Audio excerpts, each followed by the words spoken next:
Hello there, Glacier. Can you hear me now?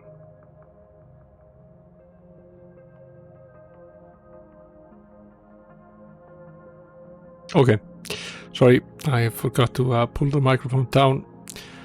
Now, as I was saying, I might as well start from the top. I solved the red message just before going on stream, and I used the screenshots that we had taken and put them in one window and wrote down the letters in another according to the interleave, which was one letter, then two, and finally three, and then repeating in the order of 852, 613, and 974. So it took me a while, and I got confused at the end, but it turned out to be JVC, which is probably shorthand for John Van Karaham, the author of the game. And the message reads, to right ancient wrongs, the solution is very long. The triple crown must first be done, with Arena, Monster Bowl, and Colosseum to be won.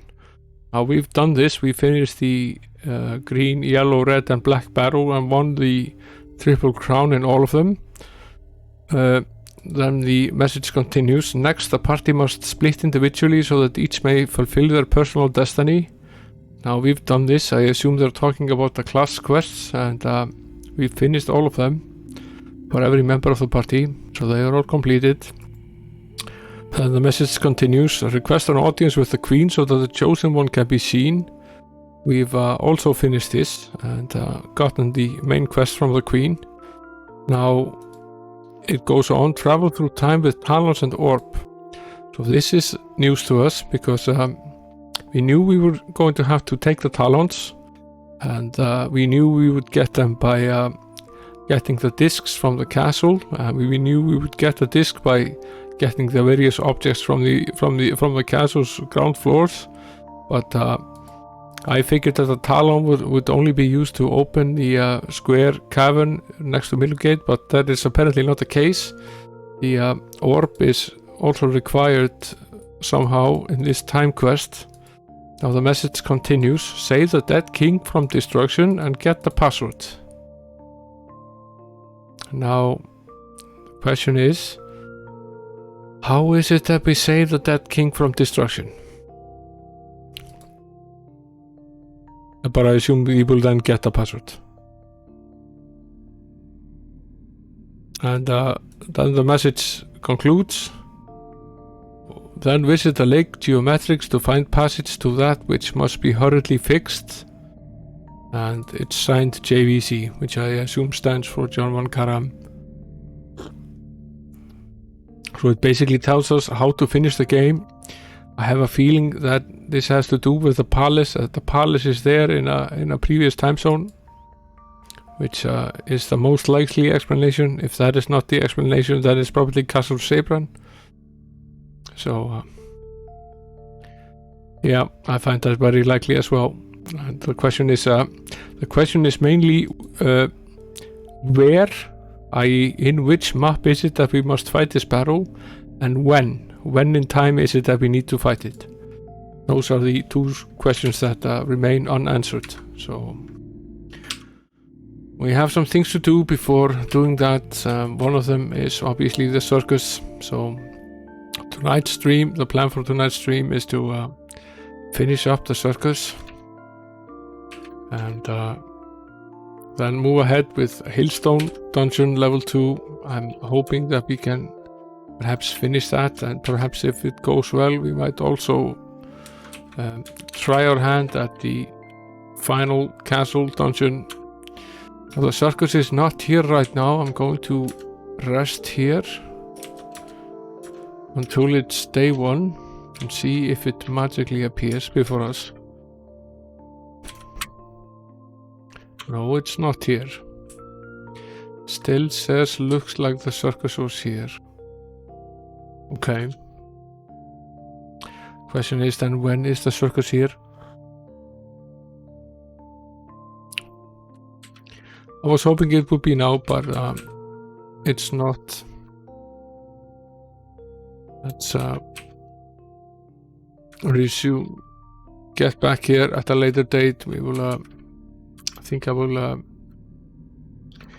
head back to Middlegate now, and we will start with the castle dungeon. Then we will have to travel and visit this fairly regularly, however, so it's a little bit tempting to just put the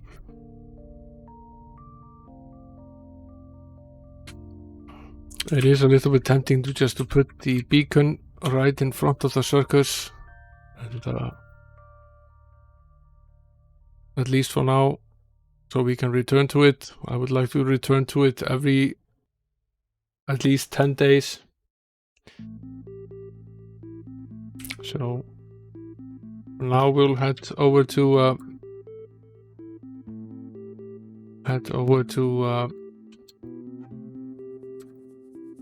Castle Hillstone.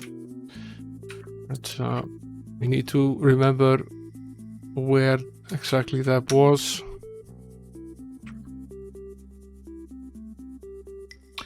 I was right in my guess here. It was there.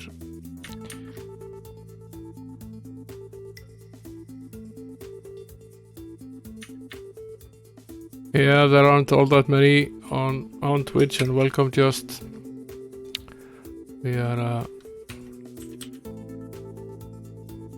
working our way through this game on the classic Mac, sadly still using an emulator, but at some point I will move it over to the classic Amiga and run it on Shapeshifter there. That's as close as a classic map as I will probably get. They are not easy to find. Now, where is it that we need to go here?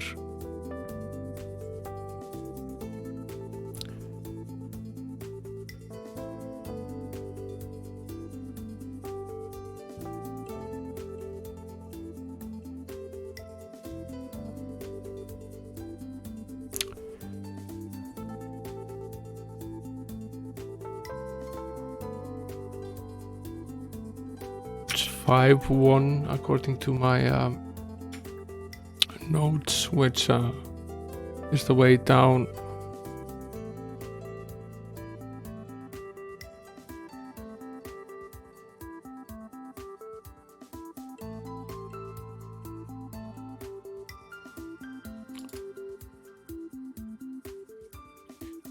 Straight into an encounter here on the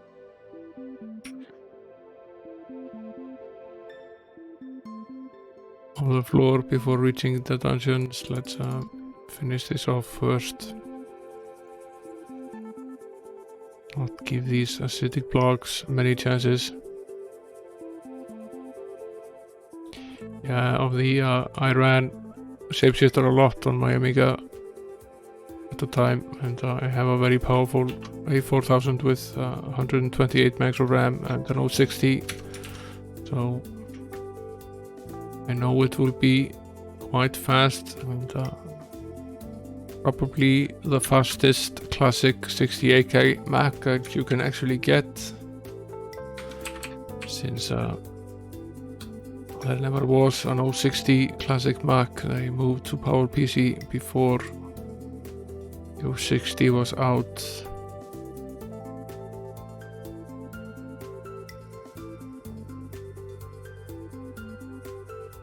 But yeah, the RAM needs to be a continuous block, so yeah, A600 is a bit difficult with that due to the memory map.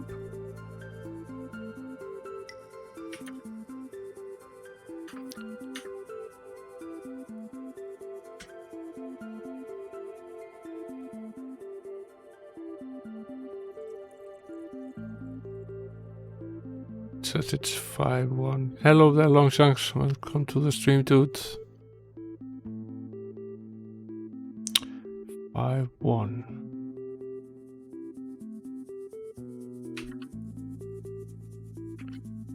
It's further down.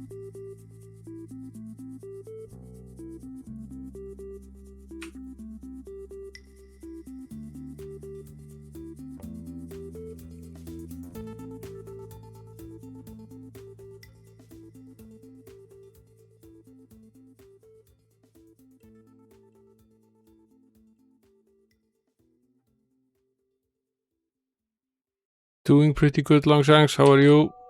I hope everyone has had a nice and quiet Saturday. Now I will set the beacon here. It's too much of a mess to get down here. I was gonna set it at the circus, but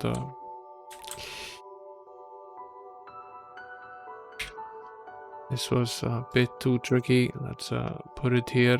Now the damn pixies are the first to greet us here.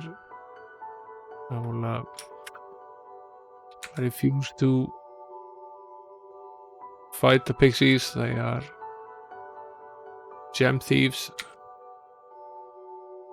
I would rather fight just about anything else, because what they do is steal all of your gems, and you need the gems to be able to cast spells in the game, and it's very hard to farm them. So a single fight with the pixies, even if they do almost no damage, usually means you end up with a lot of actual loss. But I'd rather not, if I can help it at all.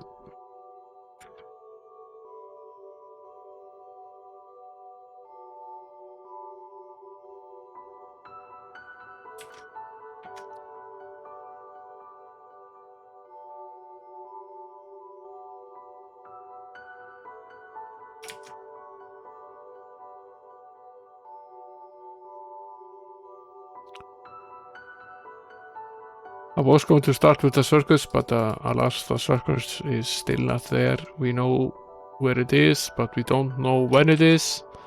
It's only found during some particular period of the year, and we still haven't been able to figure out exactly when that is. So we will probably, each time we go back and save our progress, we will probably check if the circus is certainly there.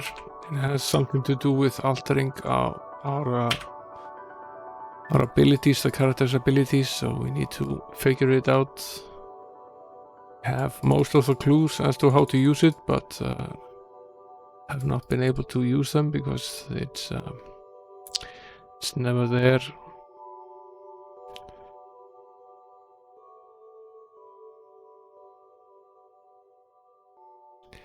We finished up the level 2 of the Pinehurst dungeon last night after spending what seemed like an eternity grappling with the elemental planes of both all 4: water, earth, air and fire. And we spent about 2 streams on the planes, so it was a welcome change to return to castle life, and the going was pretty tough in the Pinehurst dungeon, although not impossible. This seems easier, so I'm hoping we will just have a fairly chill time finishing this off.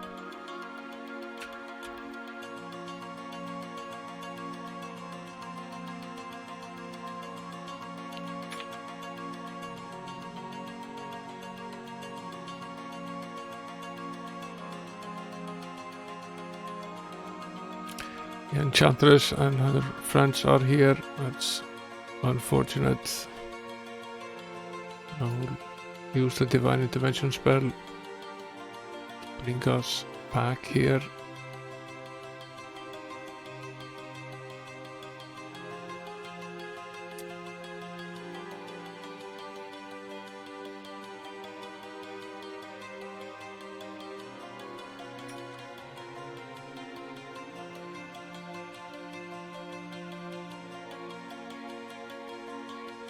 We might be in trouble because we can't get at the Enchantress. She is here behind the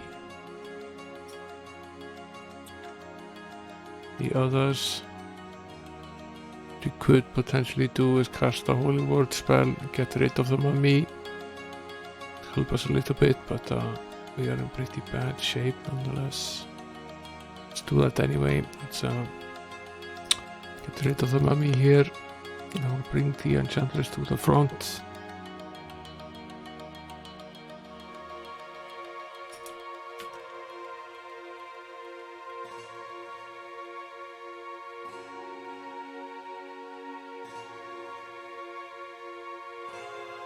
Now we are in trouble. might be worth it to try to resurrect the bowman. See if we can use him to shoot them down. It might be our best chance here if we manage to keep him alive. There are quite a few of them left. There are 6 of them left here. Might want to raise the knight as well. He could help.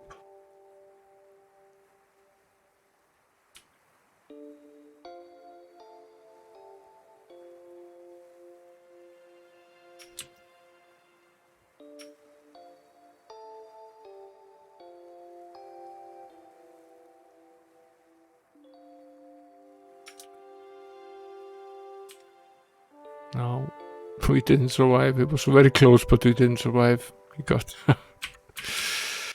Okay, it was a valiant attempt. I'll have to watch out for the enchantresses. We should have taken them down earlier.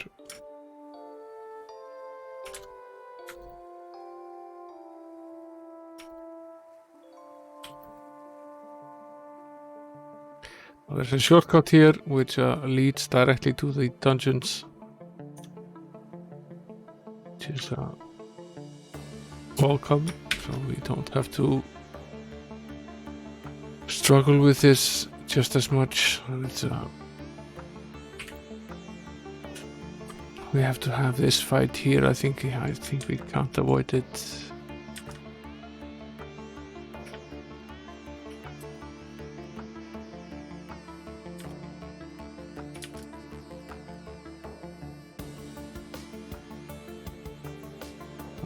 I think we can avoid having to do all of them. I think this is not necessarily something that we need to do every time. Pack leaders are tough.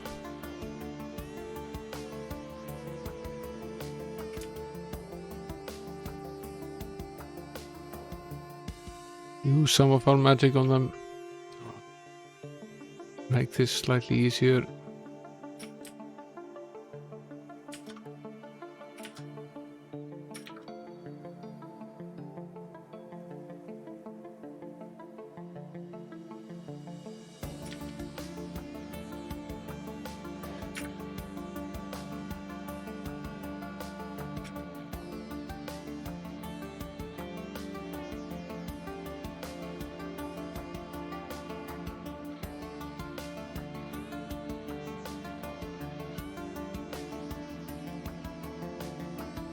Okay.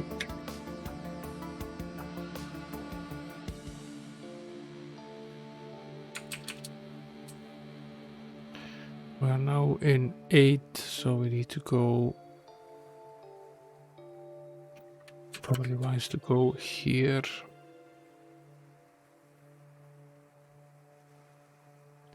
One, two, three, 4 forward.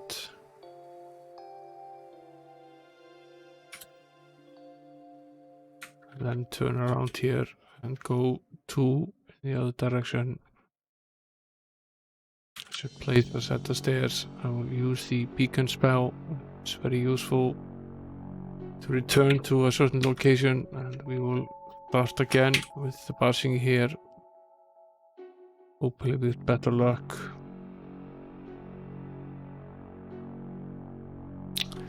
Got a little bit cocky there for a bit. Should have been a little bit more careful.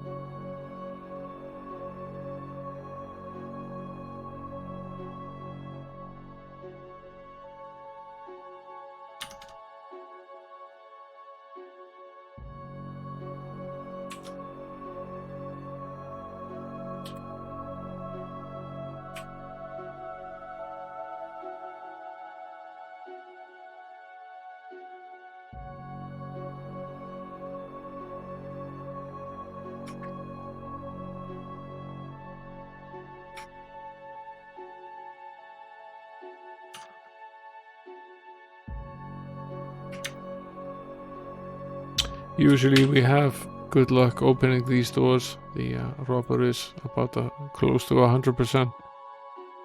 It's fairly rare that we have problems, but it does still occasionally happen.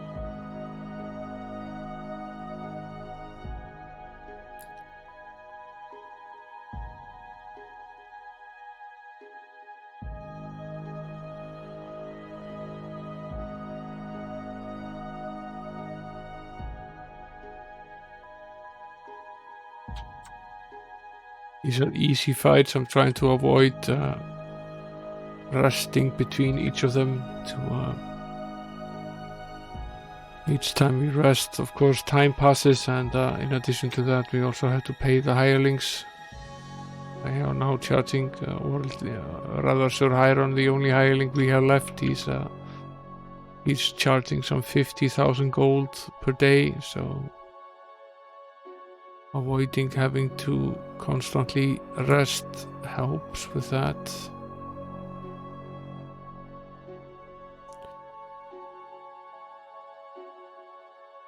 Yeah, these are creepy little crawlers.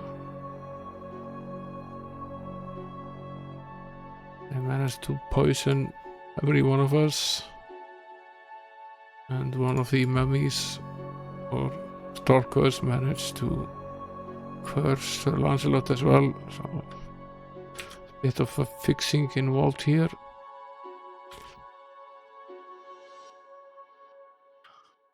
This is interesting. The Kenseis are pretty tough.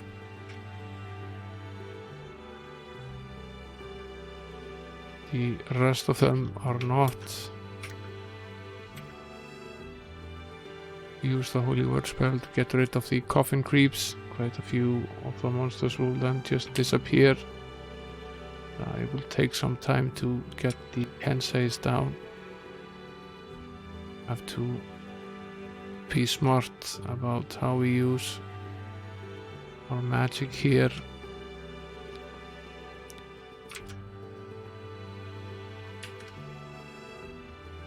And also smart about how we utilize our curing abilities.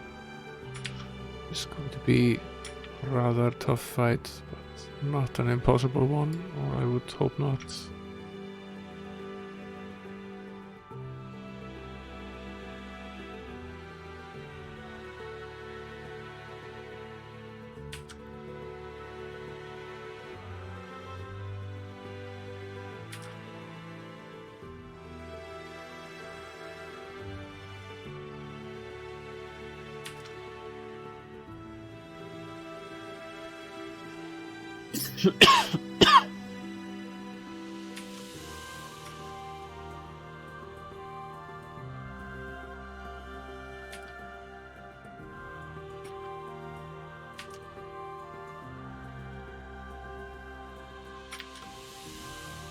Down they go, and we are again very poisoned. Let's fix that up. And then rest a little bit to recuperate.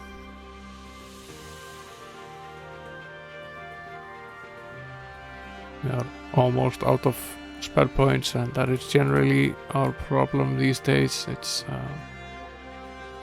fairly rare that we rest because we're out of hit points. We are resting because we're out of spell points. And to be able to win these battles, we need the spell points to be able to cast the higher level spells. Generally when we die, it's because we run out of magic. Now, as I remember, I don't think that the coffin creeps are undead, so we will not gain anything from casting the undead spells on them. And we basically have these giant scorpions here. They are not all that difficult.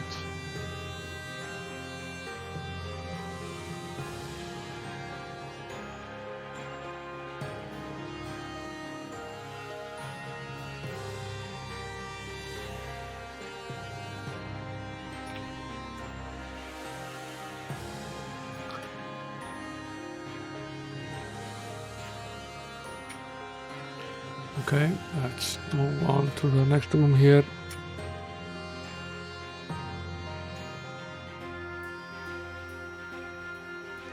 Bunch of crazed natives, some of the cursed slayers and 2 of these assassins. We should take them out first. We can, and we can.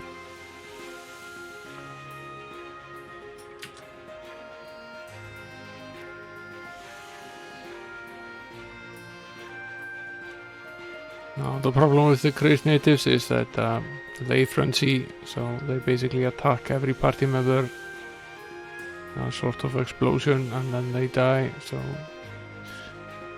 if you have a low number of hit points, then this basically kills everyone in the party. My cold is actually pretty good. I have a little bit of a cough left, but that's all that remains. I'm mostly over this now, but I had it for 2 weeks, and so did my 1-year-old, and so did both of my other kids. I'm pretty sure it was not COVID, but you never know. Hoping not. Never did get tested. I did stay away.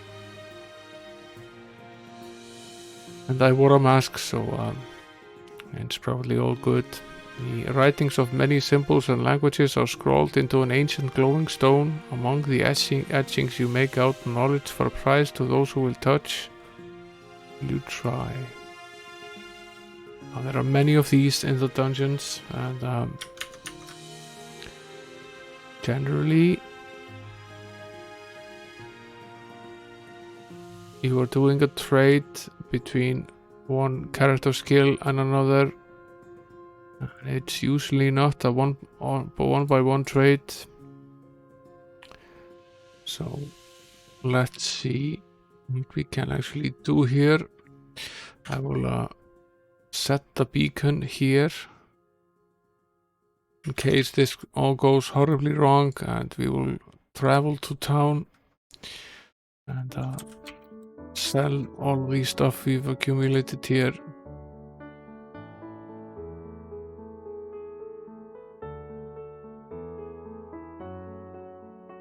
And visit the training grounds while we're at it. We're not close. Rest.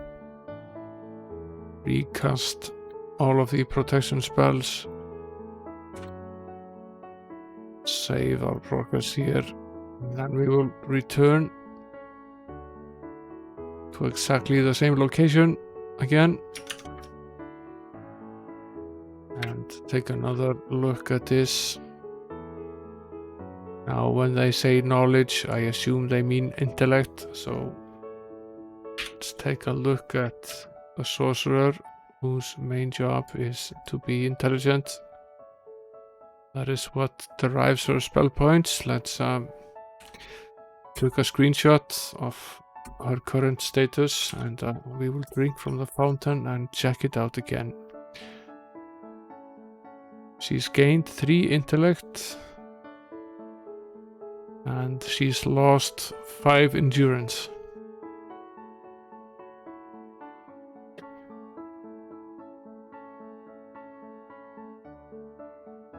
I suppose that's a worthwhile trade-off at this point. She's gained most of her hit points. Will take forever to level her up anyway, so we will take it with Magicka. But it would be foolish to do it with the archer, who's a secondary sorcerer, because he needs his endurance. I won't have this fight again here. Seems utterly pointless. Find ourselves in a hall here. Yeah, the same hall we came from here. Continue our journey here.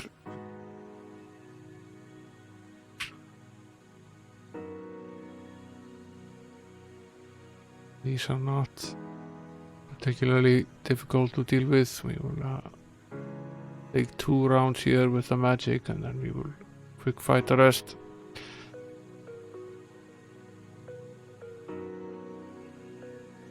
Now Magicka, due to gaining increased intelligence has also increased her spell points, so she's now up to some 407 spell points, which is quite a bit.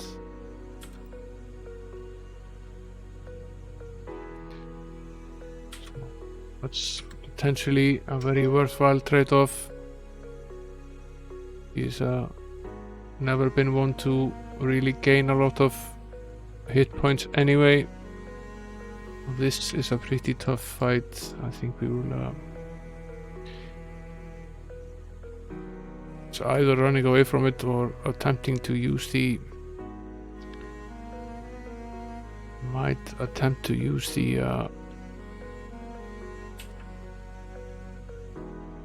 Divine Intervention spell here.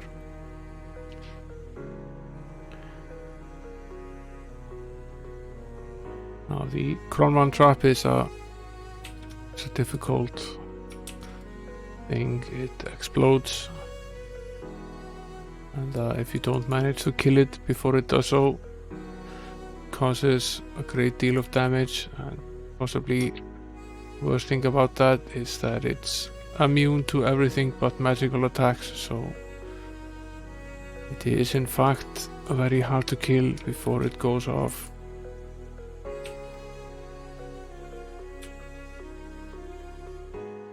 There go two more of them, but we are still here.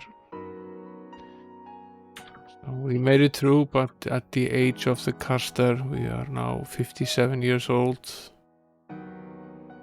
That's okay, we have a way to fix that.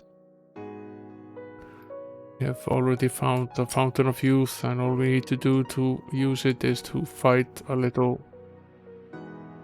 So we can take care of that.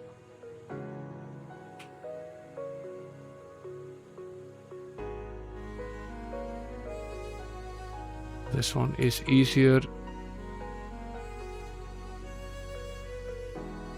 I assume these are, like so many other things in the game, very random, so sometimes you yeah, Longshanks, feel free to lurk as you want to it. You can also use the lurking in the shadows lurk command.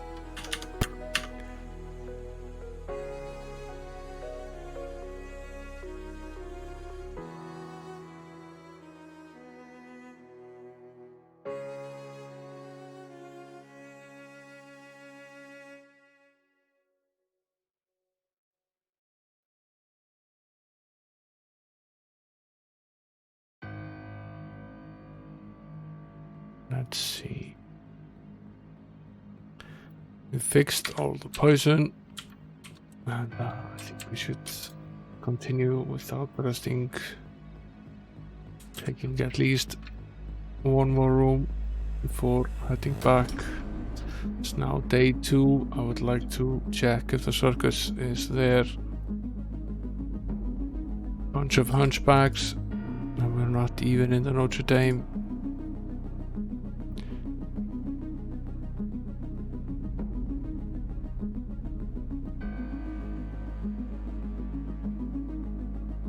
These poisonous darts that fly at us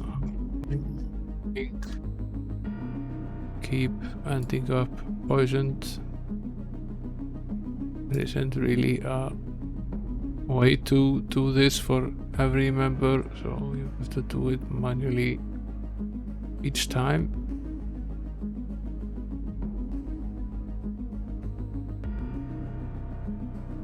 Fine.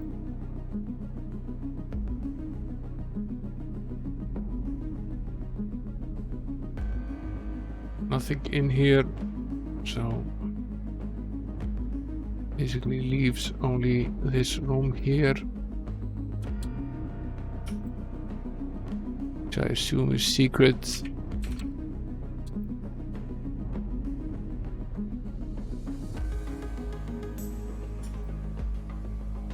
Not accessible from where?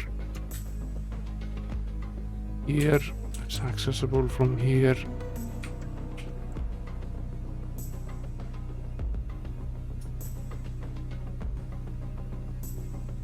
I can lead you to level 2 of Woodhaven Dungeon if you want. No, not not at this exact moment in time. We are in X7, Y10.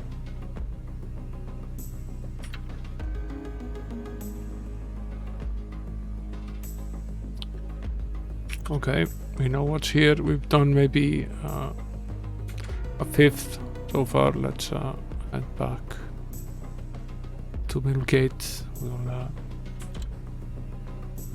start by saving, and then I'll go outside and check for the circus. That it's day 2.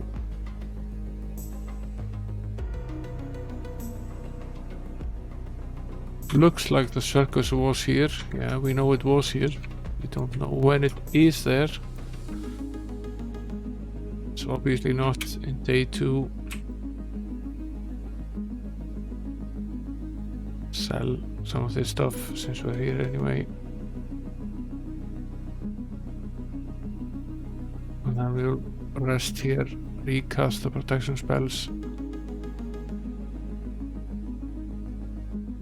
Save again. It's now day 3, so I might as well go and check on the circus.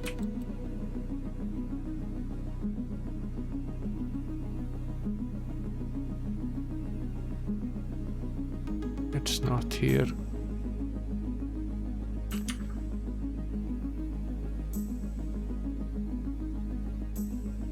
This is all a bit weird because the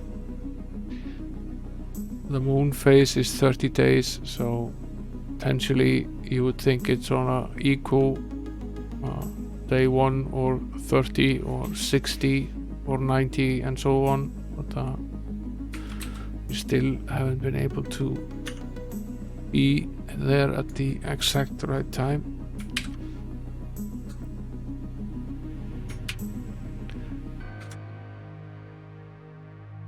Oh, this is a pretty big hall here.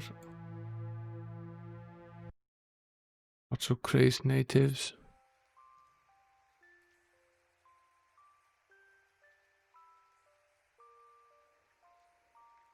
They will probably all explode. Yeah.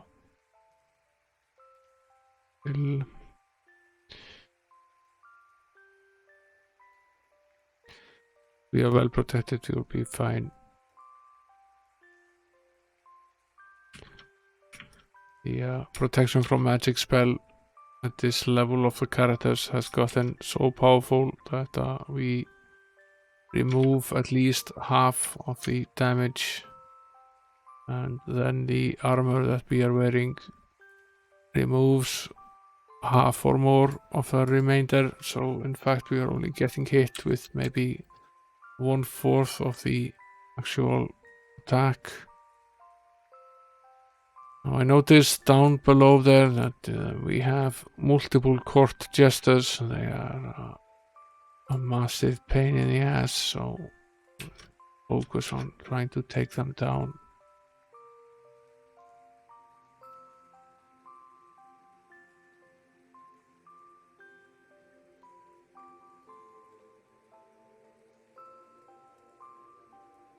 I've already juggled us multiple times. They are it's basically what they do. They reorder the party. We've dealt with these kinds of monsters before. They are the final iteration of this monster.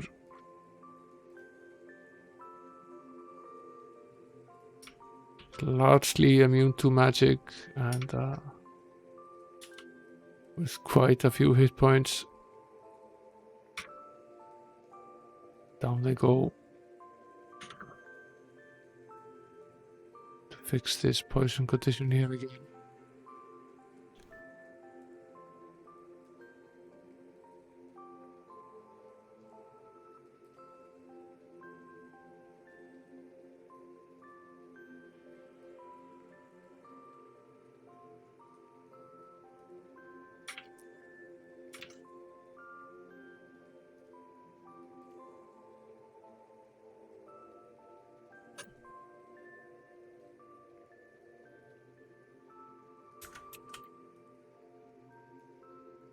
Finish off this part here first. Protected by quite a few nasties.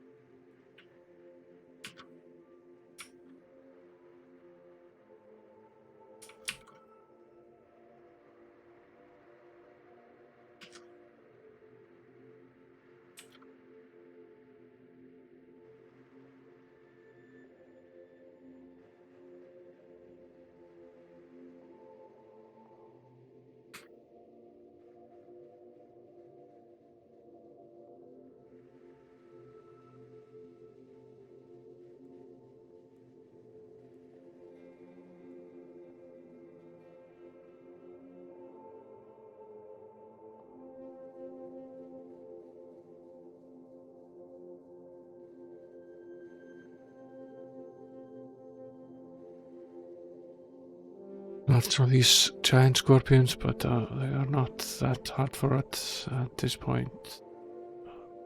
Don't even manage to poison us. Rest and recuperate a little bit here. Running low on spell points.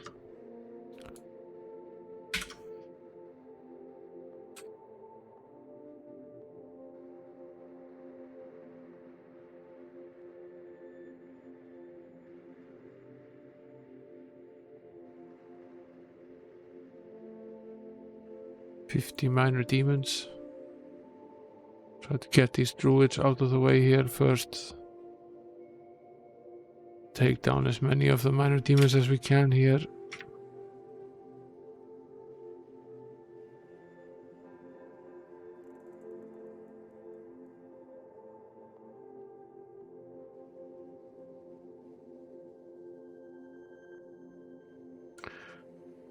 There are some 60 of them, and they aren't having terribly much luck actually being able to hit us with any substantial damage. They are having some luck, so I need to watch the hit point counters here a little bit, so that we don't end up getting dead. Welcome back, Longshanks.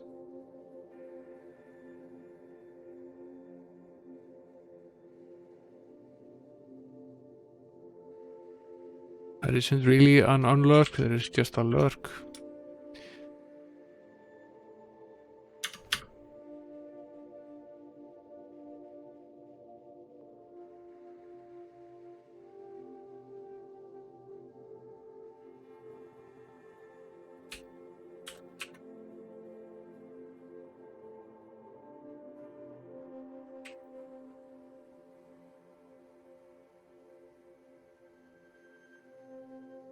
No barbarians at the door, that's fine, we don't have any.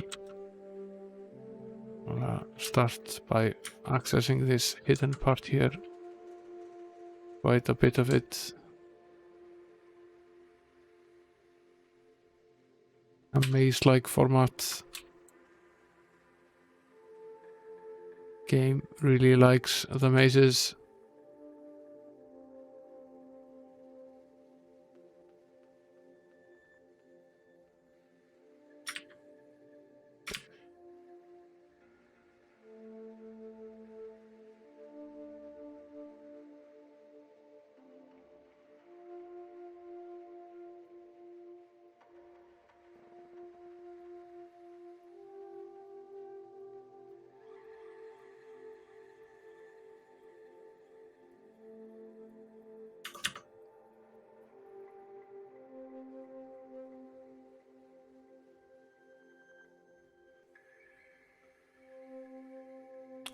Poison darts are back here. I did not miss them. They're back anyway.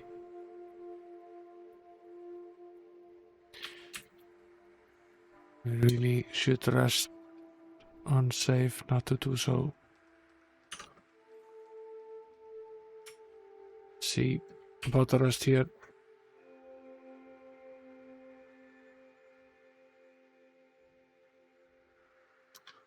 Going to assume there is something at the end here of all of this.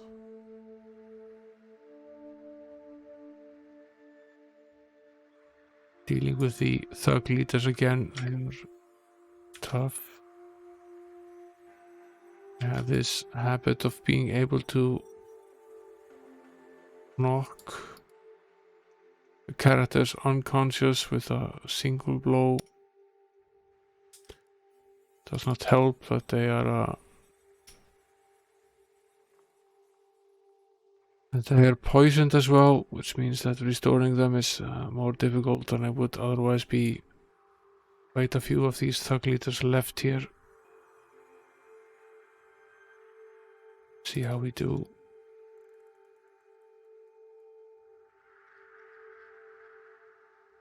I want to raise Sir Roland from the dead, see if I can have him cure himself. See if I can get us back on the feet. Sort of need both of the healers to be okay. How many of these thug leaders are left? There is quite a bit of them left. This is not good at all. Now we can have the... No, we're dead. Too many of them. Simply too many of them.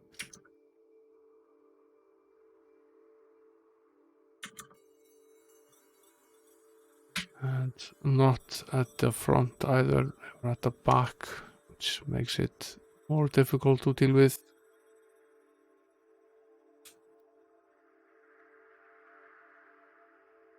We'll have to go through these barrels here again at the edges of this room.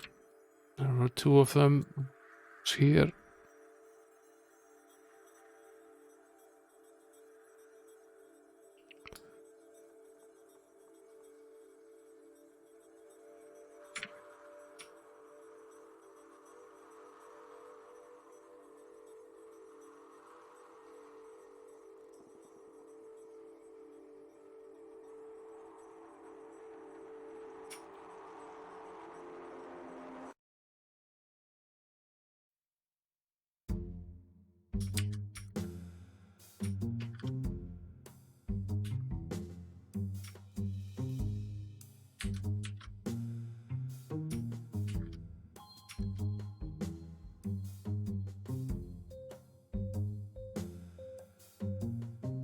I see that Sir Roland has become eradicated, which is bad news for us. We should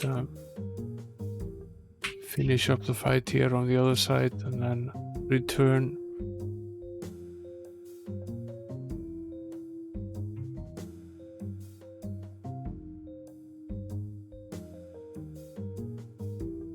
There's one stone golem here.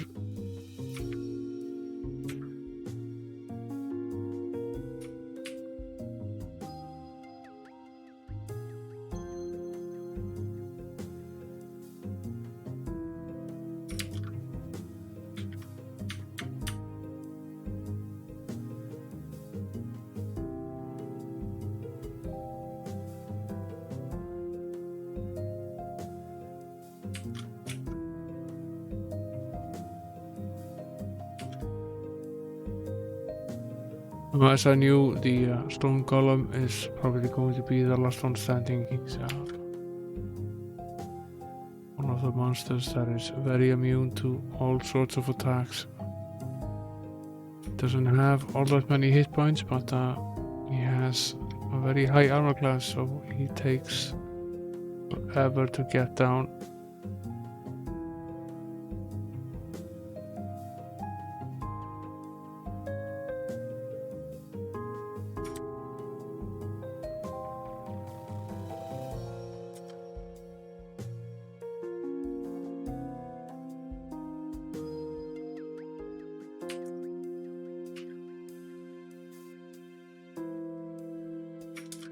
He has a distant relative, the plant golem, which is not quite as difficult, but a similar trait.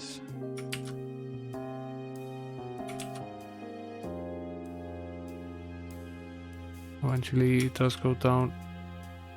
To cure the poison here before resting. And I'm going to have to head back to town because we can't stay eradicated. We have to fix up the paladin.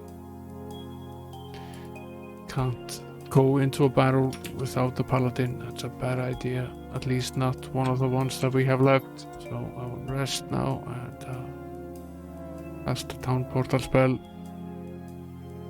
Head back.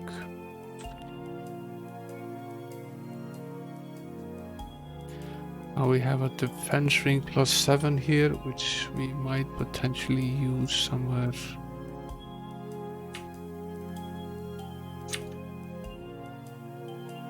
The robber has a defense ring +12 at this point in time.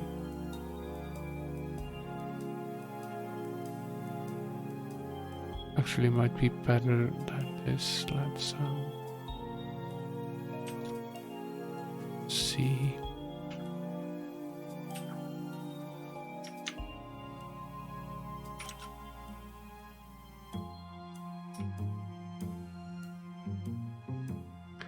No, she can't wear it due to alignment issues, so it's not neutral. Potentially it's evil, which would mean that a robber could wear it, but he's already wearing a more powerful ring, so that would not help. And everyone else has their emerald rings, which are also quite a bit more powerful. You'll sell it.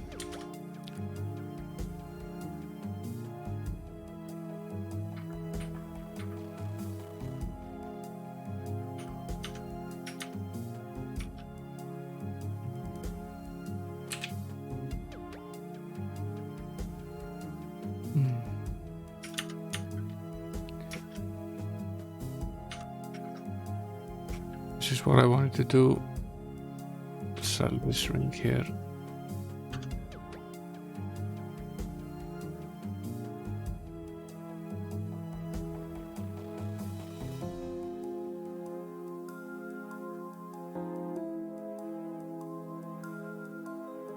Might as well rest here.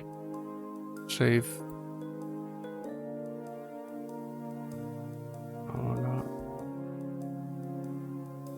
Recast all of the protection and we'll head back using the beacon. Don't really need to move the beacon since we are in this room and we can safely get out of it without hitting any enemies. Then we can simply go around here without triggering anything either. It's this fight which we have to have anyway.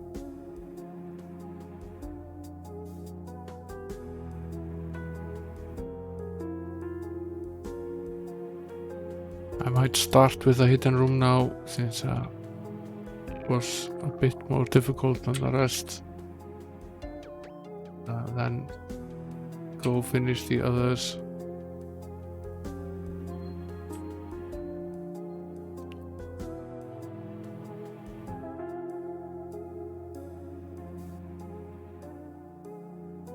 Very similar to the one we had previously, featuring the druids at the front. Now the white knights at the back. Not quite as difficult, but still pretty hard. I will beat them down using melee magic, but I will rest in between now. I think that's a good idea.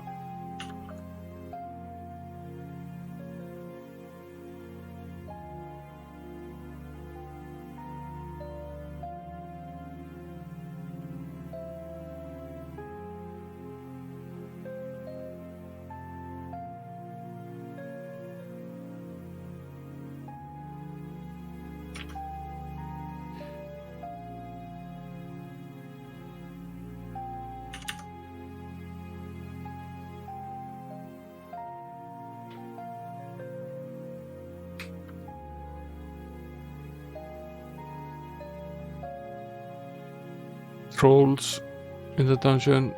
This one is much easier than the one we had here previously. Are easier. Just 3 of the Kenseis and then some ogres. They are not all that tough.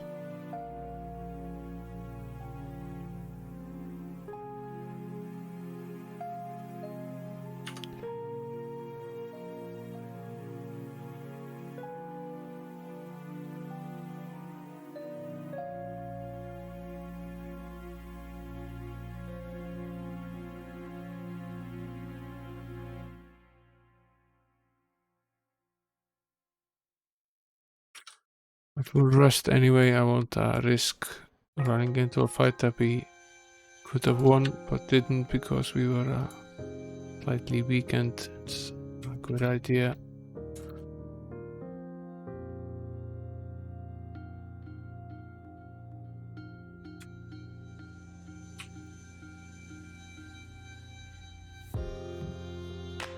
It's not the end, this is just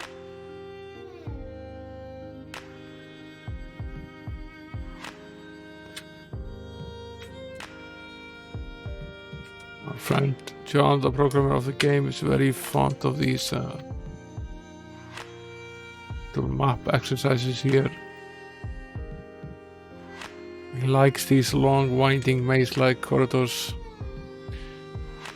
A sign next to a bottomless pit reads, "A golden experience awaits all who empty their pockets. Toss all of your gold in." Now we know what this is. It's basically a way to trade gold for experience.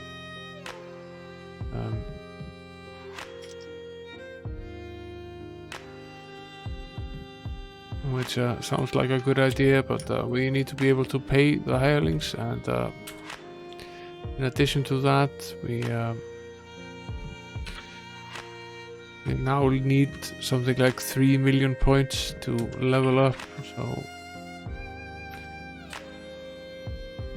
potentially means that we would need 3 million gold, which isn't all that easy to get in the game, must be said. We'd need to do quite a bit of fighting to get there, and you could probably earn the 3 million experience sooner than we could earn the 3 million gold, depending on what monsters it is that we are fighting.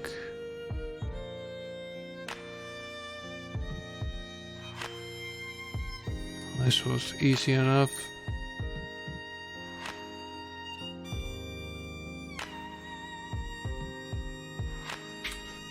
Let's do another one here.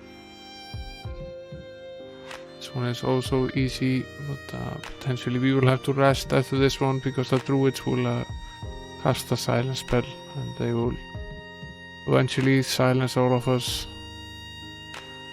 Oh, I suppose we could use the remove condition spell.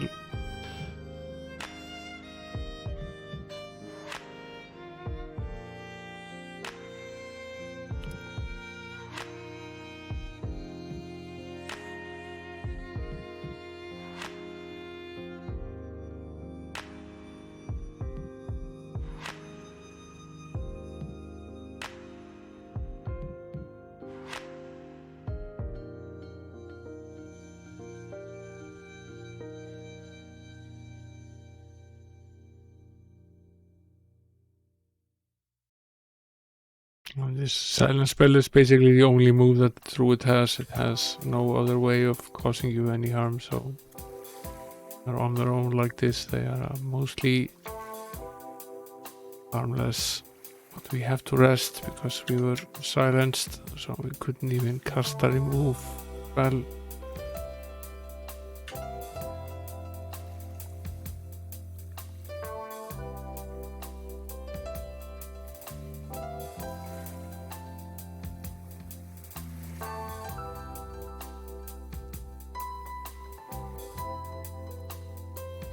Here are the hunchbacks again.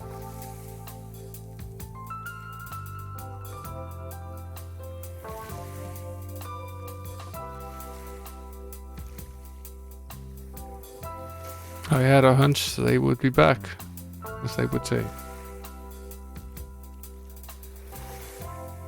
Almost as bad a pun as the Notre Dame pun that I used earlier when we fought them.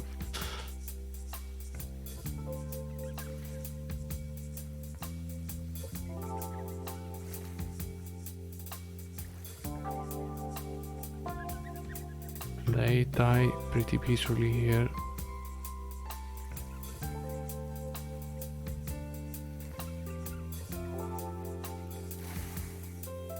Oh, there are no barbarians in the party anymore. We had a barbarian hireling for a while, but dismissed him for cost.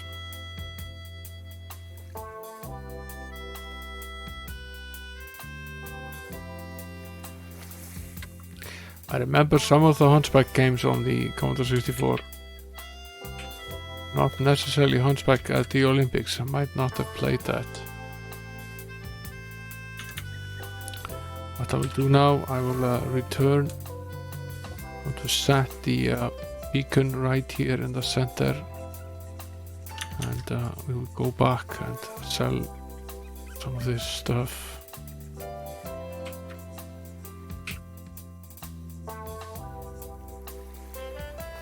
Now take a look at this lapis here.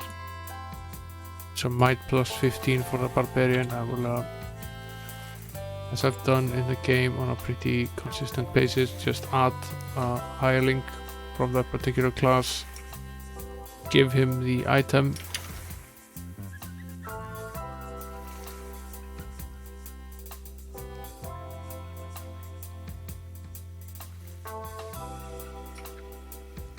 and put him back. As we found the item, I see no particular reason not to give it to the correct class, even though we're not going to use it perhaps. I'll check for the circuits. It is now day 5 and it's still not there. So we are no closer to knowing when the circus will be there. Go back to the castle. I find it highly doubtful that it's only one day, so I don't think we have to be constantly aware of it, but still, I'd rather not miss it. I would rather have a little time to be able to use it, since we probably have to make quite a few trips back and forth.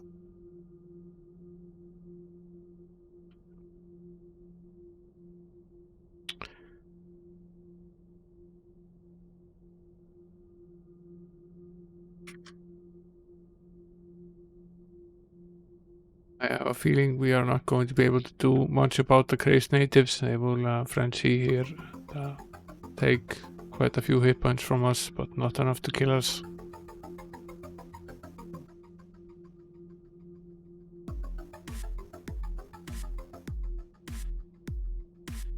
Will leave us with the Valiant Knight here.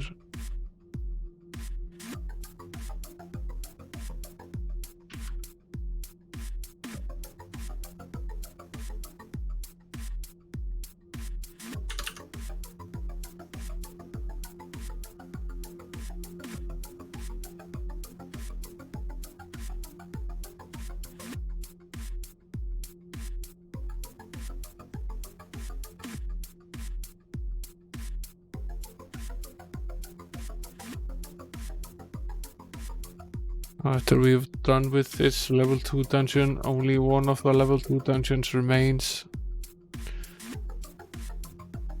We've done the other 2 already.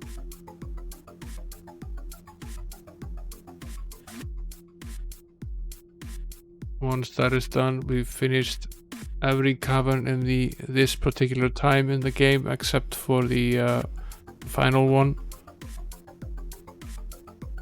So we are getting pretty close, but we still need to finish the time riddle in the game. A magical whirlpool emits a strange odor. You sense that the waters are powerful and the effects could be irreversible. Drink.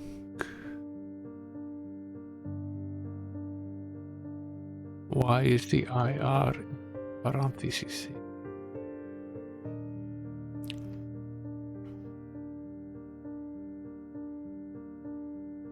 Where is this? It's in 08.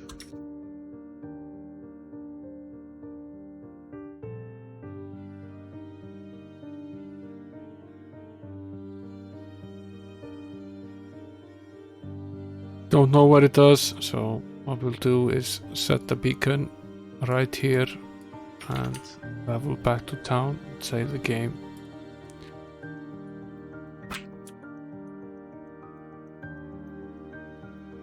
And go right back. This way we can restore if it does something that we don't like. Now we had a sip. Let's see what it did to us.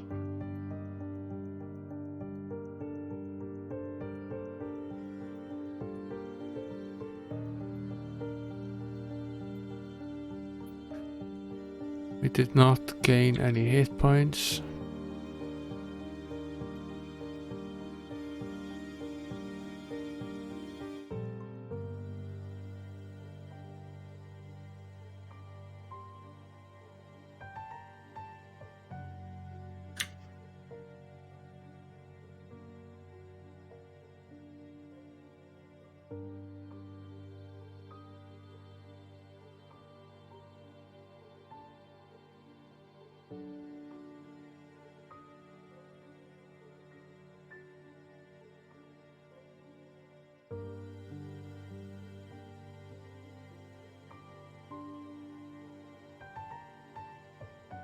Cannot actually see that any change has been made.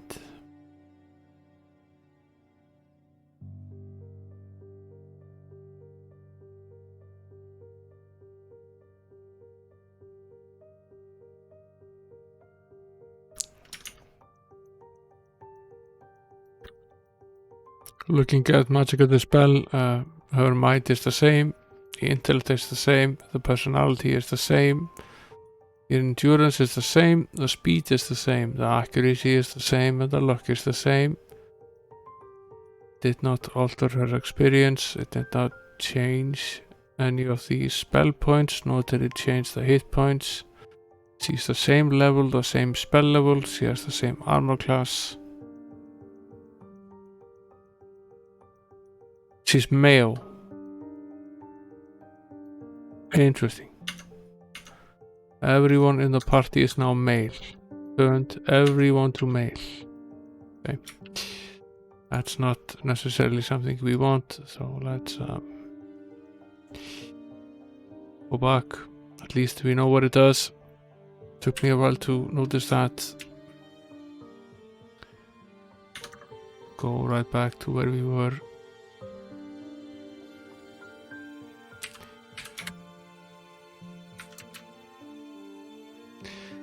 I have to have this battle here again. This one is more difficult. It has the elemental hydras in it. Might as well quit and retry this.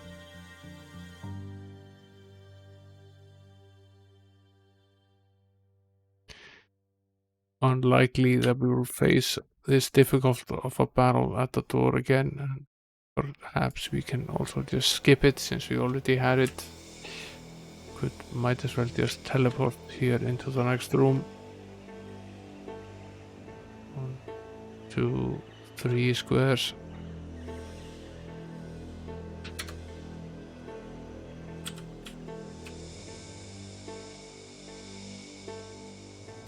Generally it's just a square in front of the door, but we need to actually fight. This one is easy, or easy enough. It's just a jouster here at the front. And a bunch of these bats. Who will all run away. I'm fairly certain. Yes.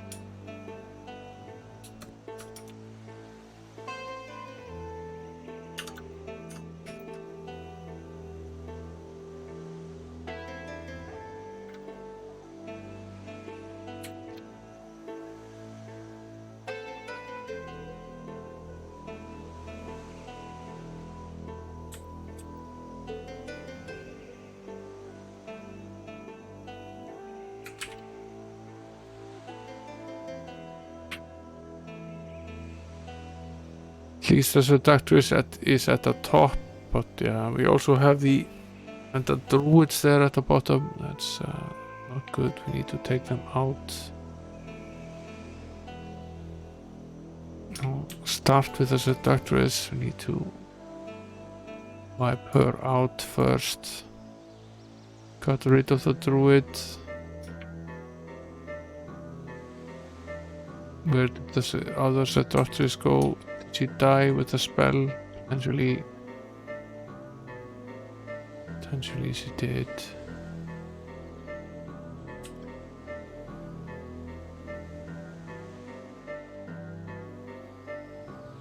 Down goes the sorcerer. We need to take down the archers next. Or they lightning bolt us all to death.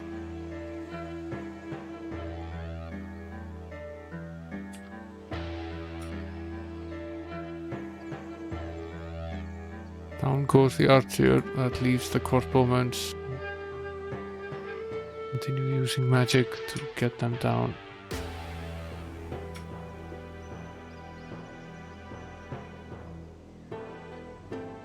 This is probably one of the more difficult battles that we've seen in this dungeon. Although not the most dangerous one. Running out of spell points.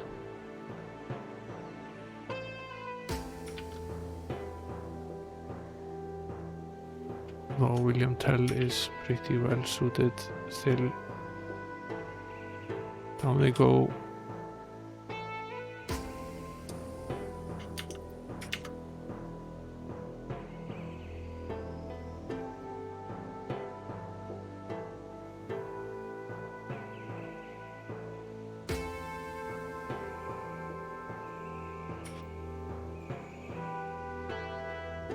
No ninjas, we have no ninjas, so we don't need to worry about that very much.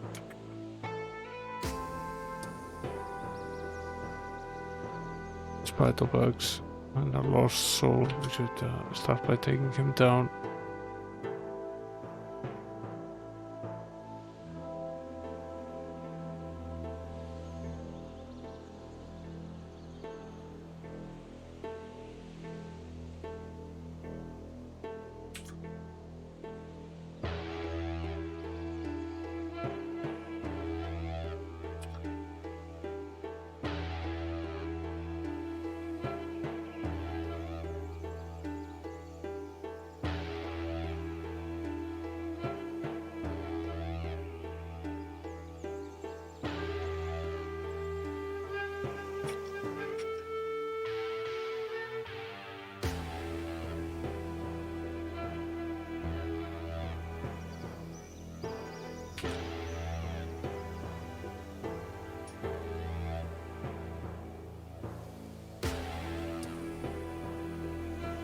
The spell is out of spell points, but we still have the archer's spell points. We haven't used them yet, so do so now. Try to take some hit points away. We can use the disintegration spell. We still have a few spell points left.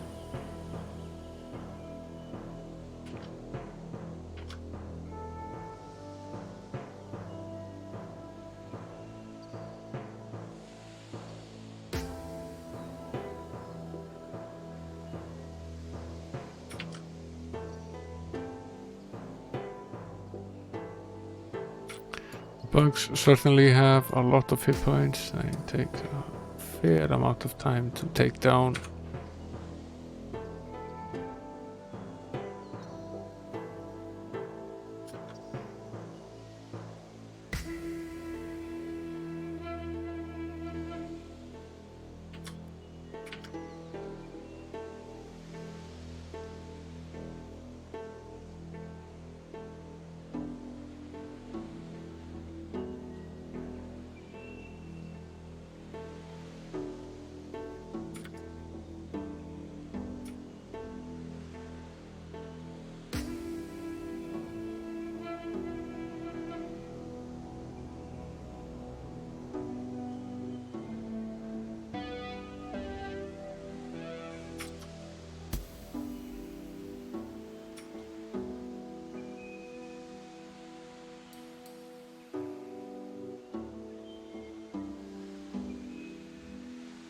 We are victorious, although it took a while.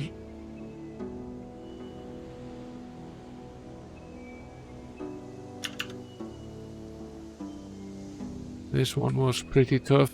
We have gained some 300,000 experience from finishing it off.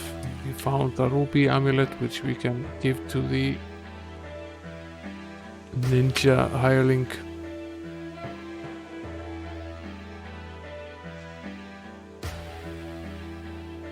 Which we are unlikely to use in the game, but you never know. Perhaps we will.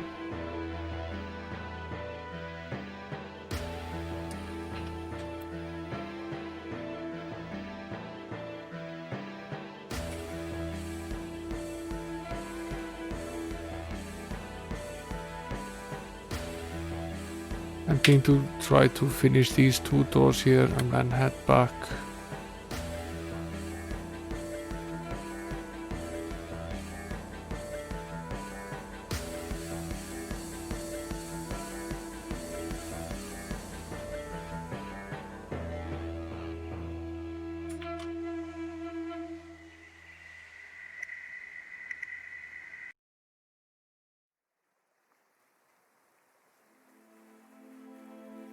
Take down the bats here, and we can then focus the disintegration spell on the stone golem.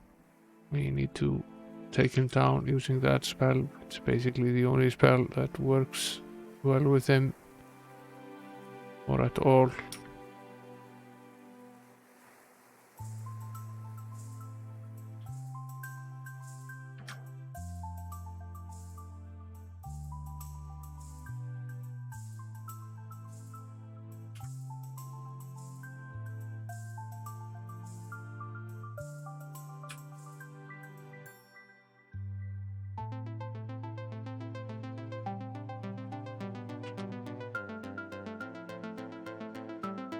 Down he goes. And rest.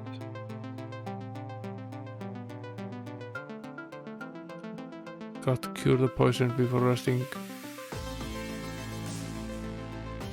Unnecessary tardiness on my behalf cost us an additional rest.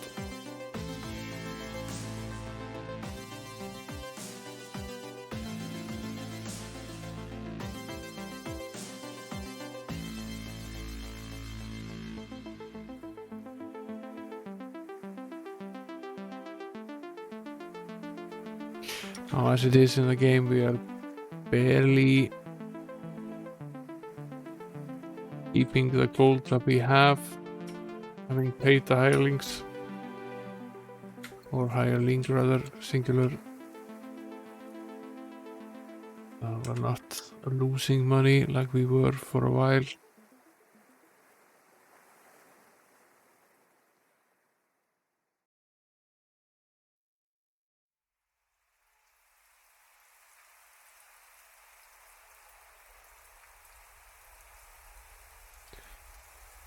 Down they go. This is the easiest fight here yet.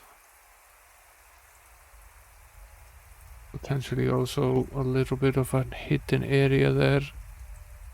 The other side. Oh, no.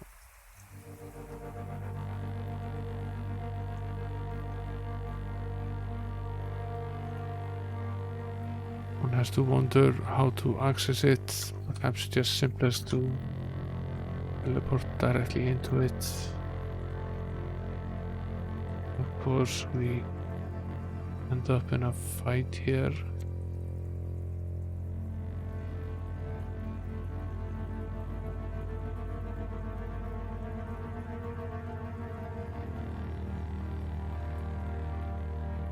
Not a particularly difficult one.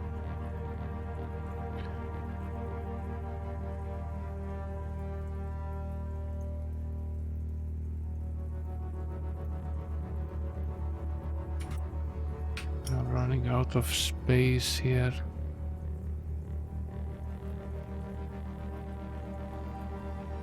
I have a bit of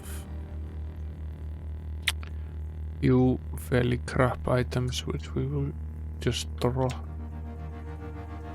that we have space if we do manage to find something decently valuable. We are in a long corridor here. Seems to be a fight at every chance here. Let's just return to town for now. Save the progress that we made in case we end up dead here. We can also get rid of the stuff that we found. Now there are 2 potentially valuable items there. I'll take a look at them in a little bit.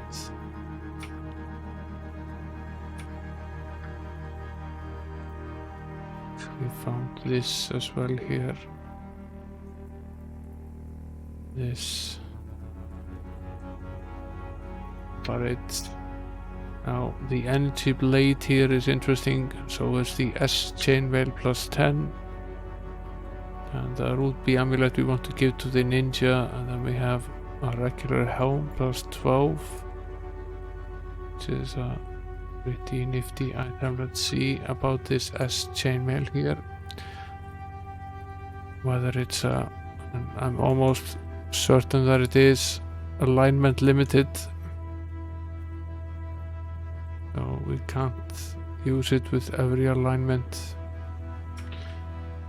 So, which does make it significantly more limited than it perhaps would be. Let's see anyway.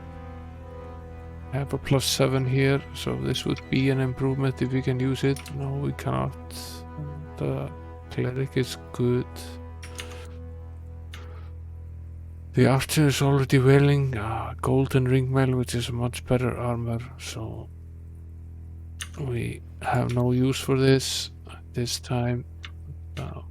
What about this energy blade here? What is it that it does?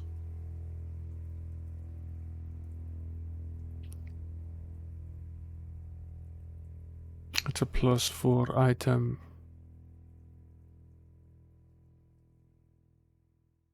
So potentially 24 damage.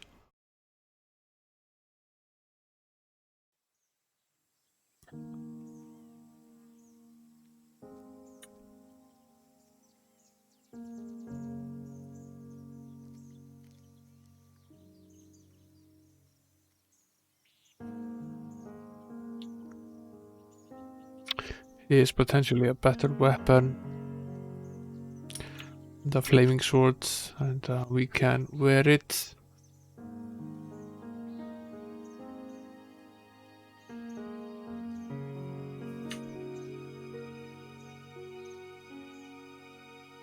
I think we will trade the flaming sword here.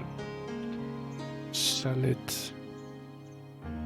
Worth far less. The damage from the energy blade is some 20, and it also gives us plus 15 additional damage from energy spells, and since it's plus 4, that means that it gives us some plus 19, which is pretty good, I agree.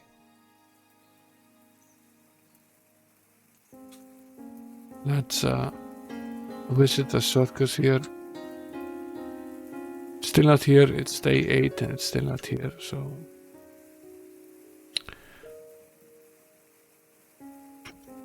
let's continue our quest here. About 1, 2, 3, 4, 5, 6, 7, 8 squares. It basically put us in the middle. We'll go from there. Go right in here. There is something to be done here. Not sure what yet, but there is something. There is some reason all of these encounters are here.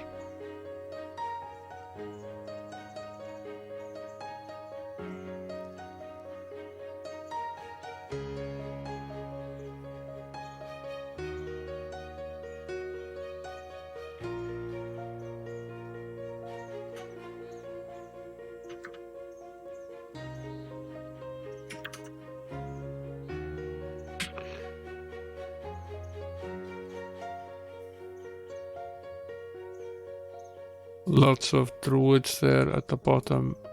Would be rather unfortunate if they silenced us here. Let's try to cast as much magic as we can before they do.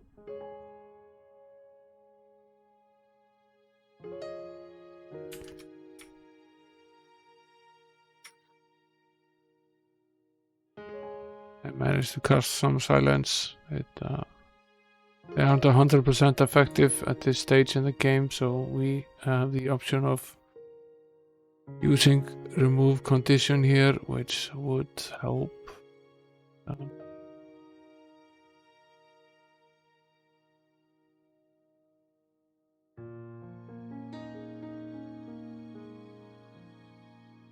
Try to shoot down these druids here.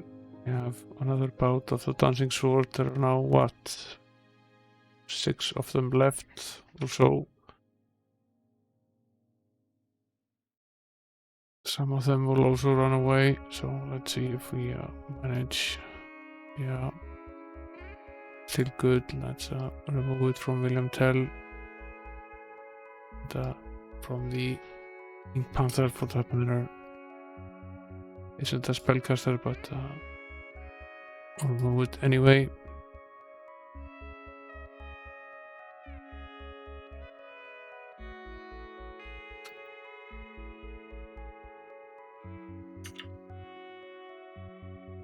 We'll cast our protection spells and go for what is probably the last square here. This is quiet, so there's nothing going on here. There's an encounter at every step all the way down here.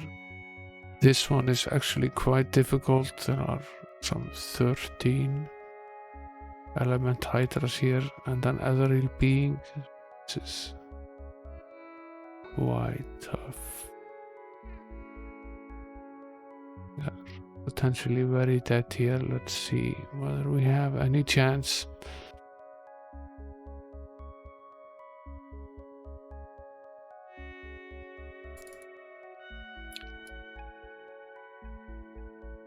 I would say not, but I don't think we stand any chance of making it out of this alive.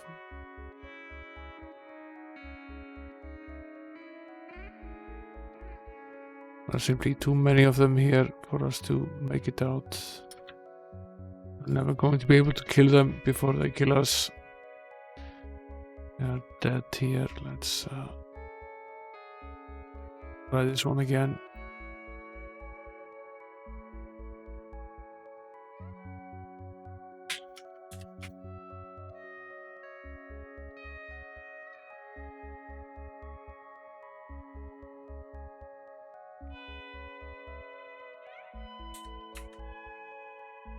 What about this square here?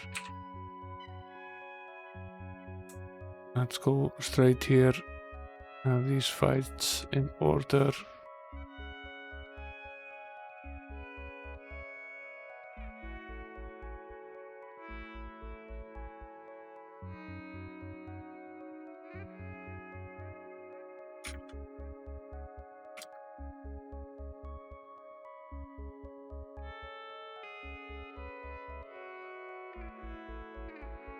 We'll have to wait for the crazed natives to frenzy here. There are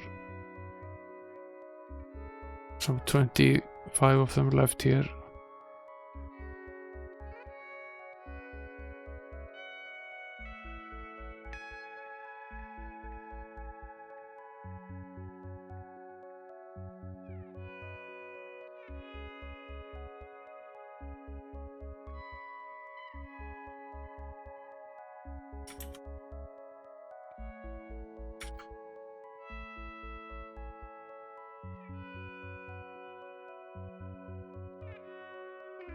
Here's another one, a bunch of hunchbacks. We can simply quick fight ourselves through them.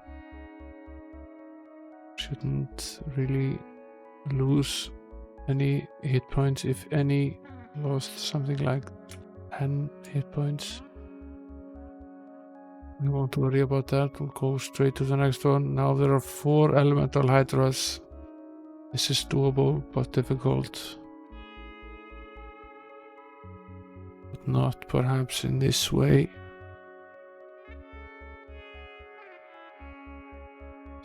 We got very unlucky now. how this turned out. Potentially we could salvage this, sort of depends. Brought the cleric back to life in the hope that, yeah, he's still good, we might have a chance. We can use the divine intervention here. Now one of them is at least down, that helps a little bit.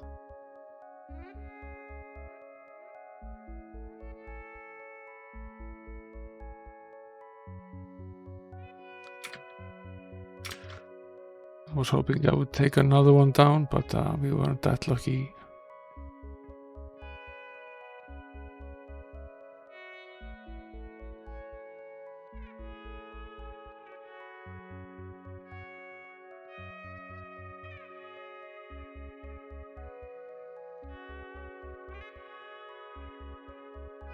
I think we're basically dead, unless we get extremely lucky here. She might be out of spells, which might help us. No, it's not enough. This is quite tough in that particular square. This is the second time we've died there.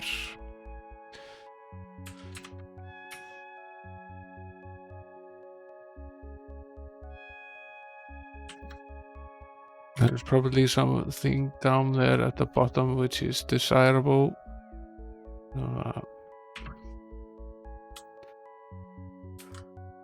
Try this once more. No, this is actually decently difficult as well. These devil's envoys are not to be trifled with.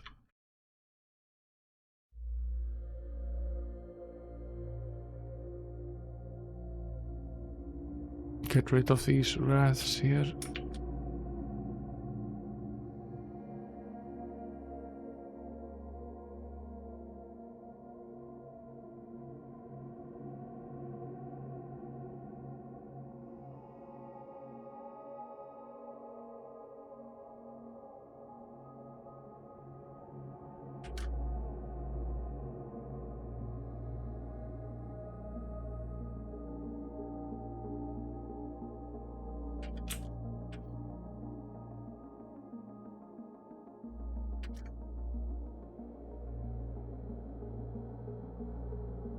It's also quite weird how few of the characters are actually at the front here.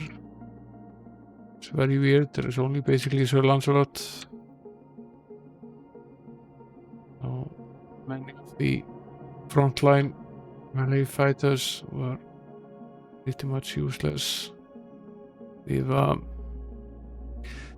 made some sacrifices in regards to weaponry because we only have the 6 equipment slots for each character, so we have in many cases had to make a choice between whether to have both a melee weapon and a ranged weapon at the front, and in many cases we've now decided that it's more important to have a melee weapon for the frontal 3 and a ranged weapon for the back 3, and then only have one type of weapon, since it saves a slot that we can then use for armor.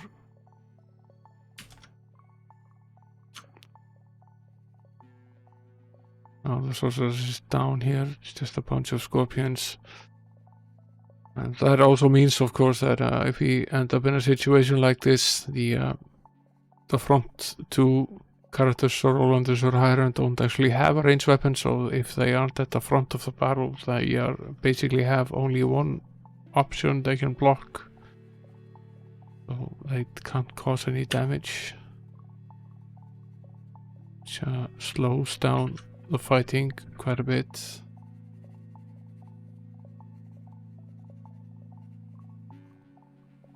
It's also very important to keep them well armored, and potentially that's actually more important than having a ranged weapon that you very rarely use.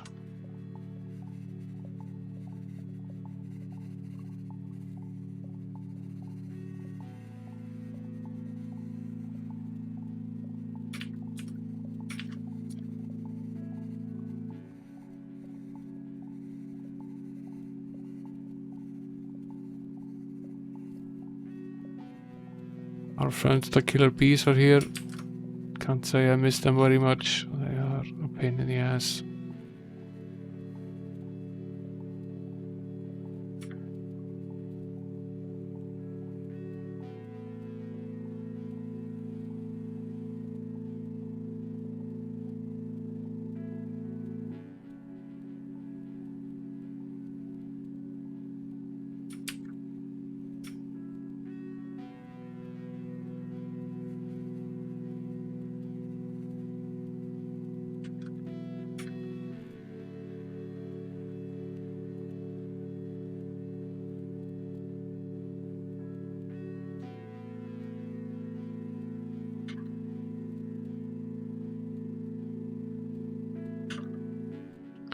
Let's see whether we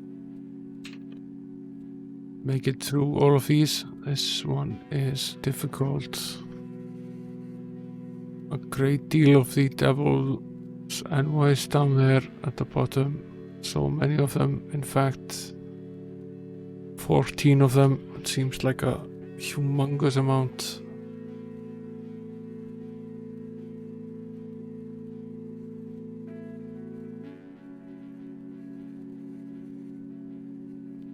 Might leave the Pegasuses there at the front as much as we can to not allow the envoys to get in range.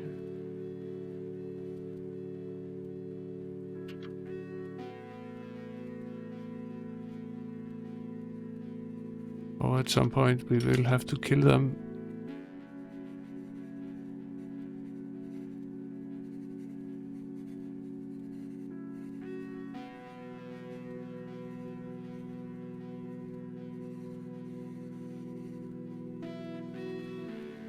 Hopefully before they kill us. They are quite tough.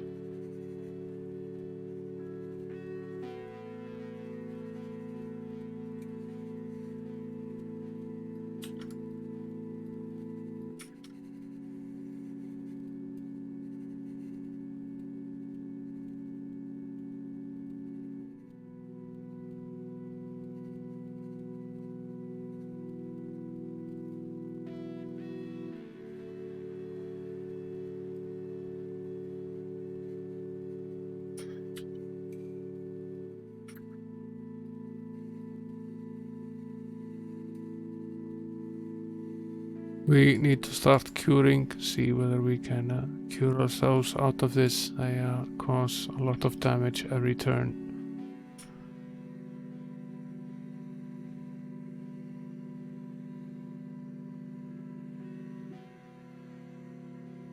And of course they end up killing us.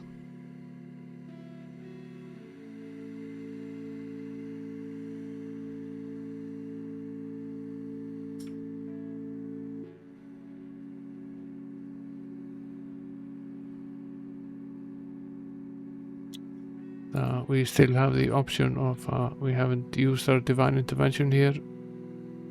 We still have that option left.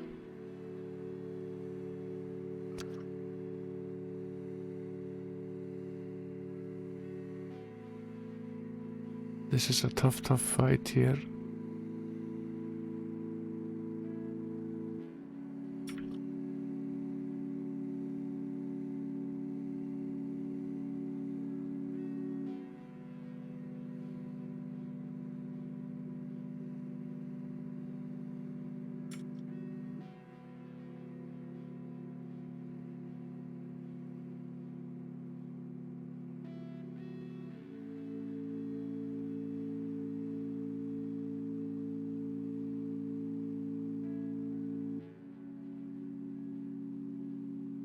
Seven of them left now, and each one we remove does significantly reduce their damage. So we can certainly still survive this.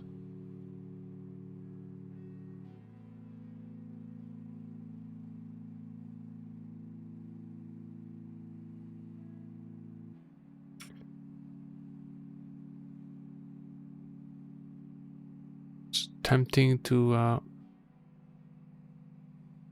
use one of the healing characters to cast healing, but it's also dangerous.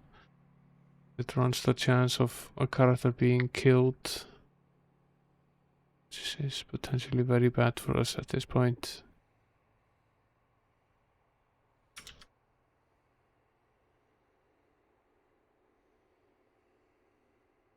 We at least definitely need to cure the sorcerer, otherwise he's dead. And we need to cure Sir Hiron. There are only 4 of them left now, so 3 now. Well, that's significantly easier.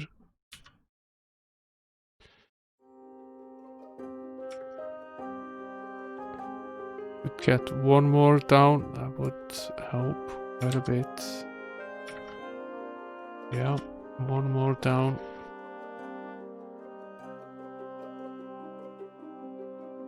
The sorcerer is out of spell points, so she's effectively a dud. She's very ineffective with the weapons. She has a basic blue pipe or similar. Does very little actual damage. We managed to complete this, get 450,000 experience points. Doing so, potentially found a better pipe. Oh no, she has only the knife here. Yeah, true.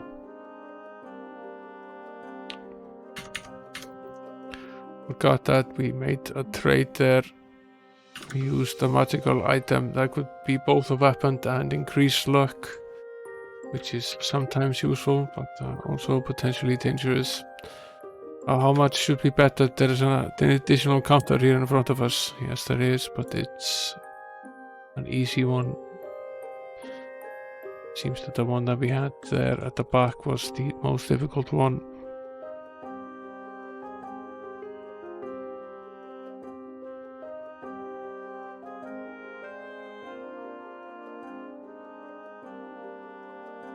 Potentially there is one left at the bottom of the hallway. We'll see when we get there. If there isn't, I might cast the beacon there and travel back, sell some of this loot and save this. These were pretty tough fights. We died twice. We'll set the beacon here. No encounter here. We will travel back to town. Sell some of this stuff.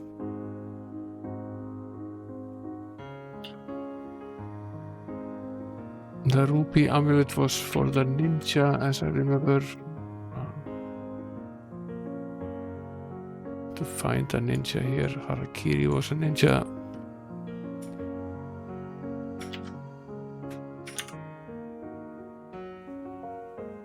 What does it do?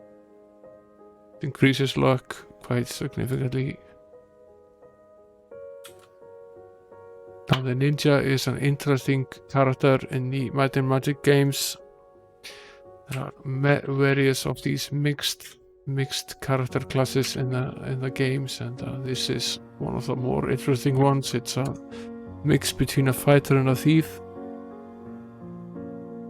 It's a much better fighter than the robber is, but it's not nearly as good a robber, so it's basically a fighter first and a robber second. It gives you another angle to play with. I've found this combination that I'm currently using to be fairly effective. I have 2 knights, one of which is a hireling, and I have a paladin, and yeah, he's very quick, so he does get the bonus on the first attack. I have a paladin, I have an archer, I have a traditional cleric and a traditional sorcerer. So the only mixed classes I have are the archer and the paladin.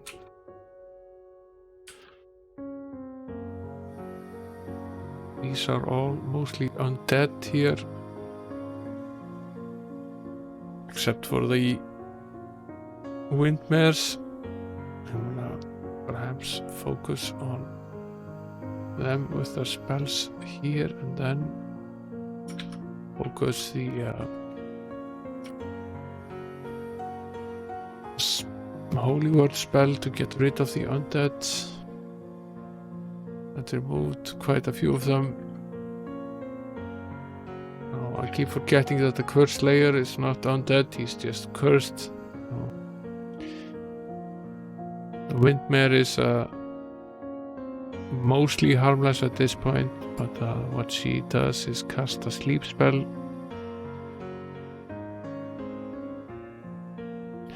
Of course, if all members of the party fall asleep, that's bad news, but that would take quite a bit for that to happen.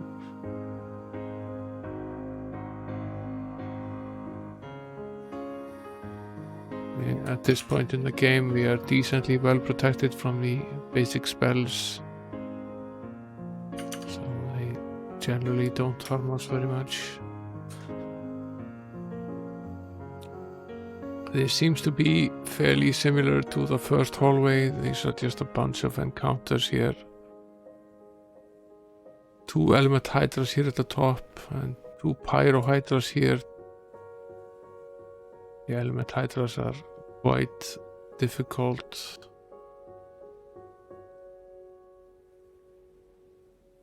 Try to take them down as quickly as we can.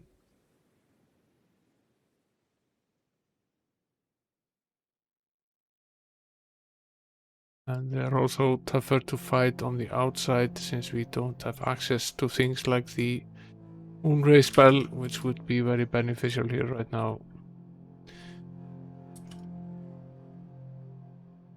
Down goes one of the hydras.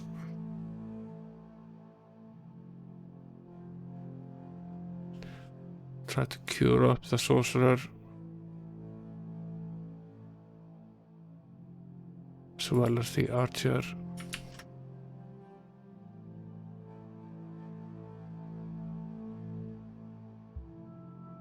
Down goes the second hydra.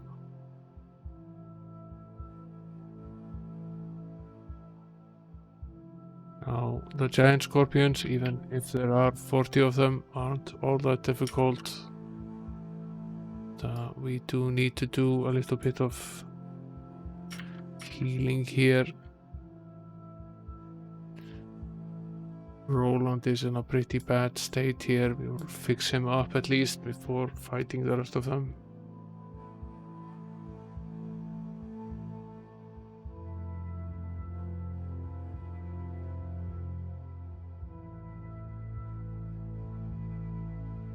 Now, of the various classes in the game, I find the barbarian to be mostly useless. Barbarian is basically a very strong and very high endurance knight, so he gets a lot of hit points and he does a lot of damage with his weapon. He can use basically many of the two-handed weapons that a knight can use, but not all of them. You can use the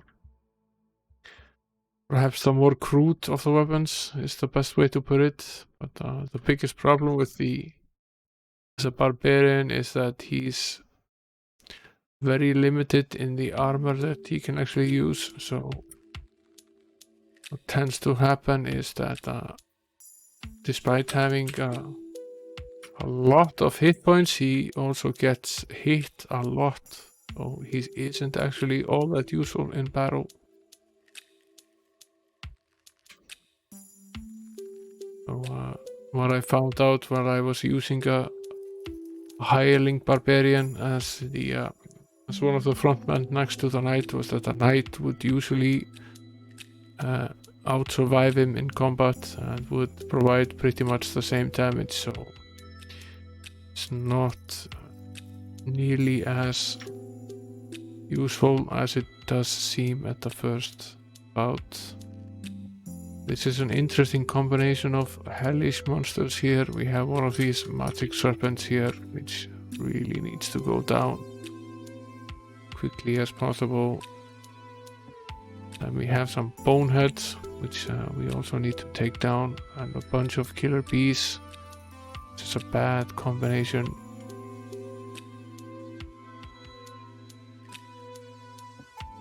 Very bad combination of various different beasts.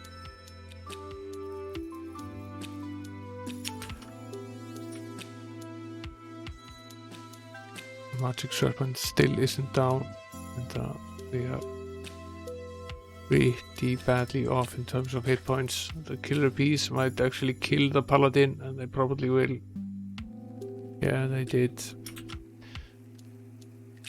We really need to take down the serpent as soon as possible now. Finally goes down. Now we have a choice. We can either try to bring William Tell back and hope that he doesn't get killed by the next bout of the bees, or we can try to resurrect and fix the knight. We got away with it. We were pretty close though. Pretty damn close. And now the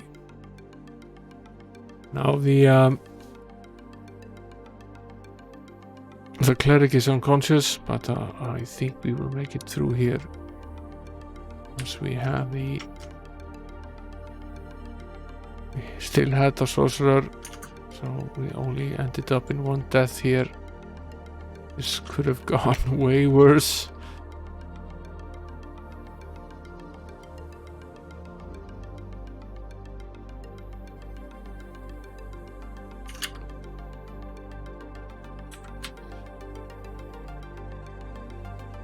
Now there's potentially 2 encounters left here. Need to take care of the stranglers here first. Focus on them. They are annoying. Make us instantly unconscious or paralyzed. We need to wipe them out as soon as possible.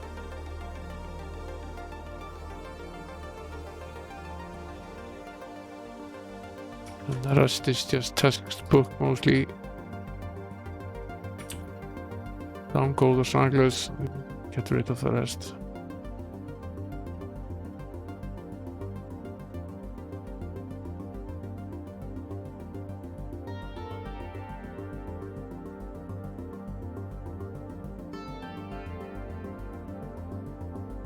Do we need to rest? Oh, not really. So there's potentially 1 battle left here, and it's just a bunch of crazed natives, lots of them, so potentially we can get quite a few of them down here.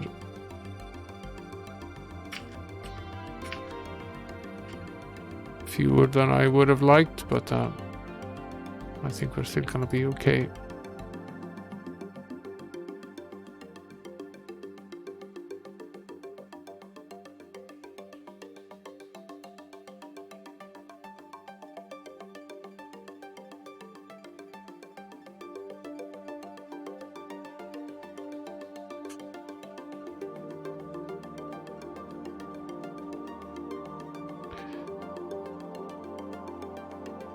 Now let's see, this is encounter free, just like it was in the first hall.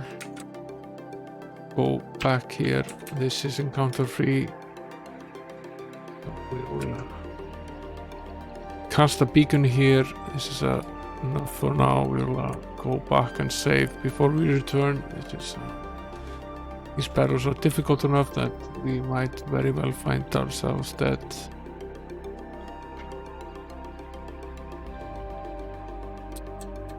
See whether we need some training here. Yes, we do. We are slowly leveling up, although at this point in the game there is almost we've reached pretty much the maximum there is between levels, which is around 3 million experience points between levels.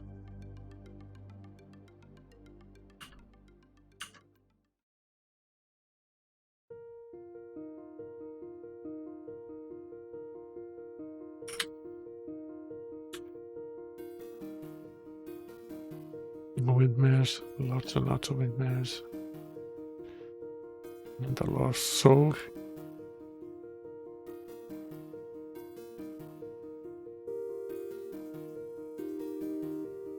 We need to remember to spread the gems. The sorcerer is out of gems, and you always find that out at the worst possible moment in the game.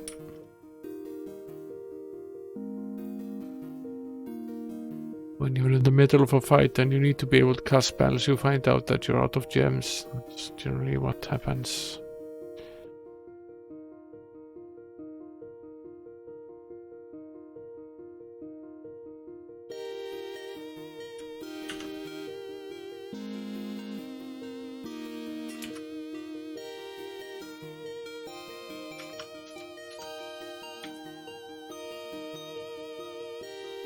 We're doing okay for gems. We have around 850 per member of the party, which means that the total is somewhere around 5,000, give or take.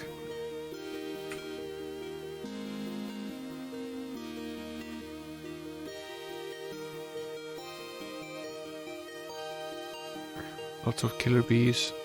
Lots and lots and lots and lots of killer bees.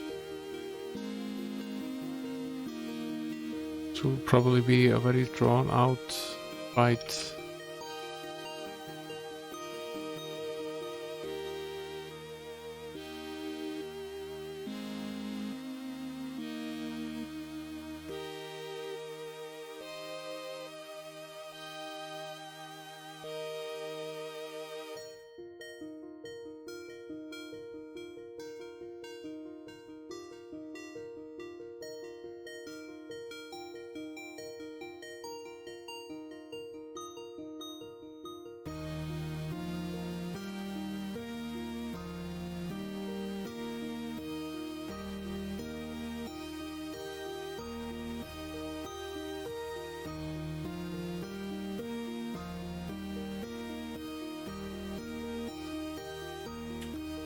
It worked out better than perhaps expected.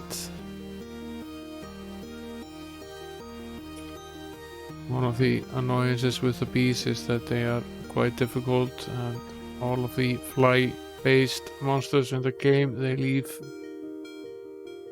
practically no treasure behind. Sort of makes sense. I've never seen a fly carrying a treasure chest, but it's also rather annoying because you spend quite a bit of magic usually fighting them, so you end up in a net negative.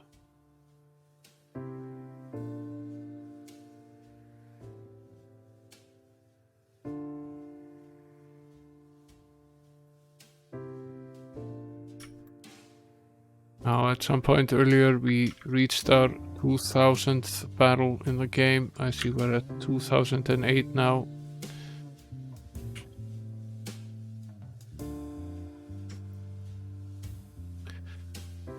One could say we've done our share of fighting.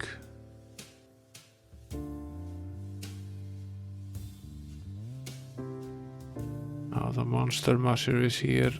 He's able to cast a disintegrate spell. He's not to be trifled with.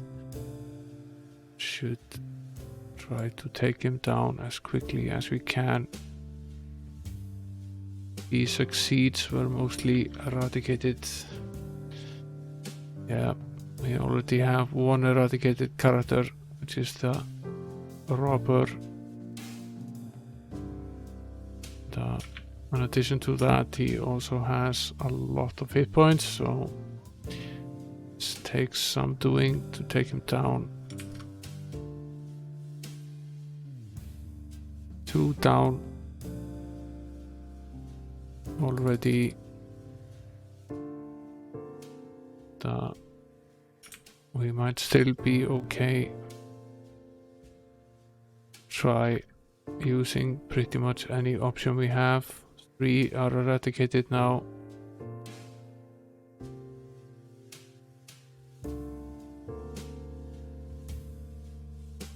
There are 7 of them left, 6 now.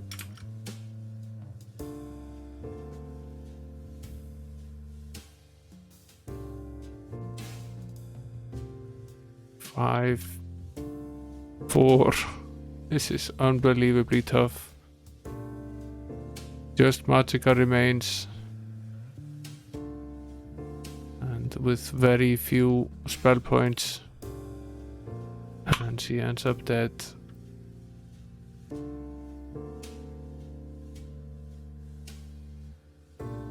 The luck of the draw, sometimes a pain in the ass in this game.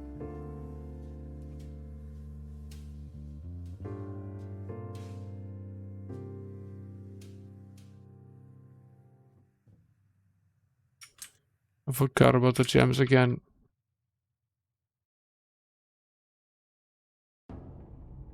Let's fix that as soon as we're out of this fight.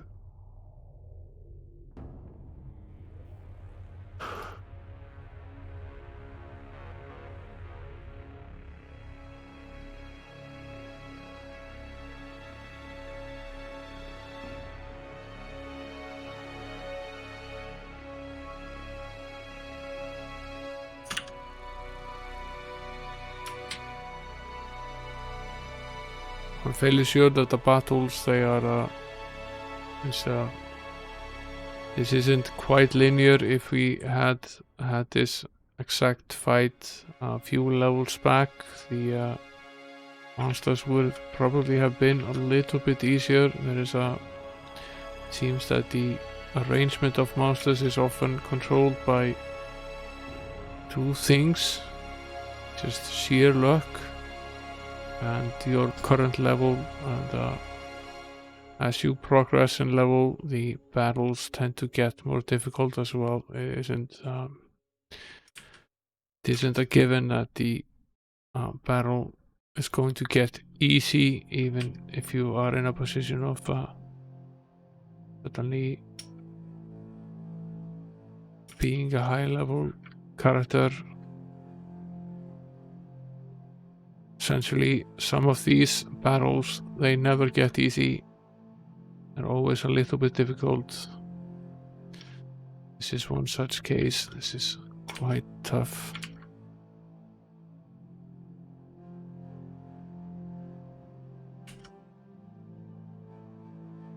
And most of the battles here are difficult due to the combination of different monsters, not necessarily because of a single monster.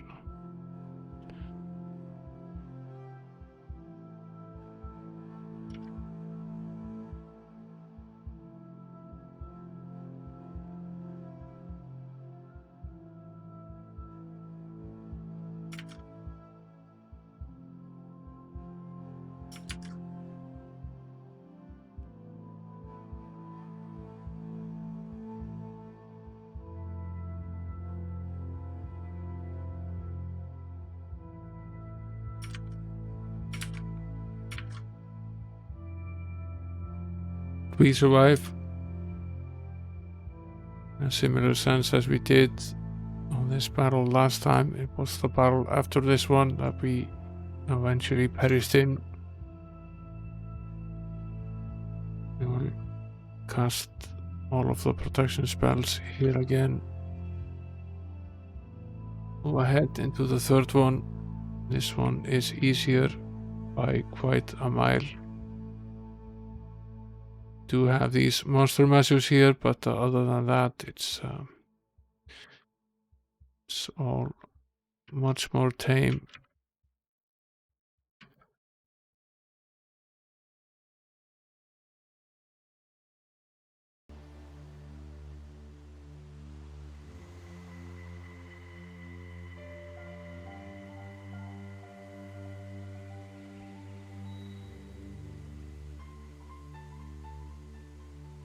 Two of them left, one dwarven knight.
This went pretty well. I don't forget to share the gems again here.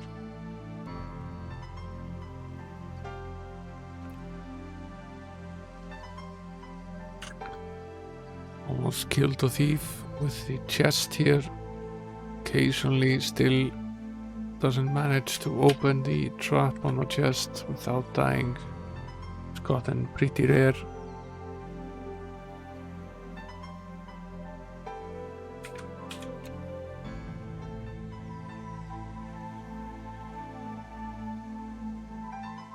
This is okay on the surface at least. Looks pretty fine.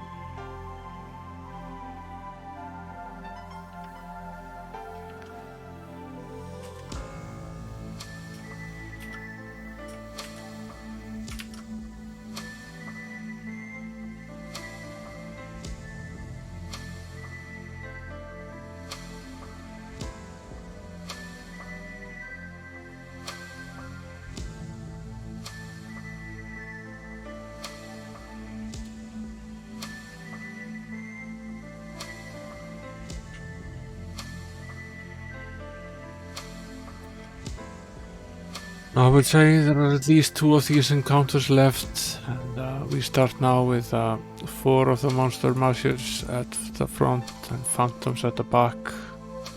We already lost 1 member to being eradicated.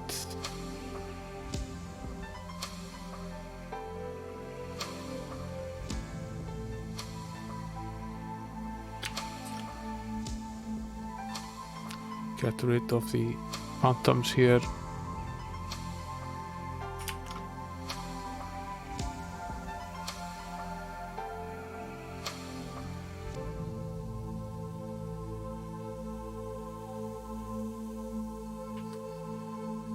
We've had 4 bouts now of the dancing sword spell, and still not one of them is down. It's really quite a magical thing how incredibly resilient these guys are to pretty much any sort of spell or attack. They have a lot of hit points, but we now focus on taking only them down, so things are in fact better than they seem. Now we have a choice now, and a difficult one. We have 1 battle left, and which we need to finish. If we go back, we will have to have some of these fights again.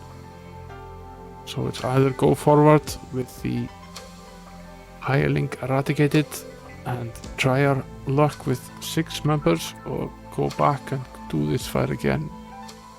I would rather get this done with, so let's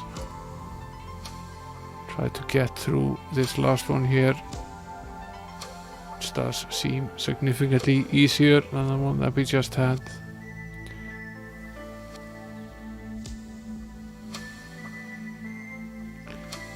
Curious to see what is actually there at the end of the tunnel, whether this is just an endless amount of encounters for practice purposes, or whether there is some item or something of value here. No, there is absolutely nothing here, so there's in fact no point to all of this. I will cast the beacon here. We will travel back to town, sell some of this loot. Have a good luck, no sharks.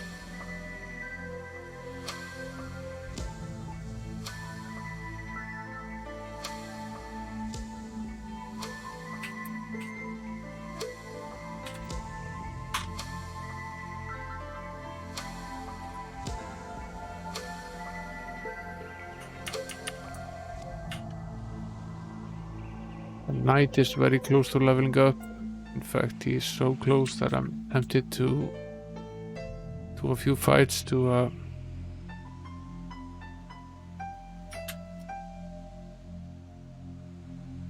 do some fights to level up now. I'll visit the circus though. It's day 14. The circus is in fact not here.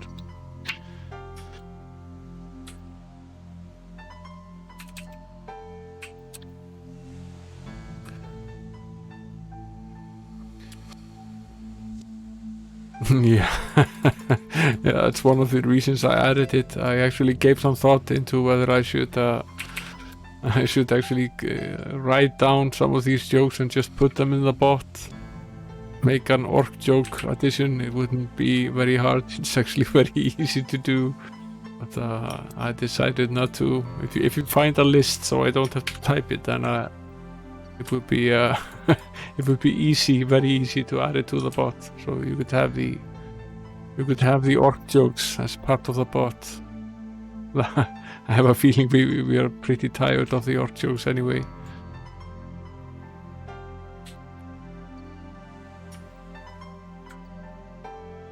I wonder if we can actually finish all of these without resting. It does seem so at this point in time. No, not quite. The chest exploded now, so... Well, maybe we can actually. We might actually be able to do that.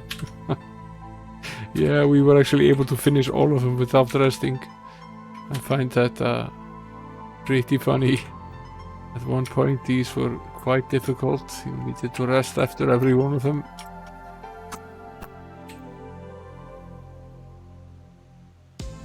Sell some of this stuff here.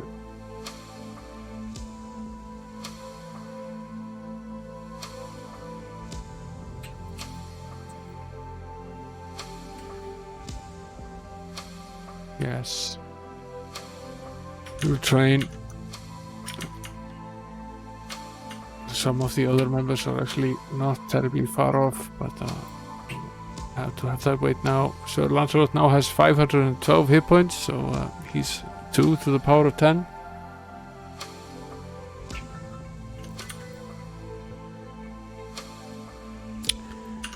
That's a significantly powerful little knight.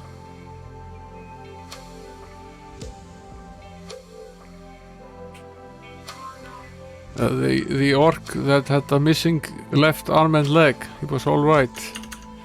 Yeah, let's see. That's one of the better ones at least. Not all of them are actually funny. Some of them are cringeworthy.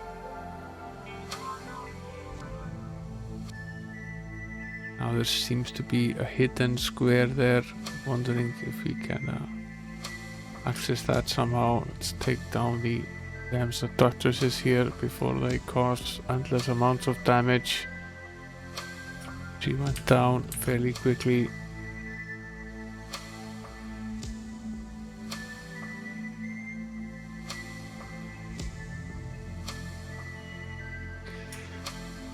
Sometimes it does seem that the most difficult part in this game is just noticing which monsters it is that you're going to fight and taking proper precautions. In many cases it's just a matter of knowing what it is that you're going to be fighting. Does appear to be absolutely nothing in this corridor. It's just a long winding corridor, but I assume that the reason it's here is because you need to use it to access some sort of hidden room here behind some of this. No, that is actually not the case. This corridor has no purpose whatsoever.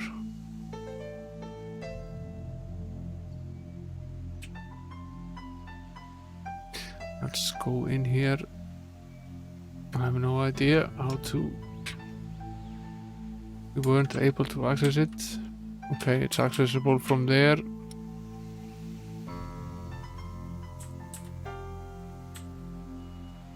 This one potentially then from here.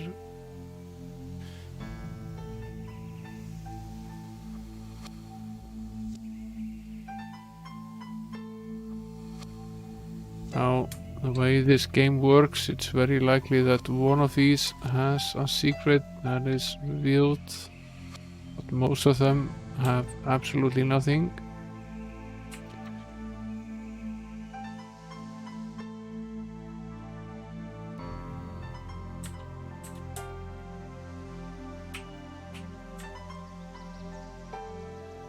Here is a fight. Not terribly difficult one.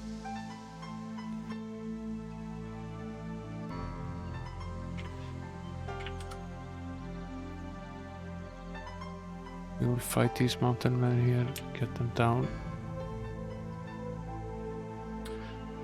And we'll do a lot of cure poisoning.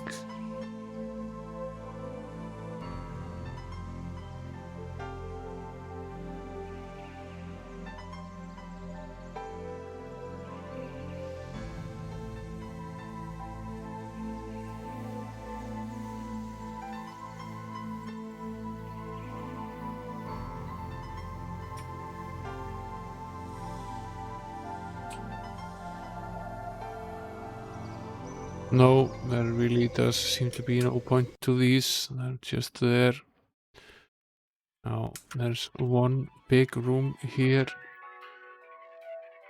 Otherwise, there appears to be no hints or messages of any kind on anything. So, it's just this door here.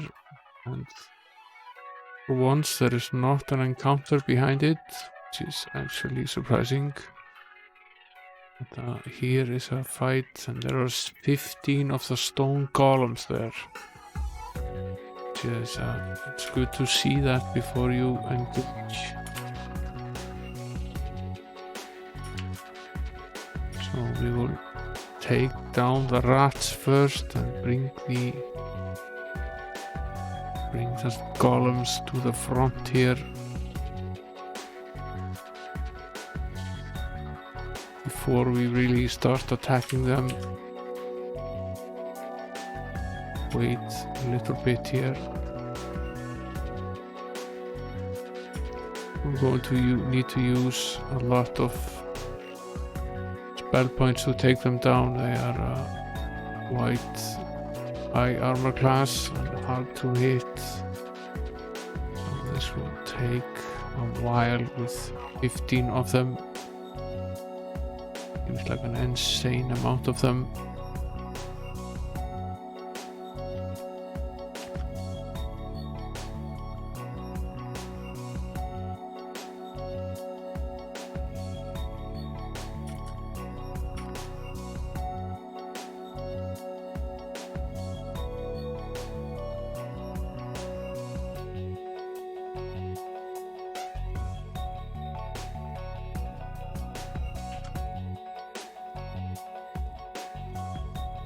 This might be one of those cases where it's highly beneficial to cast the holy bonus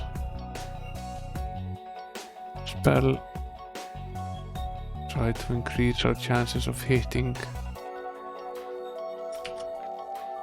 Since we need all the luck we can get here.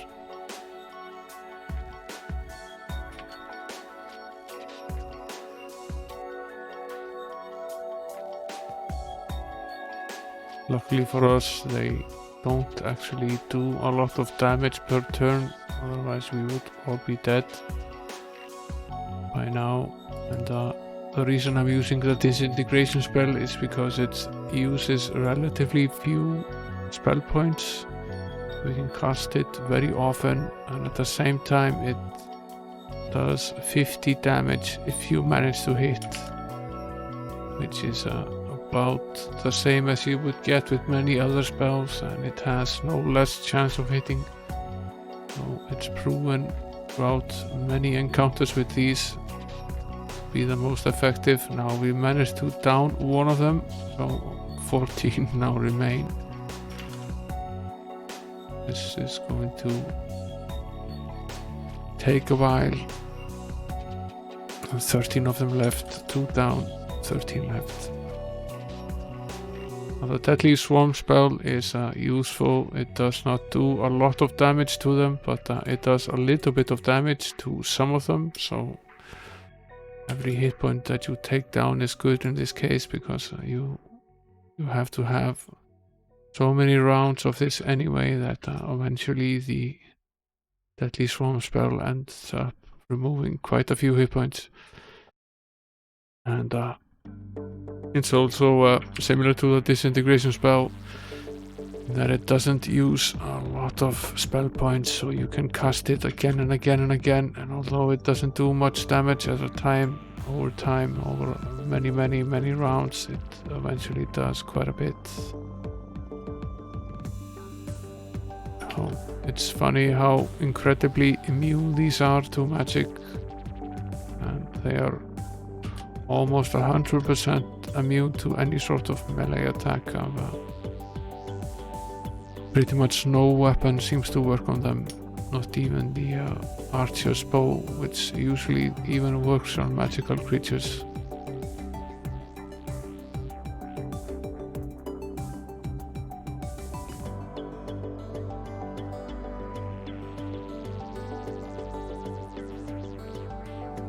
Now I am slightly worried that we will run out of spell points here. It's entirely possible that we will.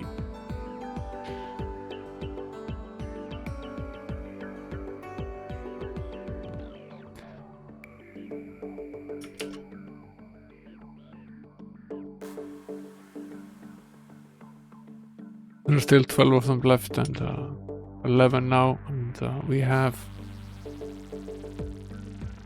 can cast the disintegration spell 14 from 15 times more. We can cast the Deadly Swarm spell a lot more, so we could potentially just continue doing that for a while. We will gain quite a few experience points if we manage to bring all of them down, so potentially in terms of experience this is worth it. You probably won't find a lot of gold.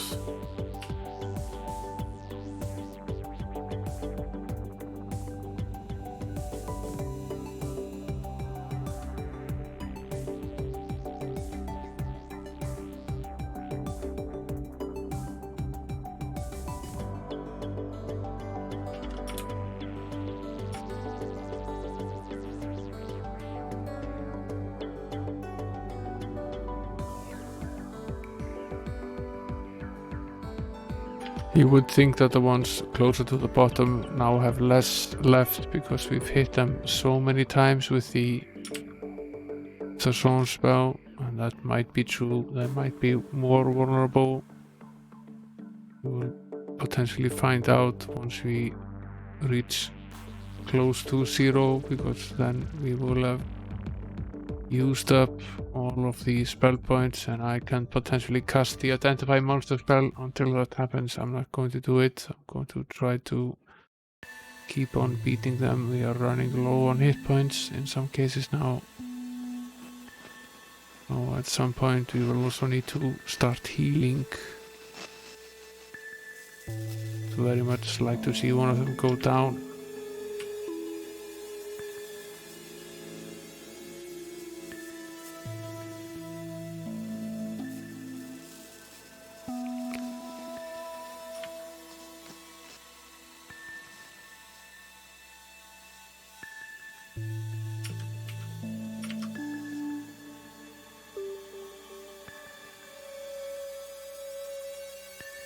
Now we need to spend one round here curing Sir Hiron.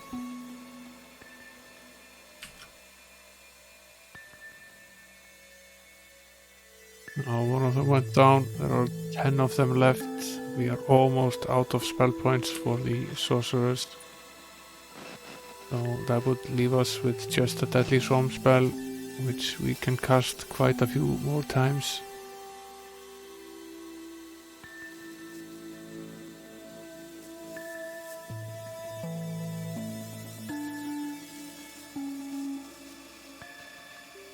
There are 9 of them.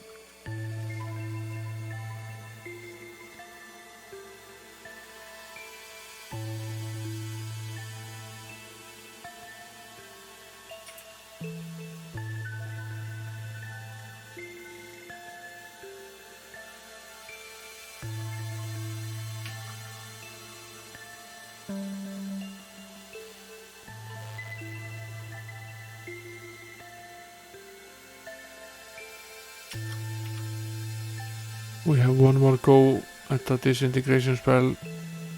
I think we are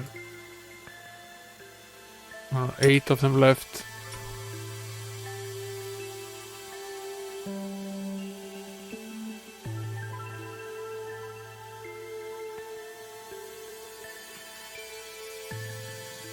I think we can't cast it anymore. No, we can't. We can, however, identify. This one still has 241. And cast it one more time here. Oh, 241 hit points at the level we are having. So at this moment will take a long time. Potentially we will run out of spell points. So check the one here. It has 161.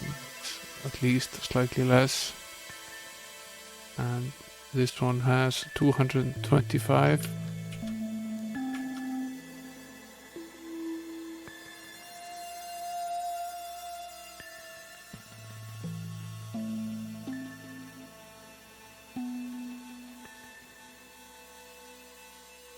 Can't cast the identify anymore.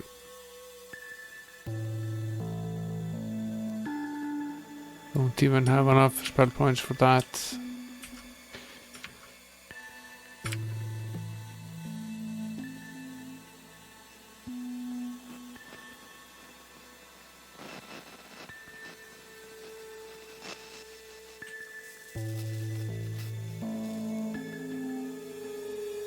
Just one spell point left. Potentially gonna have to cast a flame arrow.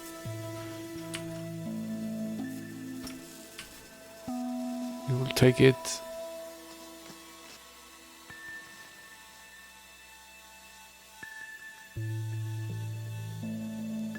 Now, eventually, if we run out of spell points, then we are screwed.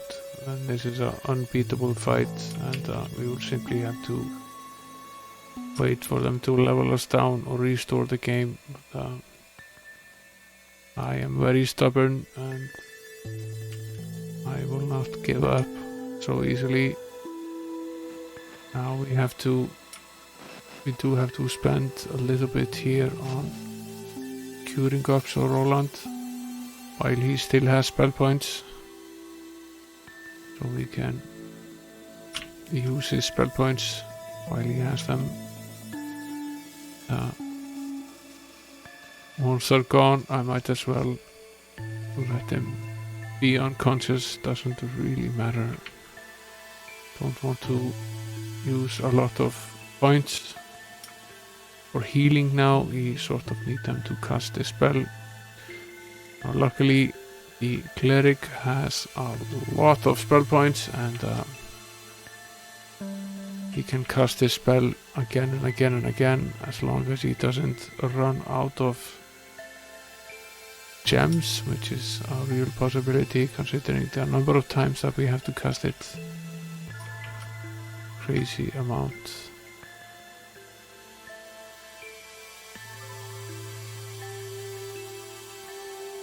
There are still 8 of them left.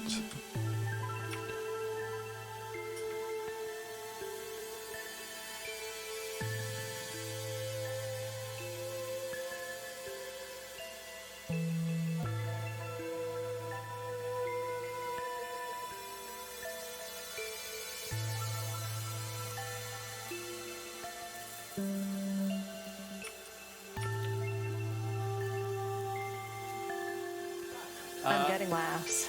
Yeah. Maybe I should host the show. Okay. Hi there, Ash. Welcome to the stream. Thanks for the host.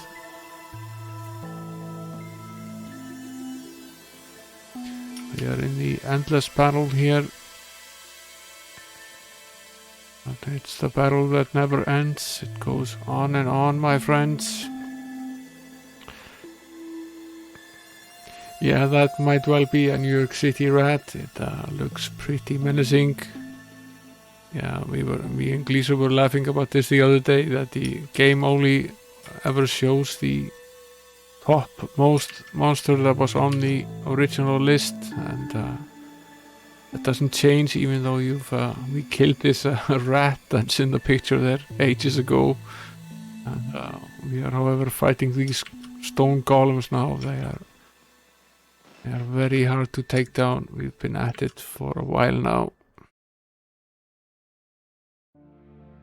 Don't know how many rounds we've done with them, but quite a few so far.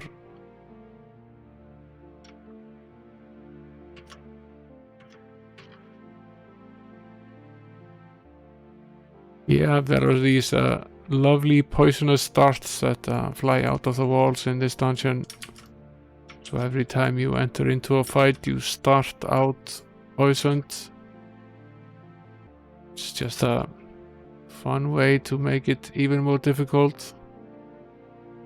Game likes to pull these tricks.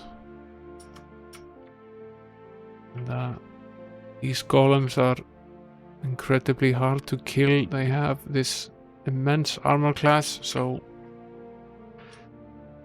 any conventional melee weapon doesn't work on them, and they are also largely immune to magic, so it takes forever to take them down. And we are slowly running out of spell points. However, the cleric still has some 240 left, so he is now the only spellcaster in the group that still has spell points. So now it's his job to try to take them down. He's the only one that can potentially still do that. So he only basically has this one convenient spell that he can use, which is the Deadly Swarm spell, which has the advantage of not using too many spell points, which is also very important at this stage of the game, because we need to be able to cast it often.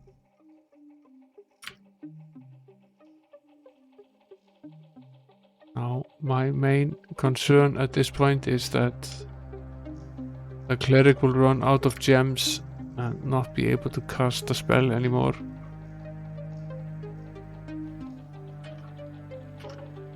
As well as the fact that this will potentially take forever, because we are maybe only removing 5 or 6 hit points per turn, and these damn things have something close to 250 by default.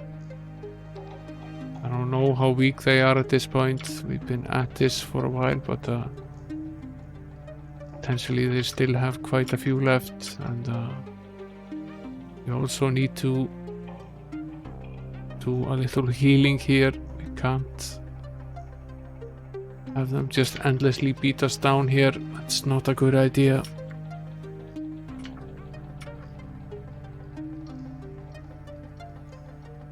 I'll heal up the frontmost two that have a fairly high armor class. Have the golems focus on them for a bit.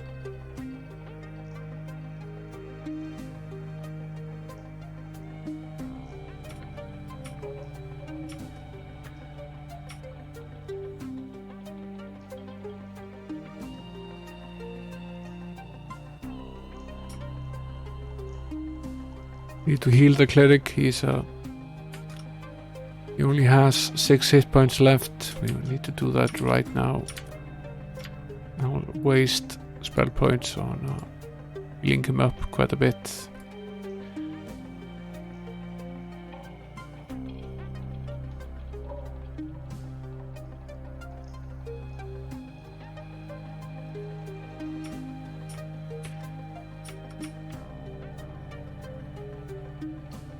I'm having the characters block now instead of attacking.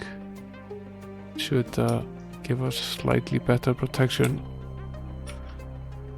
since they aren't really causing any sort of damage at all.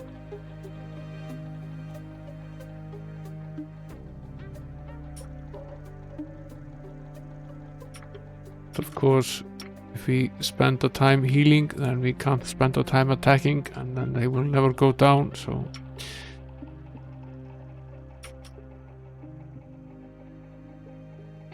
A smart man would have abandoned this battle, but I'm not that smart.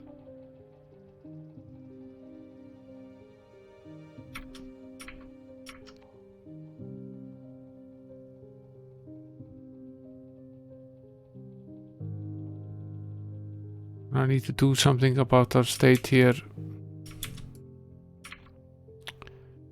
Have to cure some of them here before we all wind up dead, which would be bad.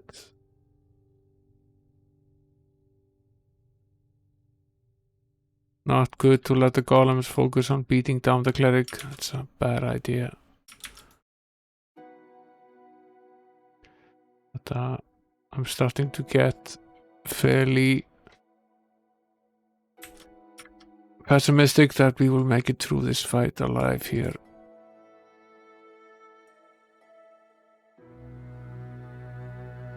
You can only cast a spell 8 more times. And that's only if we don't heal. I don't think our chances of bringing them down here are all that high now. But not out of lack of trying, I'll say that.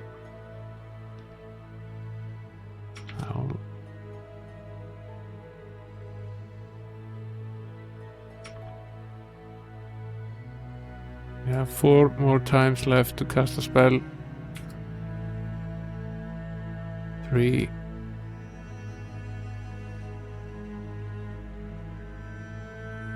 And the cleric is down, so we are automatically dead, and eventually we perish here. This took like half an hour and was essentially a useless battle. So that's okay. We'll take... We've seen worse.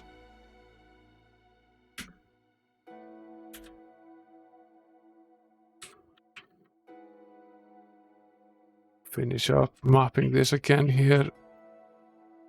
Now, the only good thing is that we are very unlikely to face exactly the same battle again, so it's not likely that we will have to have this again.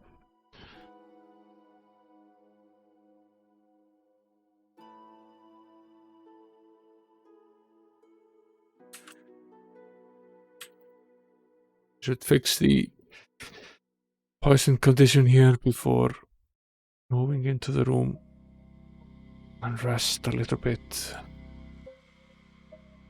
to recover from the poisoning. I think I'll cast this spell more often in this dungeon alone than I did in the entirety of the game combined, in a lot of poisoning. And we will cast a standard protection spell from the elements and magic to give us a little added protection in battle.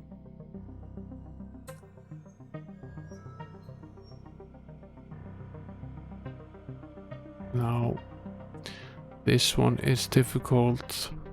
There are 12 monster mashers here, and we need to kill the druids immediately.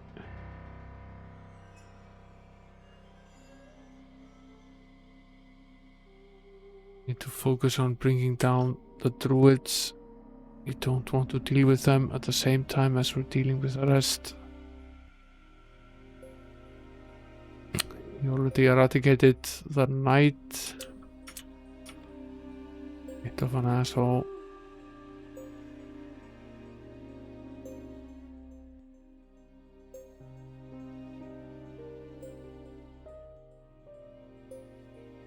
Now it would be very good if we could cast a Moonray spell, but we are sadly not outside, so that's not an option. 2 already eradicated. That's bad. Very bad news.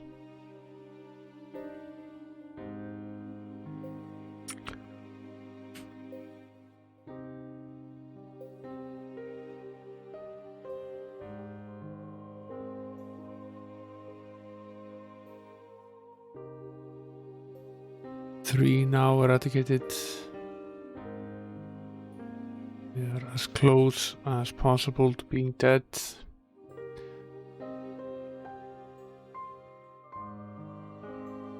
As we can be without actually being dead. We escaped another round. Now we're running out of spell points. See if we can use the Divine Intervention spell and sort of recover but not de-eradicated. We will not be able to fix that without visiting a temple. Let's see what our options are here. Not that great. We still have the disintegration spell, but we also have 11 of these marshals left. Crazy amount.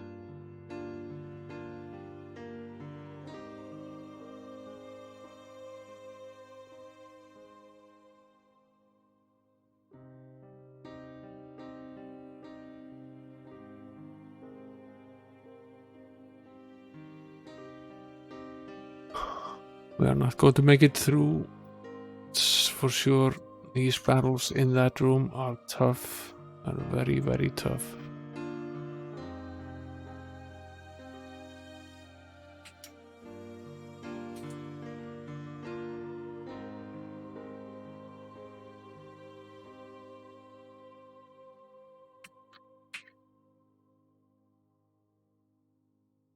Might as well finish up these here and set the beacon in another location so we can return directly to this fight.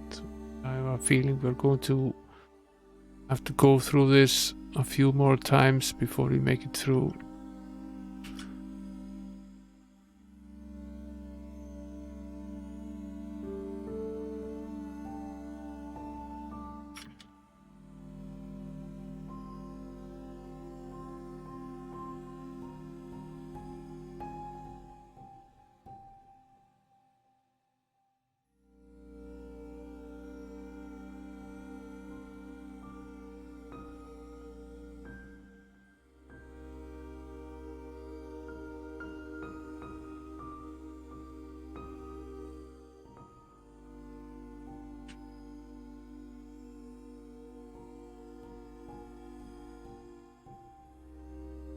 This one is unusually tough for this location, but we'll make it through okay.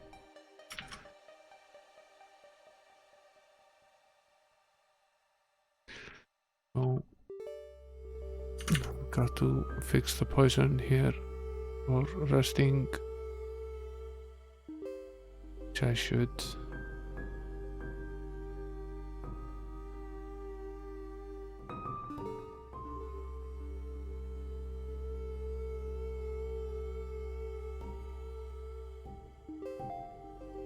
There we go.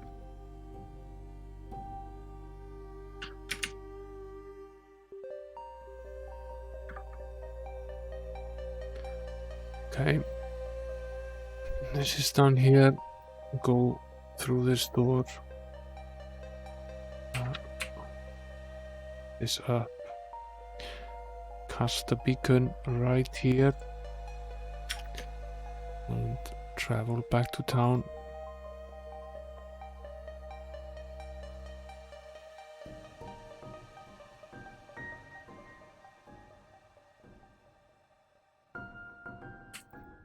See what the status is like here. We were pretty close. Missing about 50,000 for 2 of the characters in the party to level up. We will do a little monster massing here. We can do 50,000 very easily It's 13.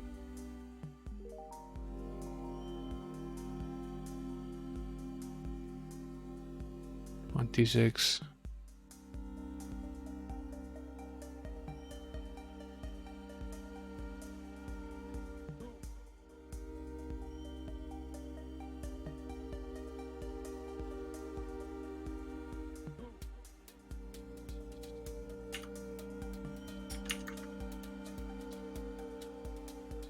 I see that we need to stock up on food as well. We should finish that at roughly 40,000 now. We're now at 50 something.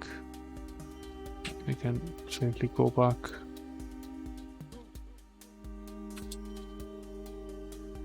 Finish leveling them up.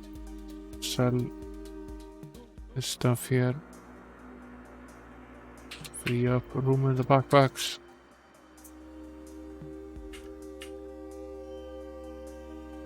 We go additional level can mean the difference between life and death here. Food fully restored now. Let's cast the protection spells. For saving, we can go straight there and fight. Now we're ready.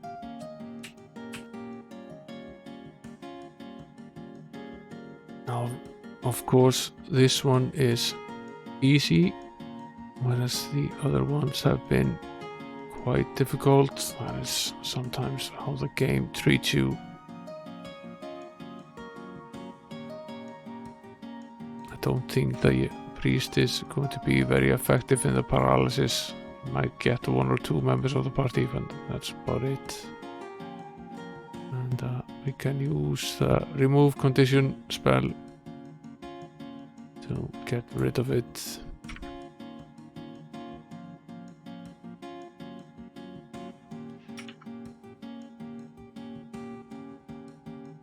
The same will not be said about the poisoning. That is still very effective. Poison every single member of the party every time.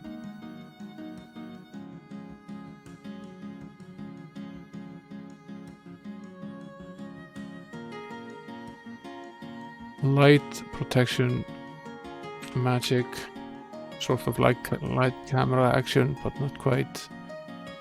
Now it's very funny that we had these 2 incredibly difficult battles in these squares, and now they are just so tame and easy. This is also easy peasy.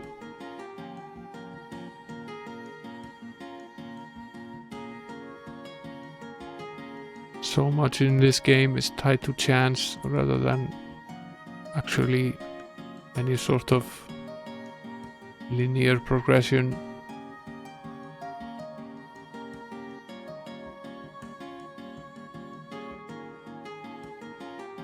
I had this rule for most of the game that we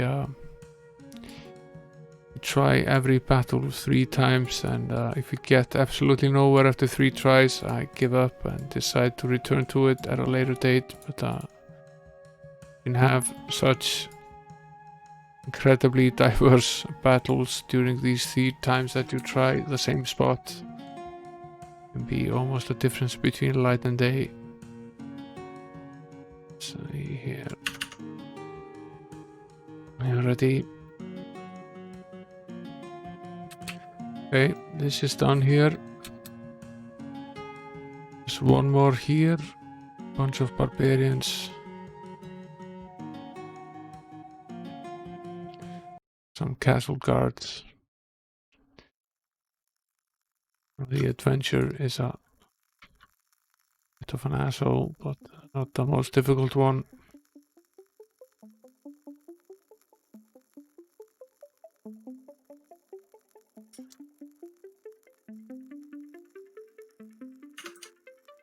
Now, outside of having to constantly cure the poison, these have all been very tame.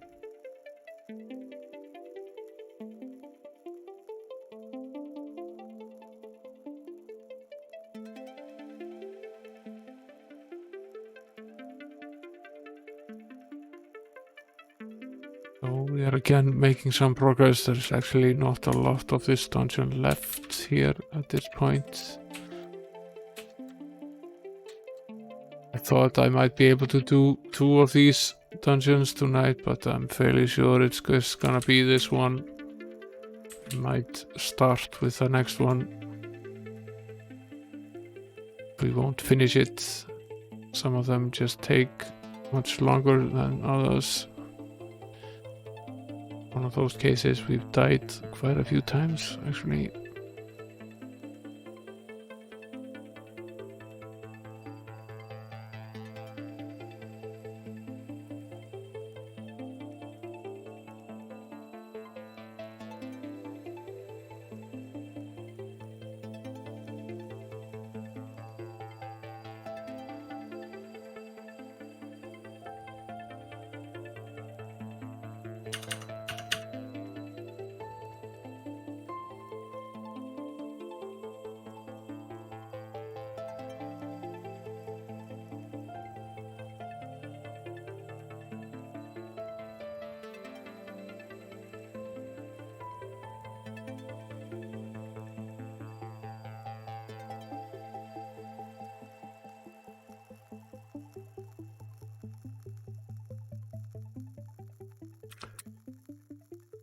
Now, there are obviously 2 hidden rooms here within these squares.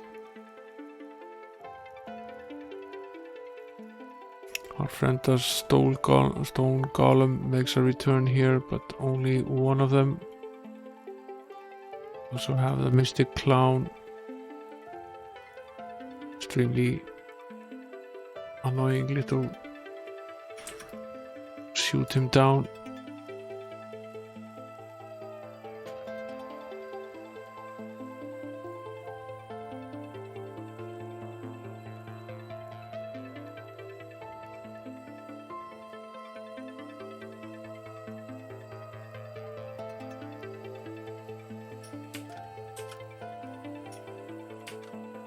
Now we're going to need to cure up the sorcerer because the mystic clown sent her to the front, which is of course not where she's supposed to be.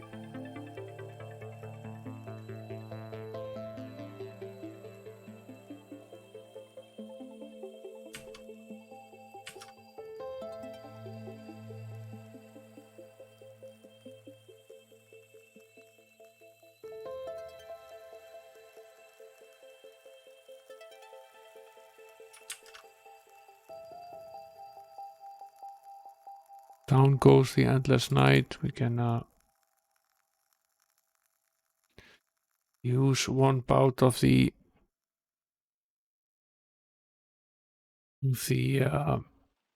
dancing sword spell, and then we should start focusing on using disintegration to take down the stone column.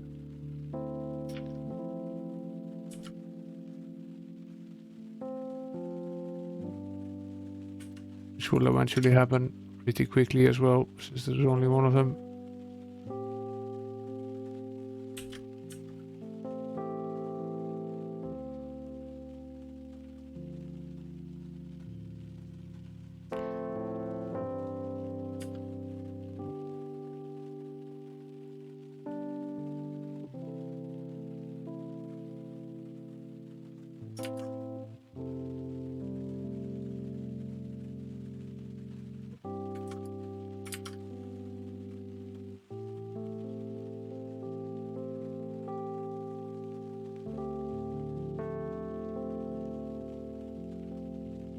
He's taken twice 50, so that's brought him down to 150 or so, and he's taken a few of the additional ones with the swarm as well.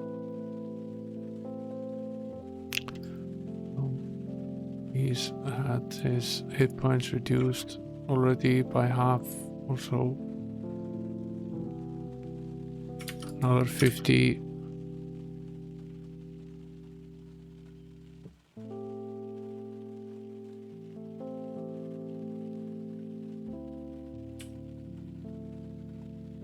Until is out of spell points.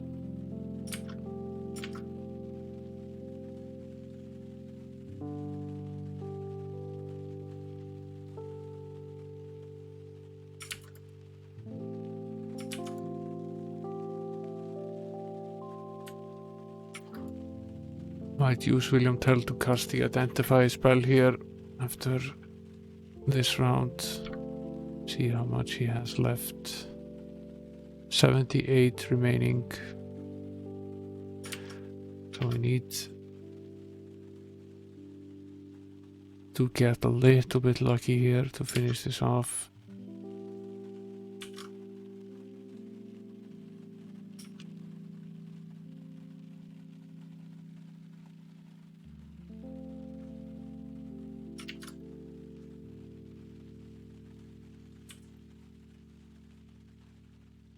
$50 more leaves 20 or so.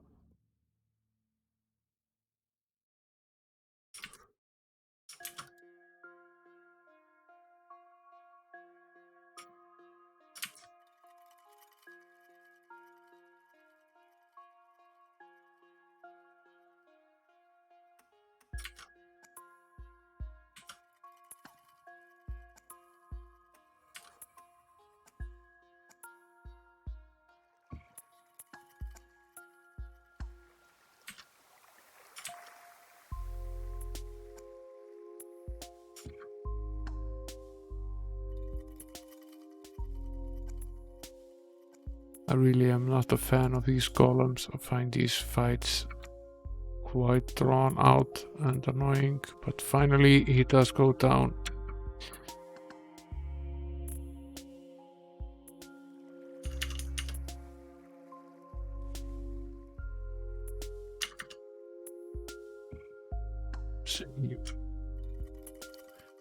There's nothing in here except for this encounter. There's something on this side. There's another encounter, slightly easier one, different sort of monsters. There's actually a fire elemental there at the top.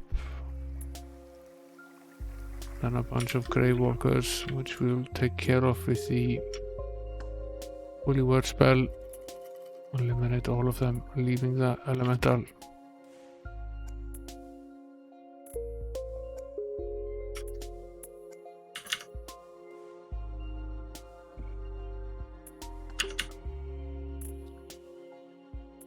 Very little actual in the way of finding any sort of secrets or information in this dungeon. It's all just been a lot of fighting. 22 flaming fears here. It's quite a few flaming fears.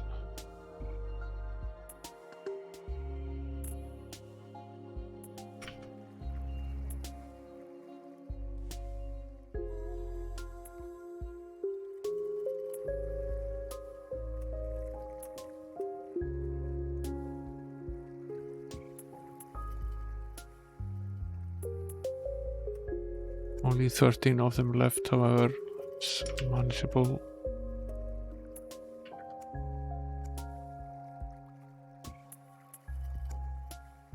Down they go.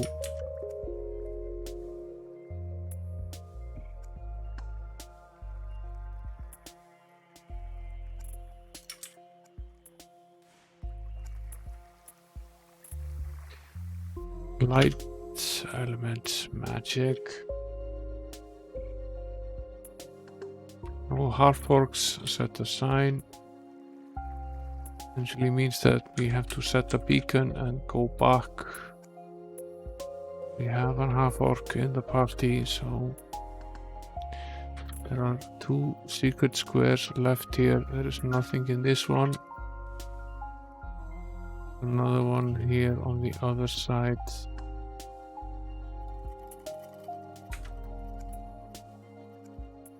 Nothing in that one either. At least we've taken a look at it. Now we're done here except for this hallway. Let's finish that right now. Seems we never finished walking it. 1, 2, 3 downwards.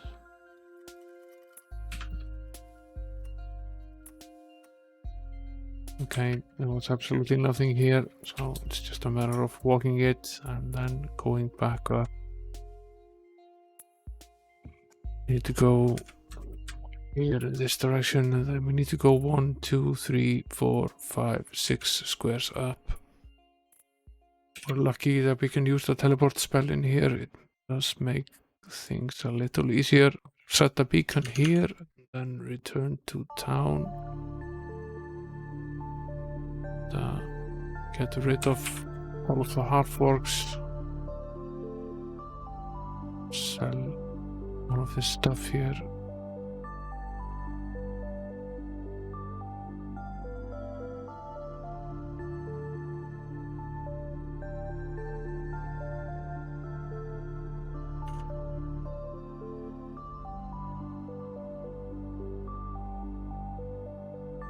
Should perhaps go check if the circus is there now.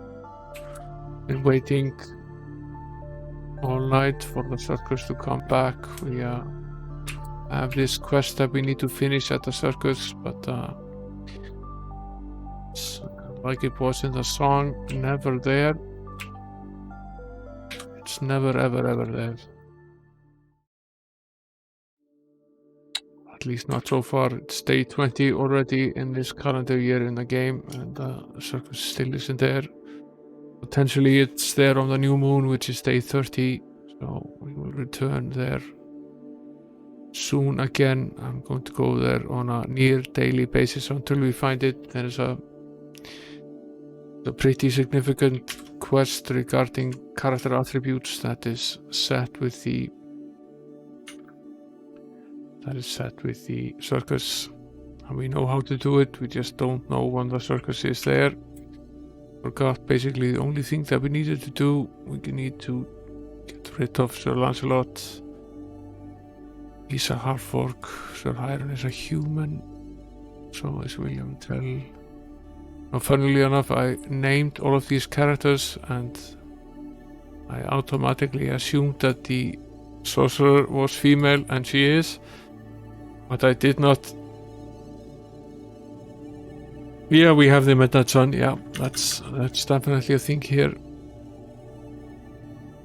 So that is a golf tournament out in Akureyri, which is out far north, where they have about an hour longer during the summer than we do here, which is called the Arctic Open, and they tee at midnight and play through the night.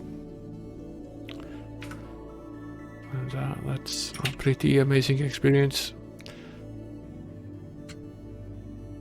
Now, this was an energizing beam in this room, which affected everyone in the party.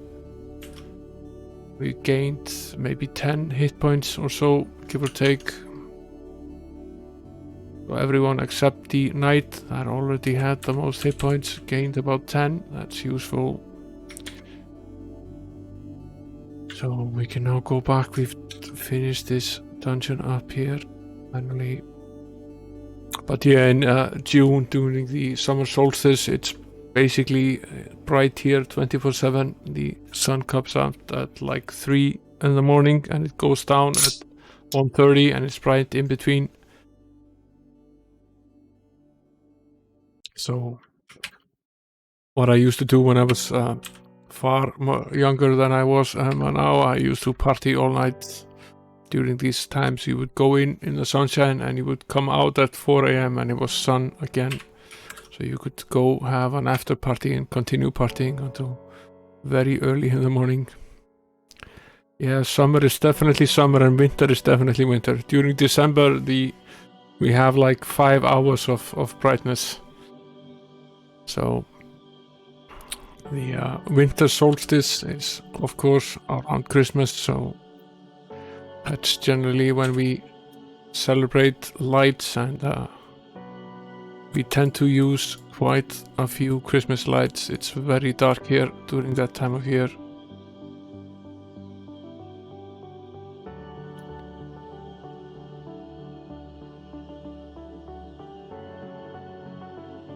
Yeah, the summers are a time for party, although this summer was perhaps slightly jaded, although we were mostly rid of COVID for exactly during the summertime. It didn't really return until we opened the borders again, and now we're dealing with wave number 3. which seems to be quite difficult for us at the moment.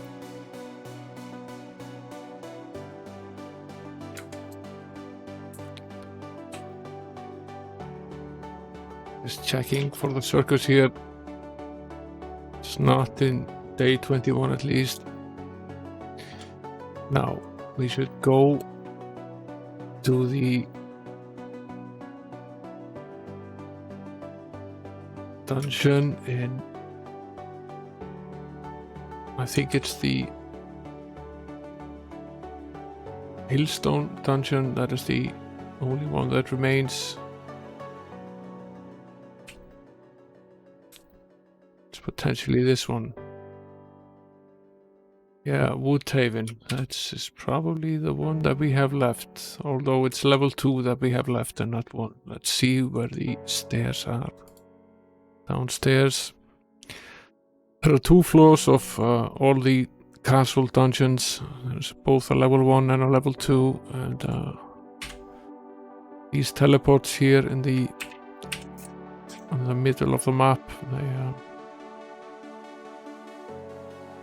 No, we already completed Woodhaven, so this is not the one that we have left. Which one is it?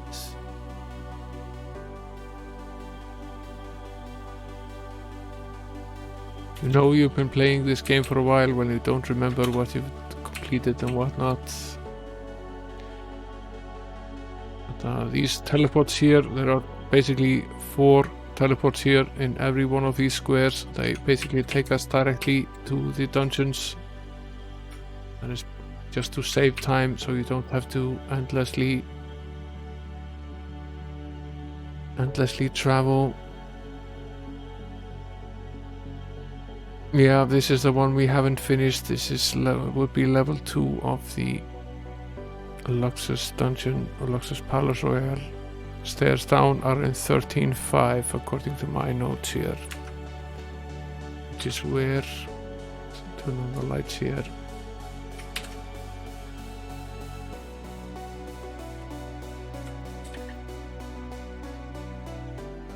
It's further down here.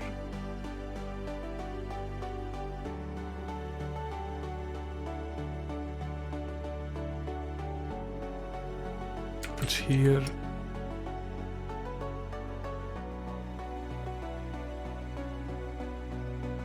Exactly here. Okay, so it's up here, down this corridor, and all the way down here. This is where we want to be. This is the one we haven't mapped. I'll set the beacon right here, and we will return to town to save the beacon, and then we'll return again. Might do a few encounters here before heading red.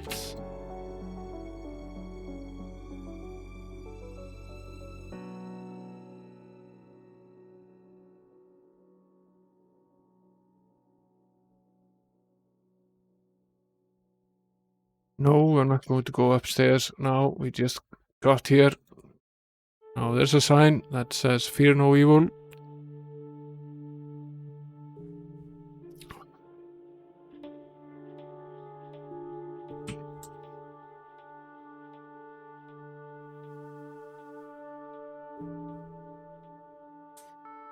This is a mix of all sorts of different beasts. None of them perhaps particularly difficult, although the leopards have a surprising number of hit points. Of course, there was a jester there at the front.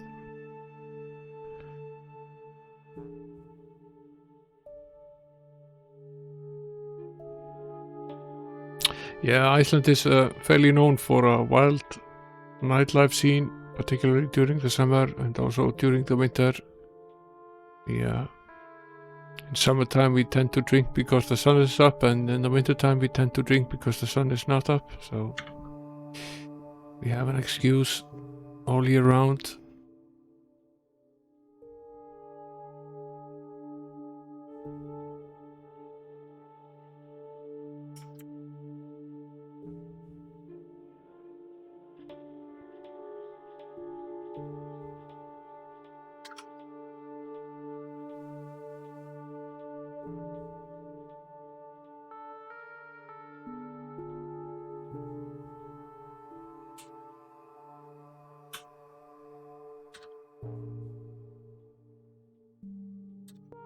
Oh, this is one of those random teleports.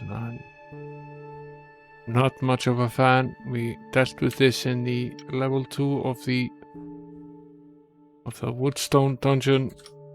Forever being endlessly teleported back and front for no particular reason. Now this sign says no sorcerers. We might as well get it over and done with. Let's set the beacon here. Travel back to town. Now, funnily enough, of course, the sorcerer set the beacon, but the archer, who is also a sorcerer of sorts, can use the same beacon and return to exactly the same location. We have found something called a quartz skull, which I'm not sure what does, but potentially raises intellect by 15. Yeah, it does. So that's another very useful item for the sorcerer. But we might not have a free equipment slot for it. That is a problem that we often have. What is potentially something that is we might want to take a look at is simply removing the blowpipe. We very rarely use it, and using the quartz skull instead. Raise her intellect up to 69, which is besides being a good number and nice, is also fairly high and will bring us lots of additional spell points. We have 418 now, and we will gain about 30 more, or 40 more, close to 40 more. 38 in fact. So that's a worthwhile upgrade. We will sacrifice the blowpipe, which does very little actual damage, and gain some almost 40 spell points instead. That's a worthwhile trade. Cast the beacon again and return back to the Luxus Palace Royal dungeon. Now, this does not appear to be, at least on the surface, very difficult. There are these annoying little teleports, but other than that it's fairly tame. Now this was a teleport. X7Y3 is a teleport.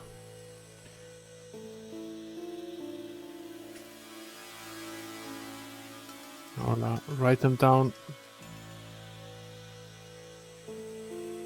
to somewhat minimize the chance of endlessly walking into them. This is a pathway here.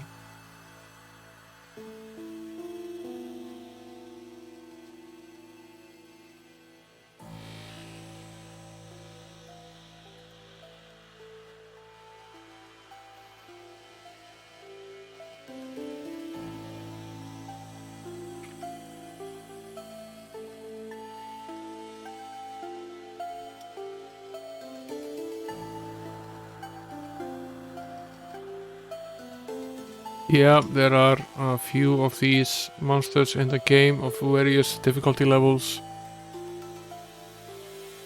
How it gets inside floor 2 of a dungeon inside a castle is a good question. I would think it would be rather tall. Probably higher than 6 feet.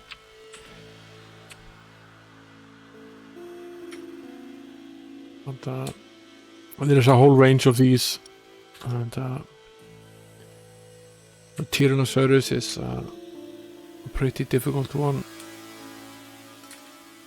Although they are pretty much like the ogres, they are big and dumb and have no magical abilities and not a great deal of armor, so they have a high number of hit points, but can inflict quite a bit of pain, but only usually to one member of the party at a time. So you just need to plan around them a little bit.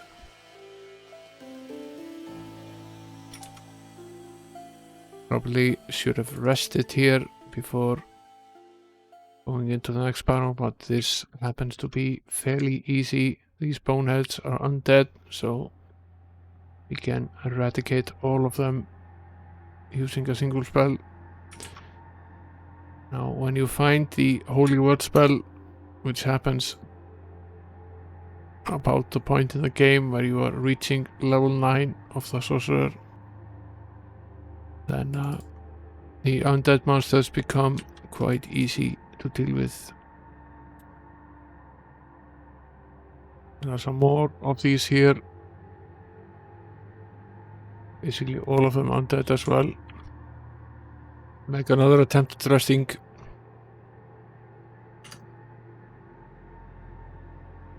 Now, based on what we've seen so far, this dungeon is a lot easier than the one we were just in. And I don't mean Timberlake.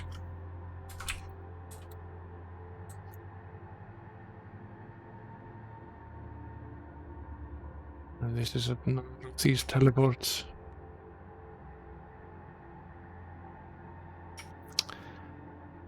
Sort of an annoyance, and there's quite a bit of this in both the first and second game, and it sort of makes it difficult to map, and you keep getting juggled around.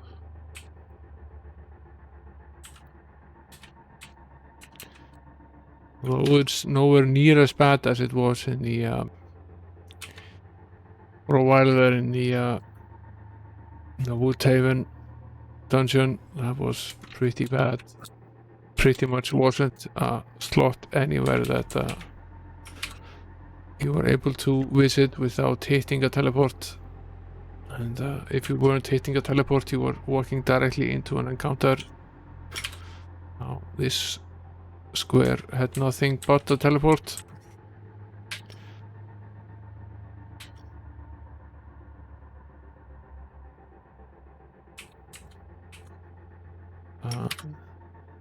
This area is pretty open, so it's fairly, other than the endless teleports, it's fairly easy to actually map it. There aren't that many encounters.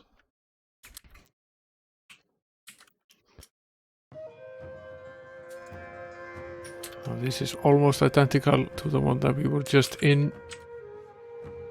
So it's one of the many cases in the game where the map is a mirror. It's the same on each side of the aisle. So this is identical to this.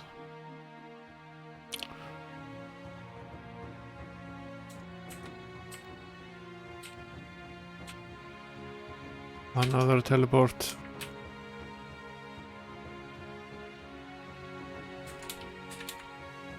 Now, judging from this, there is a teleport on both sides here, so we need to go down here to be able to map this. How likely is it that this is a teleport square here? It's 100% likely. That's what it is. Yeah, now on the edges here. Looking for some help? Hey, I know that we have all gotten a raw deal. I don't think that a fair shake is too much to ask for, do you? So, for only 1 million gold, I'll sell you all the hit points you should have. Will you pay? Which is interesting.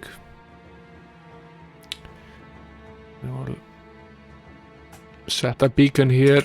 The game has fooled us many times, so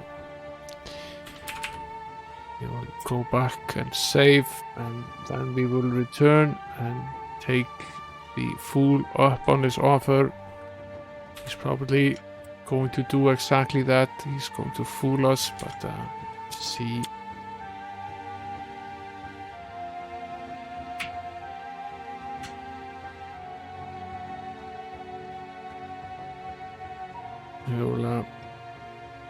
I might try this with the knight here at front first. 722. That is interesting.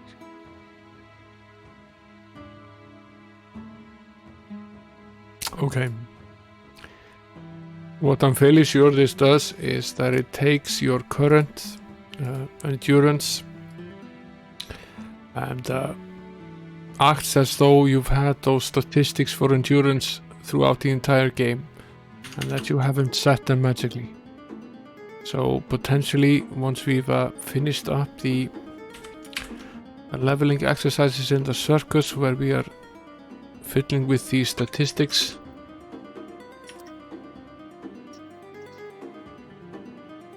this would be the correct place to visit. So if we make the endurance higher for every character and then go there and pay him the 500,000, then potentially we can earn a couple of 100 hit points per character, which would make us much stronger, much more able to deal with the more difficult battles that remain in the game. So we'll save this particular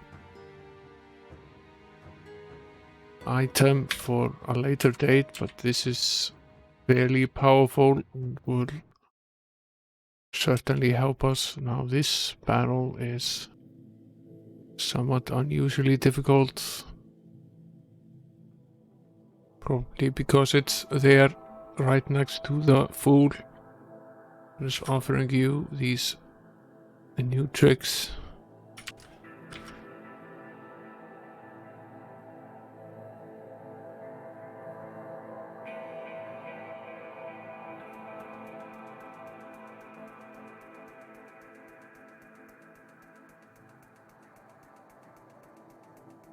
A lot of these rocks left here.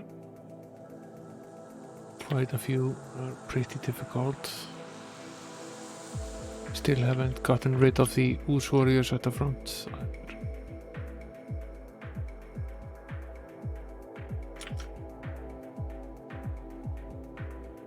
Yeah, this image is used for quite a few of the more difficult magical characters in the game. This is certainly one of them. He's quite tough.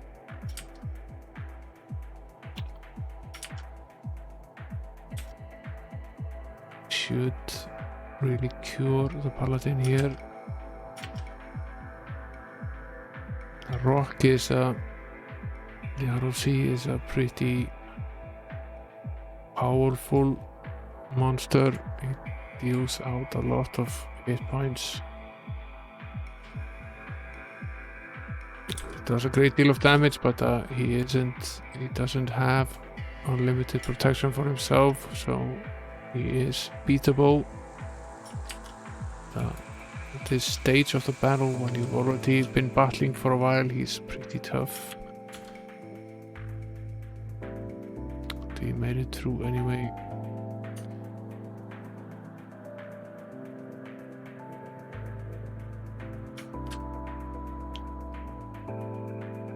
Okay, after all of this, let's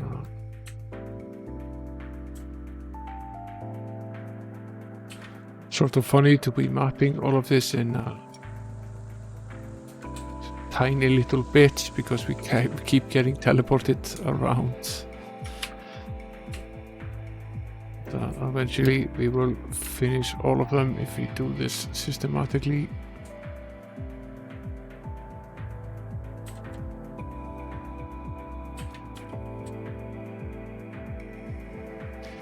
Now, I can't imagine how hard it would be to play this game without the mapping. Is there a message? Where? Where was the message? Didn't see it.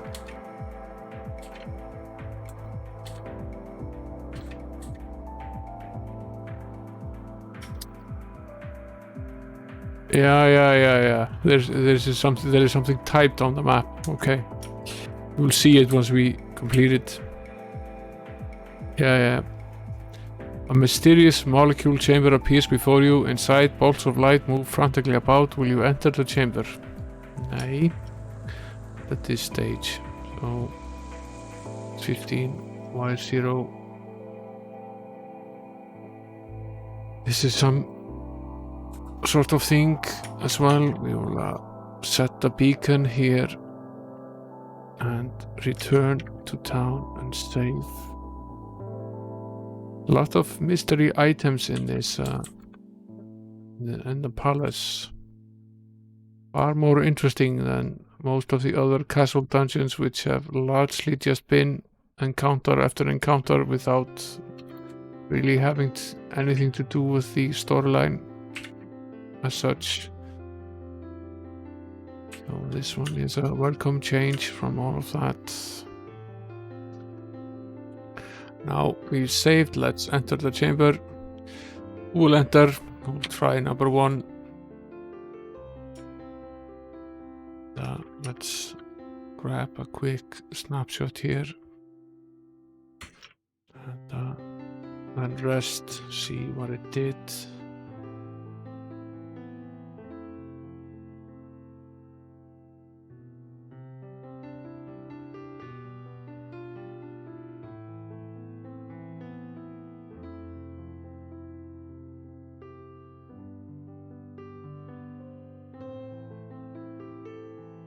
Seemingly what it did is it reduced our might by 5 and increased our armor class by 2.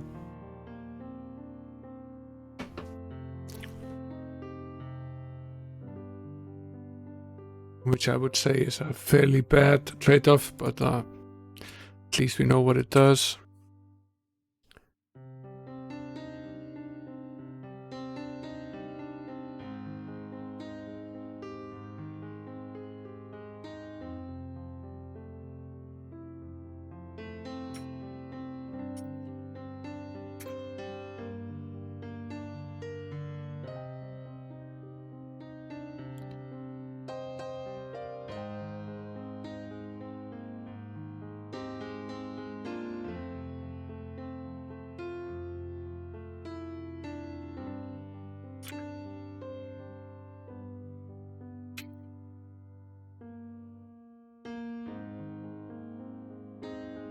See, we'll go back. Yeah, I don't think this is a good trade-off. It might be for potentially some of the characters. Well, we at least know it's there. We know how it operates as well. It's also not a one-to-one trade, as are none of these. You have to spend many units of might in order to get the additional armor class, and raising your armor class by 2 and losing 5 might is probably a bad trade-off for almost everyone except a very desperate spellcaster.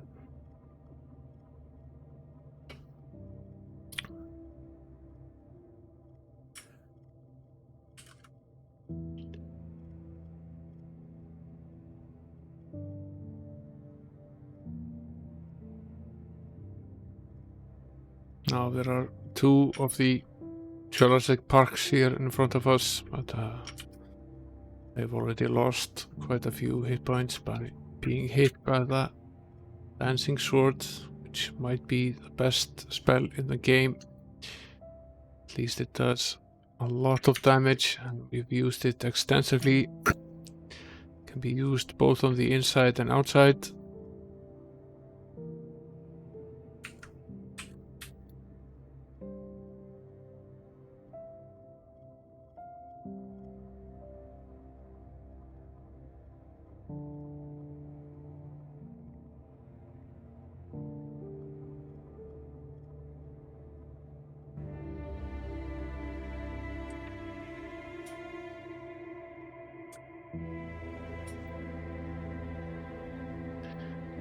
I'm almost convinced these little 1x1 block are... Hey, I just saw Sir Elvis in Hillstone dungeon level 2. I knew that the whole death thing was nothing but a hoax. Go there. I'll give John Van credit for occasionally being funny. We are being lured here to Hillstone dungeon level 2, which we already completed. Let's write down the location here.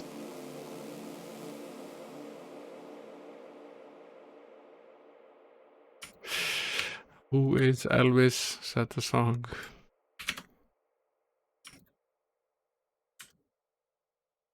Some gnomes here. Still disturbing their peace. Let's. If they were wise, they would run away. That's probably what they're doing.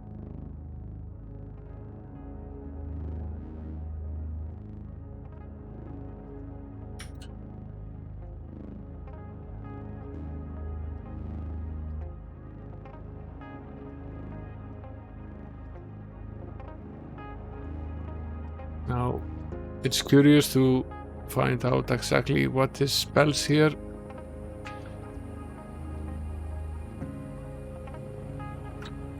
Which we will as we move across the map. No dwarves, set a sign. Let's get this done with. It's easier to do all of these right away. Let's head back to town. Now,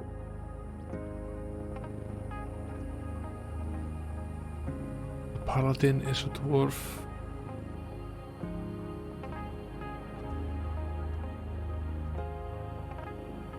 That's actually the only dwarf. Yeah.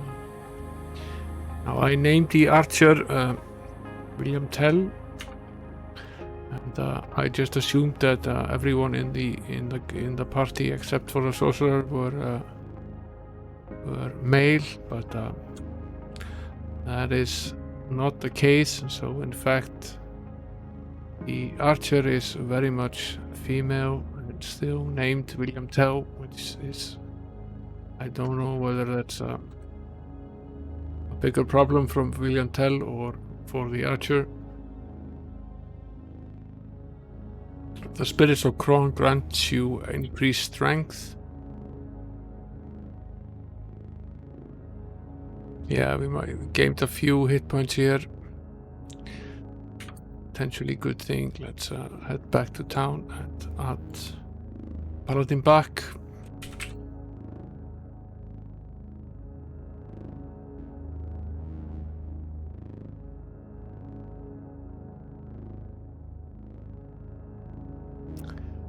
The system to reorder the characters is quite convoluted, so it's usually easier, particularly if you're moving a character from near the top, to just reorder all of them again.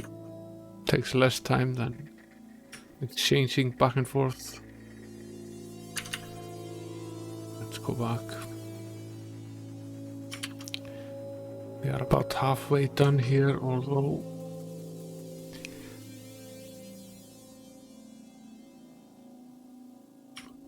bits and pieces.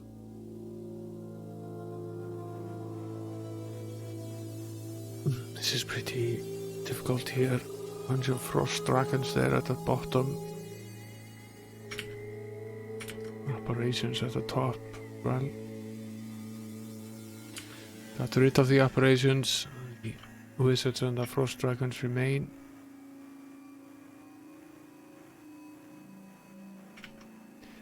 The fact that there are so many dragons means that we will probably find a decent amount of gold. We found some 300,000 gold.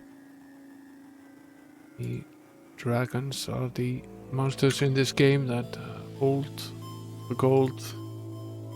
Quite a bit of the gems as well. They are pretty rich. Now we got sent back.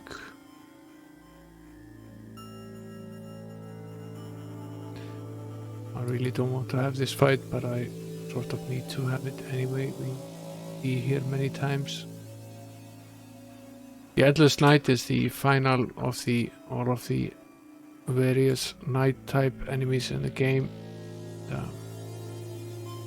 He's endless in the sense that he has an endless amount of hit points. It's not completely endless, but there are quite a few.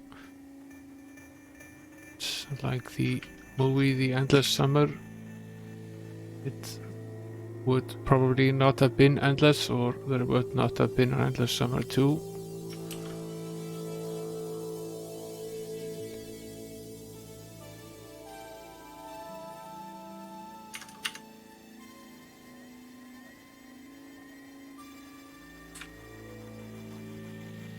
A fight here at every doorstep now.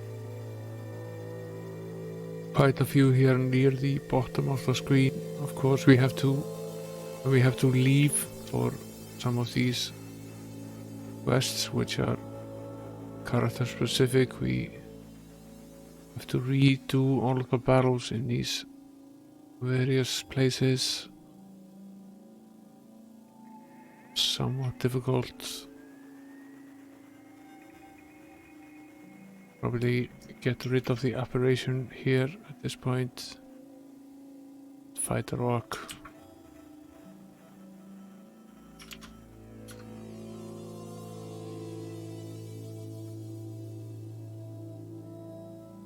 Go.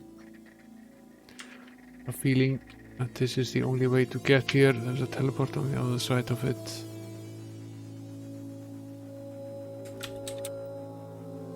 This was also a teleport. Need to go down here. Oh, this is also a teleport. Okay, we need to come from the other side, it seems.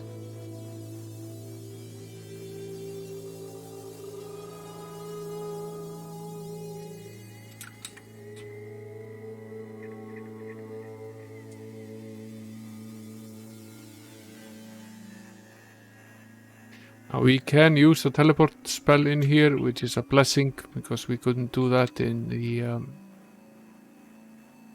for large parts of the Piners dungeon, and for parts of the Woodhaven one as well. We couldn't use that spell.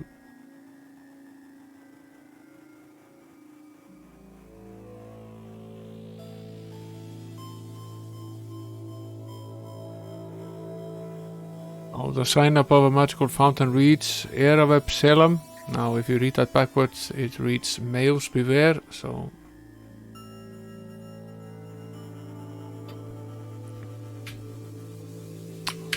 I'm going to assume that this fountain does the reverse of the fountain we found in the other dungeon. It turns everyone to female.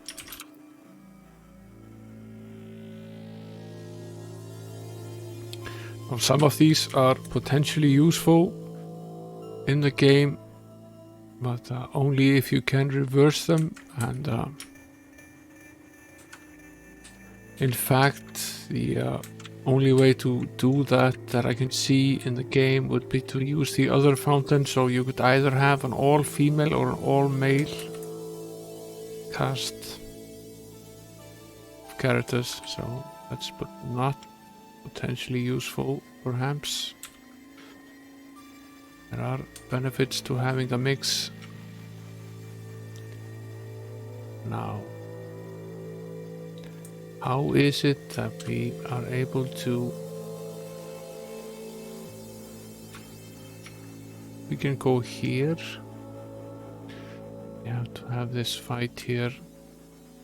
Quite a few sorceresses near the bottom there. Annoyingly enough.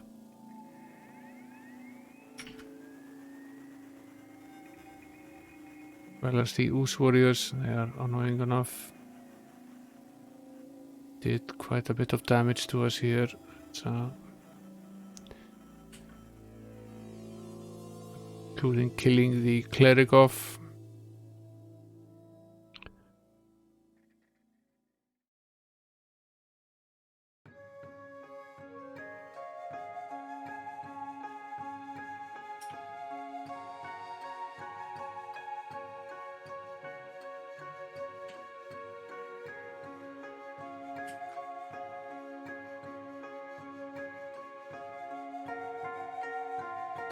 Tough times here. We managed to get out of this, but we lost 2 members that we will have to raise dead. Certainly seen worse. We went through the elemental planes a few days ago, and in the elemental plane of Earth I used the raise spell at least 50 times. We lost 1 or more members of the party in pretty much every battle there, and there were quite a few of them.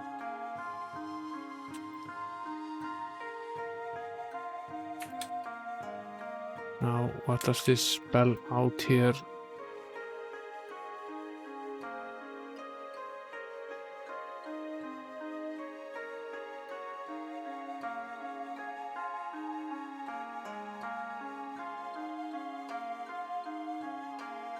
This is potentially the end of the message, so hard to make out exactly what it's supposed to read. We can of course easily take a snapshot of this later and just rotate it any way we want to read it. It's not very difficult.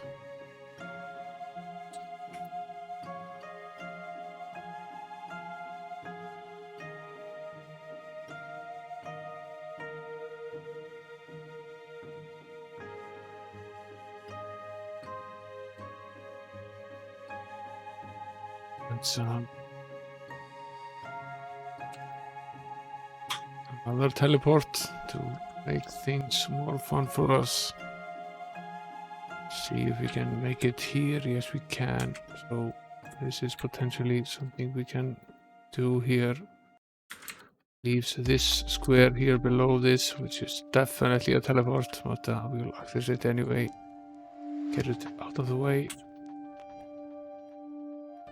See you later.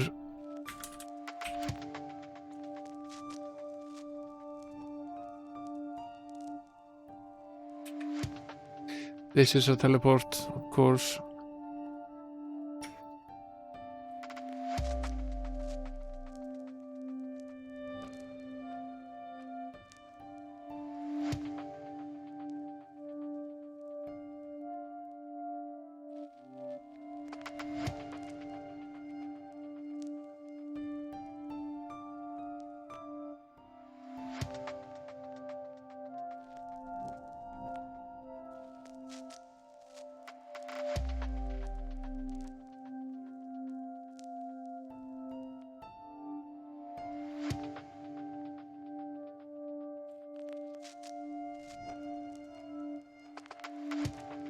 There is the occasional battle here, but mostly these have been rather tame.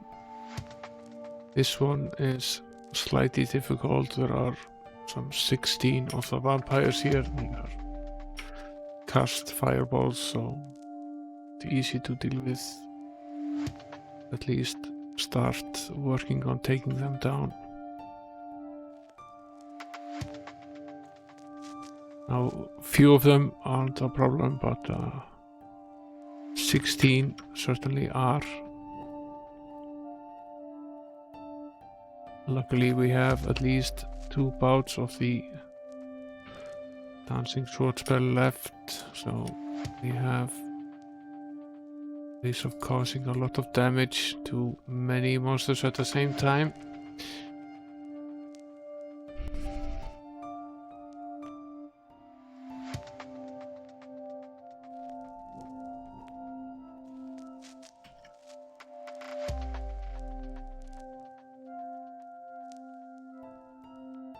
One more, potentially actually 2 more. No, probably not.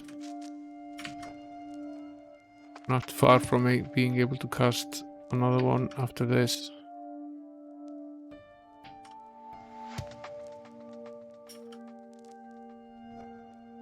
Oh, we have many rounds of the 10 rounds of the disintegrate spell.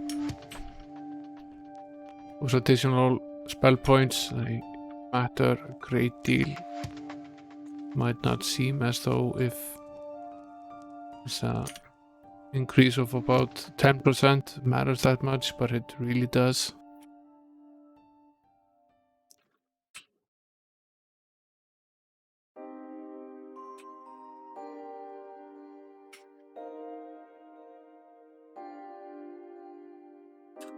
Making pretty good progress here.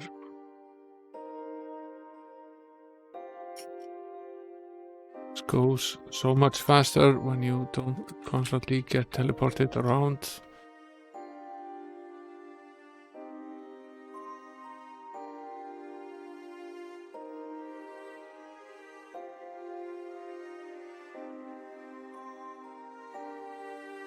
Another teleport.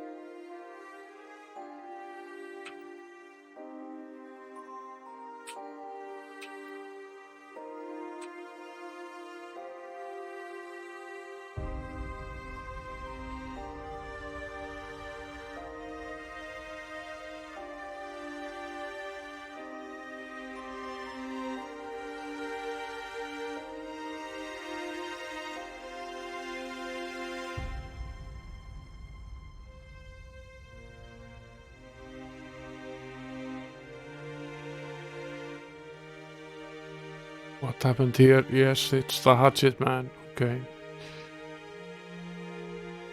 Not a fan.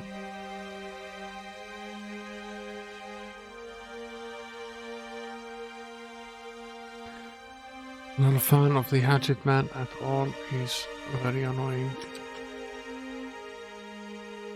Cast the power cure on the paladin and have him cast the power cure on the knight. Bring them both back. And we managed to take down the hatchet man. Need to take down these dwarven elders here as well.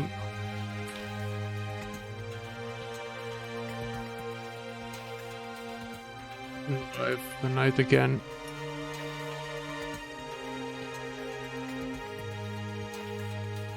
Let's do another bout of the Panzing sword here on the elders and the Tyrannosaurus. It's quite difficult.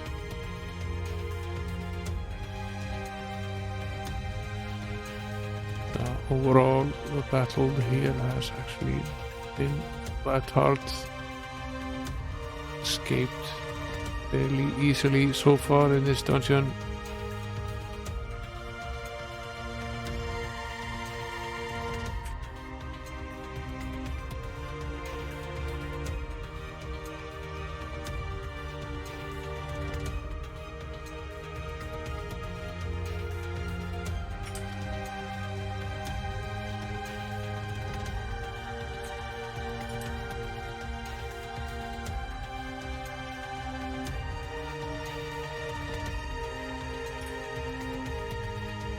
And we'll make it through. Wouldn't say easily, but we make it through. Found a high level of golden gems. Made quite a bit of money there.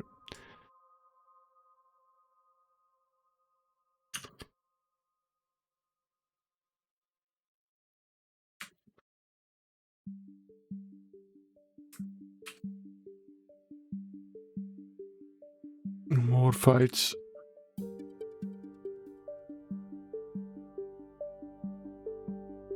Got rid of all of the illusionists. We don't take down the boars easily. Beat them down using good old-fashioned techniques.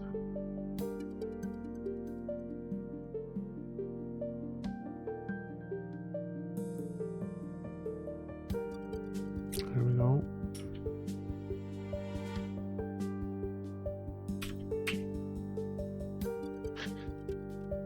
Okay, we have this space here. If we go here, 1, 2, 3, 4, 5, 6 teleport squares. I think we can actually still use that. Yes, we can. This was a teleport. Do we find ourselves inside another teleport? No, not quite.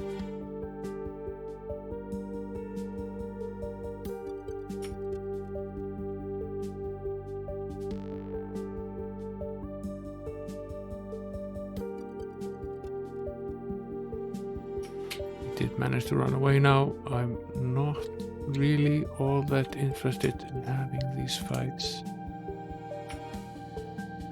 Seems that for the most part the ends are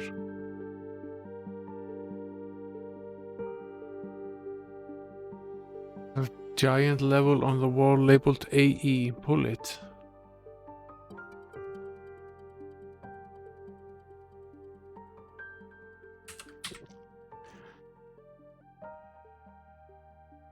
Let's before we pull this lever here, let's set a beacon and return to town. I accidentally went to the wrong town here. Let's go to the right one.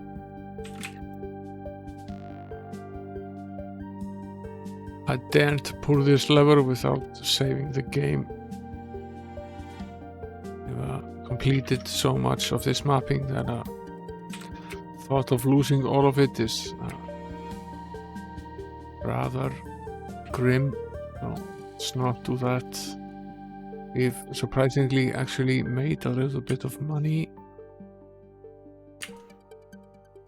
Roland only needs 20,000 to level up. Let's go have a few fights to enable him to do so. It would not take us very long at all. 2 of these bouts.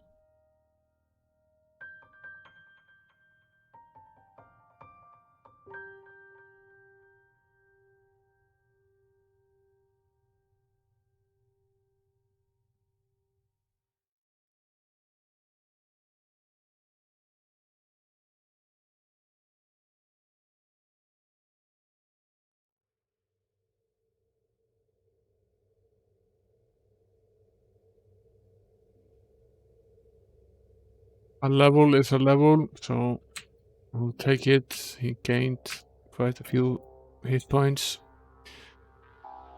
and some spell points as well. Let's cast the protection spells before saving the game, and the light as well.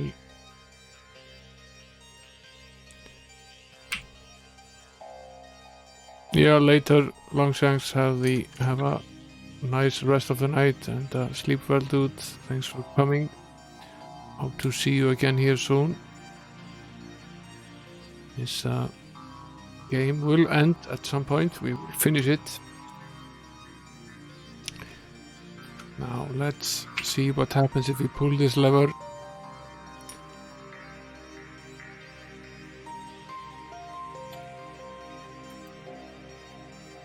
What happens? I have no idea what happens.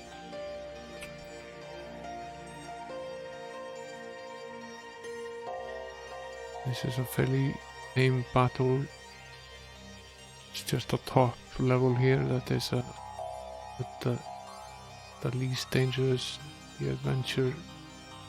These gnomes are very easy to fight.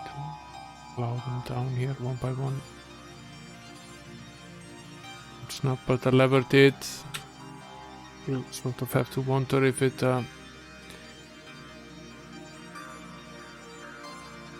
or maybe it did. Let's see here. It's rather unusual to have 2 of these fights here. Short succession. Used to be fairly quiet in here. If there is a battle on every corner now, then this lever basically sets off monsters, which is not necessarily a good thing. Some gnomes here, we can not worried about them at all. Sleep, we could easily beat them. Probably all run away before we wake up anyway. Let's rest, search, and recast. Protection.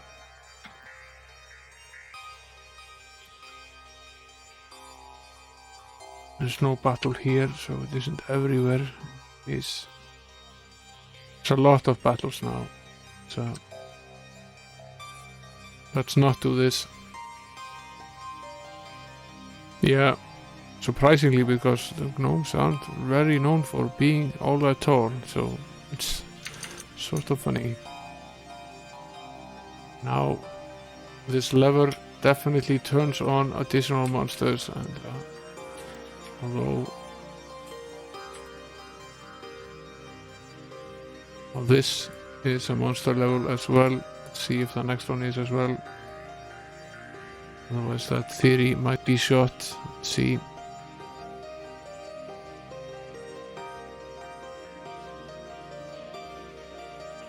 Lots and lots and lots and lots of lepers.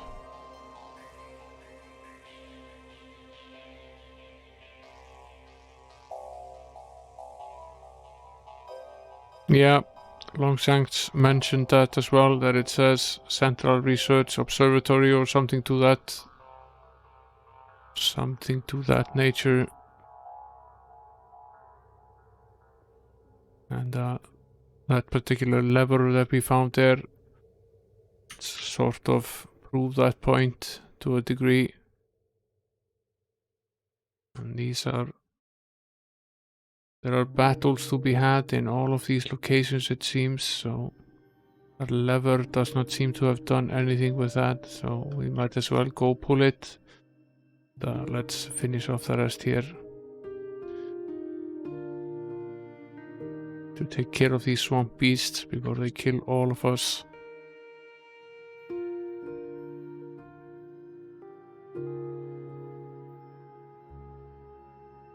Quite a few of them.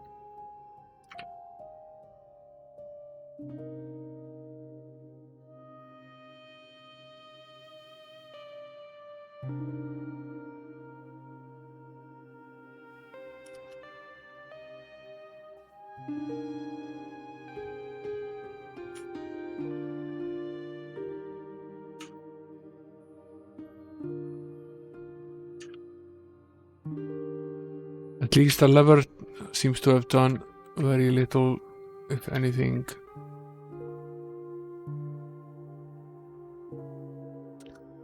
Let's try to finish this here.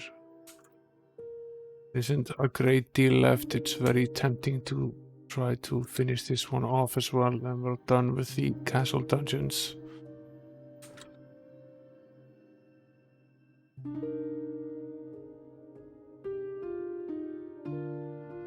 This one is almost definitely a teleport. Yes, it is. Find ourselves where this one is a teleport as well. We'll jump over it.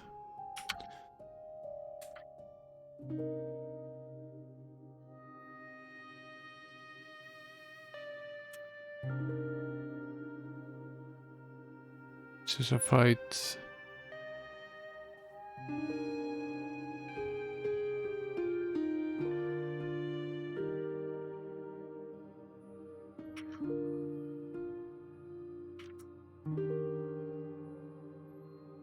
Our old friend the Dino Spider is here.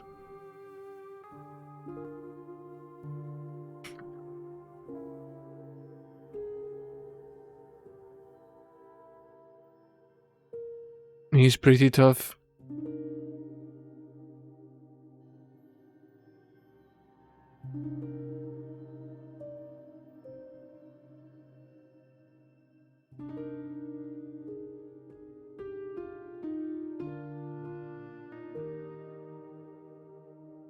Oh, let's see.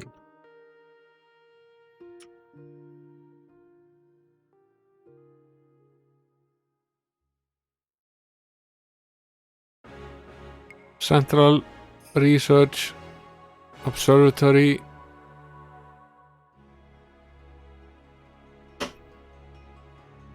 And then it says what?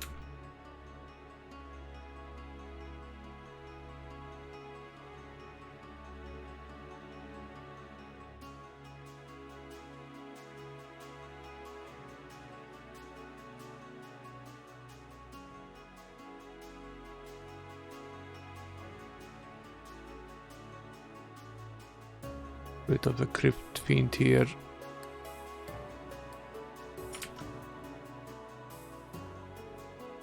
Now, the archer likes to be at the back, so he will push himself to the back, making it more difficult to attack him, which is a good tactic and one we use ourselves, but rather annoying when the enemy uses it.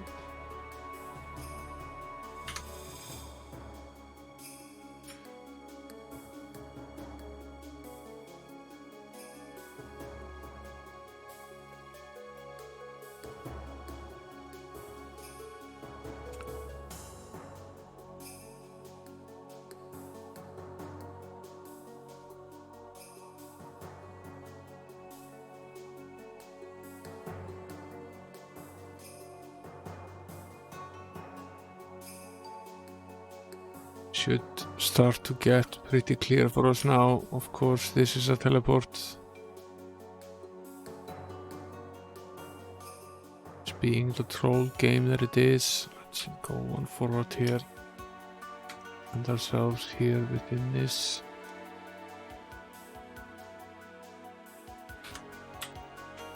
Completed the top row here, and very little remains. Of course, we run into a battle here. Two enchantresses. Need to take them down immediately before they kill both of us. Lots of plant golems as well, annoyingly enough.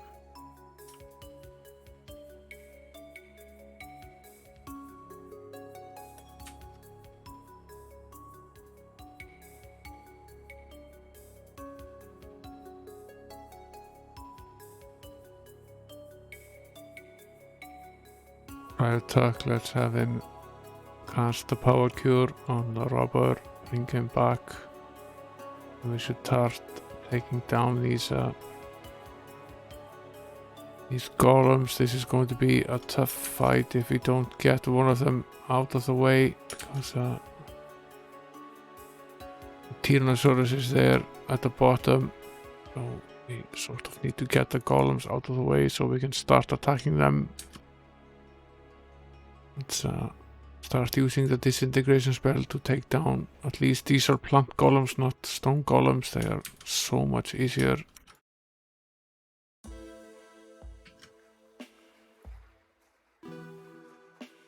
However, 12 of these Tyrannosauruses is quite a bit. Now we have some spell points left. We can cast the dancing sword, so we can do quite a bit of damage that way.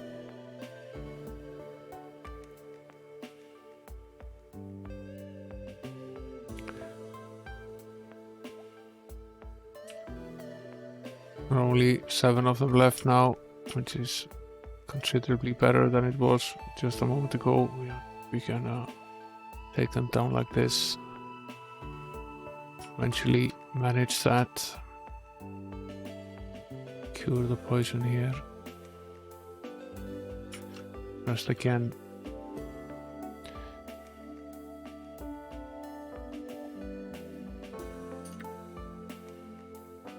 I'm thankful that there aren't all that many encounters here. I'm fairly done with battling in this game at this point. I just want to get things over and done with here.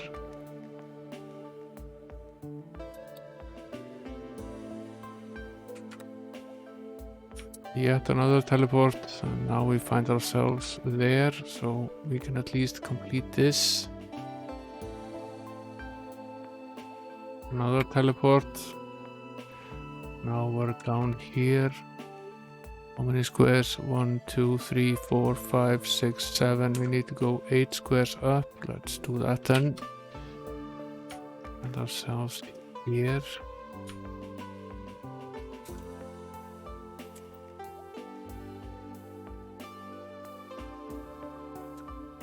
We need to go in here, and this is definitely another teleport. Yes, it is.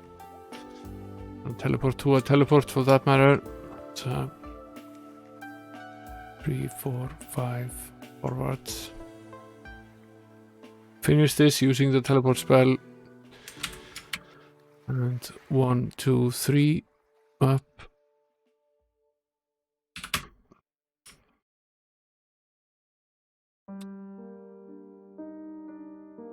Okay. Let's take a snapshot here.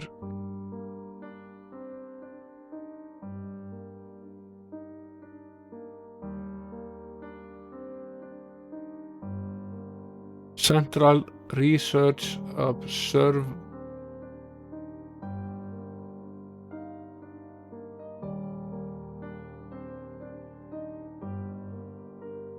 Central Research Observational Nacelle, it says. And now there's just a question of what exactly the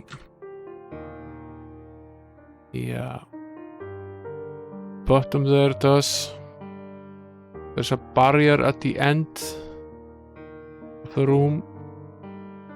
Somehow seems very likely that it removes the barrier.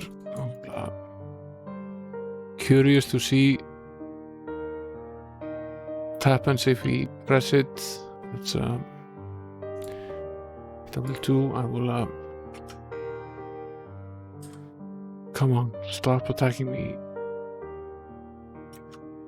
For the love of God, stop attacking me. I will travel back to I will use the spell to travel back to the switch.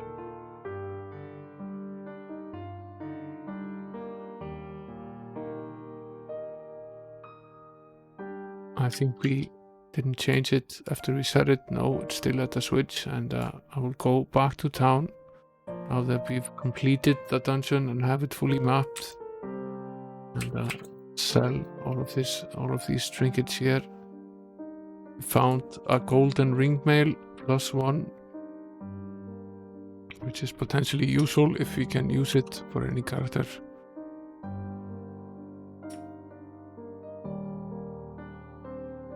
Let's see.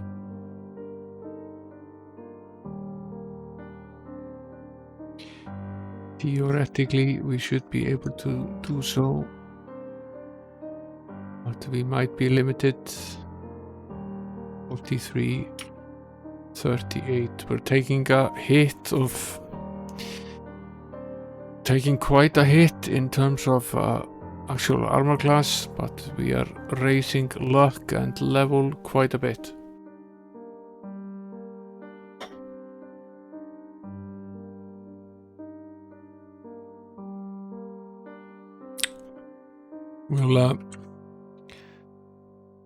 We'll do that for now. I'll keep the other one in case I change my mind, but I think this is still a good trade-off, even though he's being lowered slightly. The dragon armor is so much better, it brings so much luck, and it does give you an additional +5 boost in level. So in fact, he's now a level 42 for all intents and purposes. 47 actually, considering that he also has the golden helm. So that's quite a bit. Now if you can use the circus, then potentially we can get rid of some of the other items, so which are basically only being used circus is still not here. Let's sleep one day. It's not here. It's day 31 and it's still not here, so it's not on the change of the moon in any case.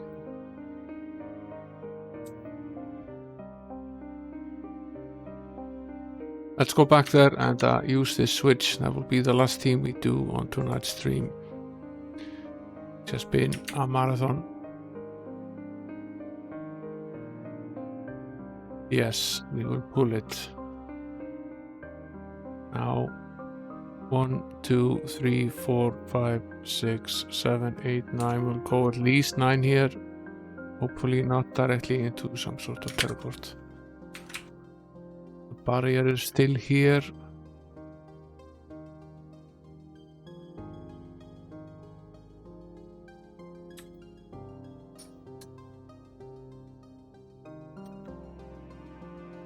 Question is, what is it exactly that this does? It's very hard to tell.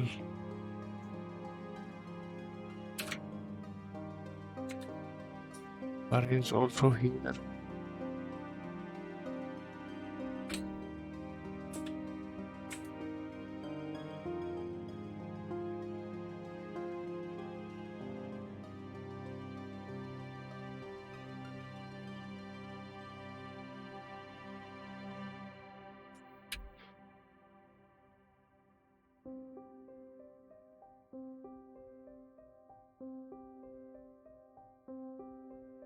Did we already get this item here?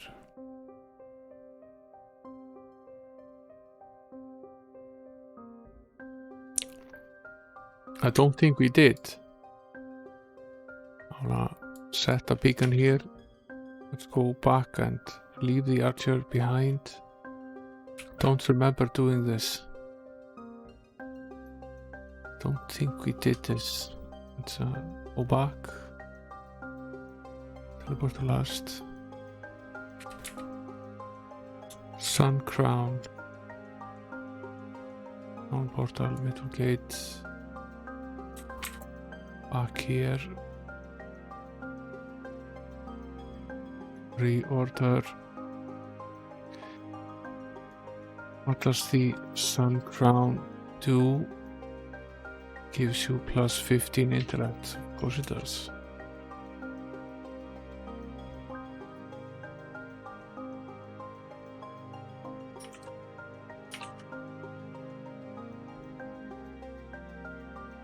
Alignment isn't okay. Let's fix that.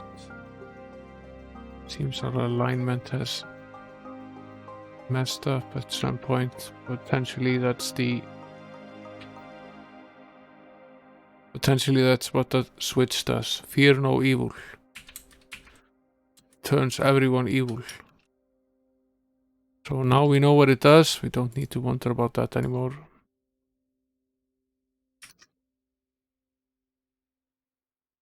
So we've now found a way of turning all of the characters into a particular alignment or rather.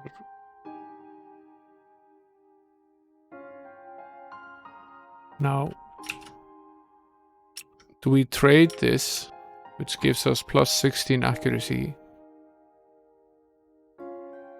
which is a lot for an archer, or something that gives us a plus 15 in intellect? I don't think we do. I think that's not a trade that we make, but I will not throw this item away. I will keep it. Potentially we could use it with a hireling archer at some point. And now we've completed all of the casual dungeons. And that leaves the Dragon's Dominion and the fights there, as well as going back in time to have this battle. We need to figure out when that is, and we might start that tomorrow. Bring the orb and the talons back in time. We'll go to the Palace Royale, see if the palace is actually there, see if we can stop the fight or help in the fight in some way, and get the password. Then we are pretty close to being able to finish the game. We'll to see how that goes. I think we have a couple of streams at least left still. There are some things that we would want to attempt.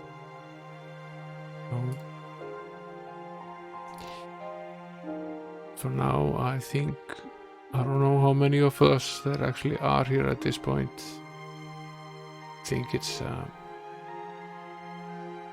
mostly you and I. Let's, however, see here.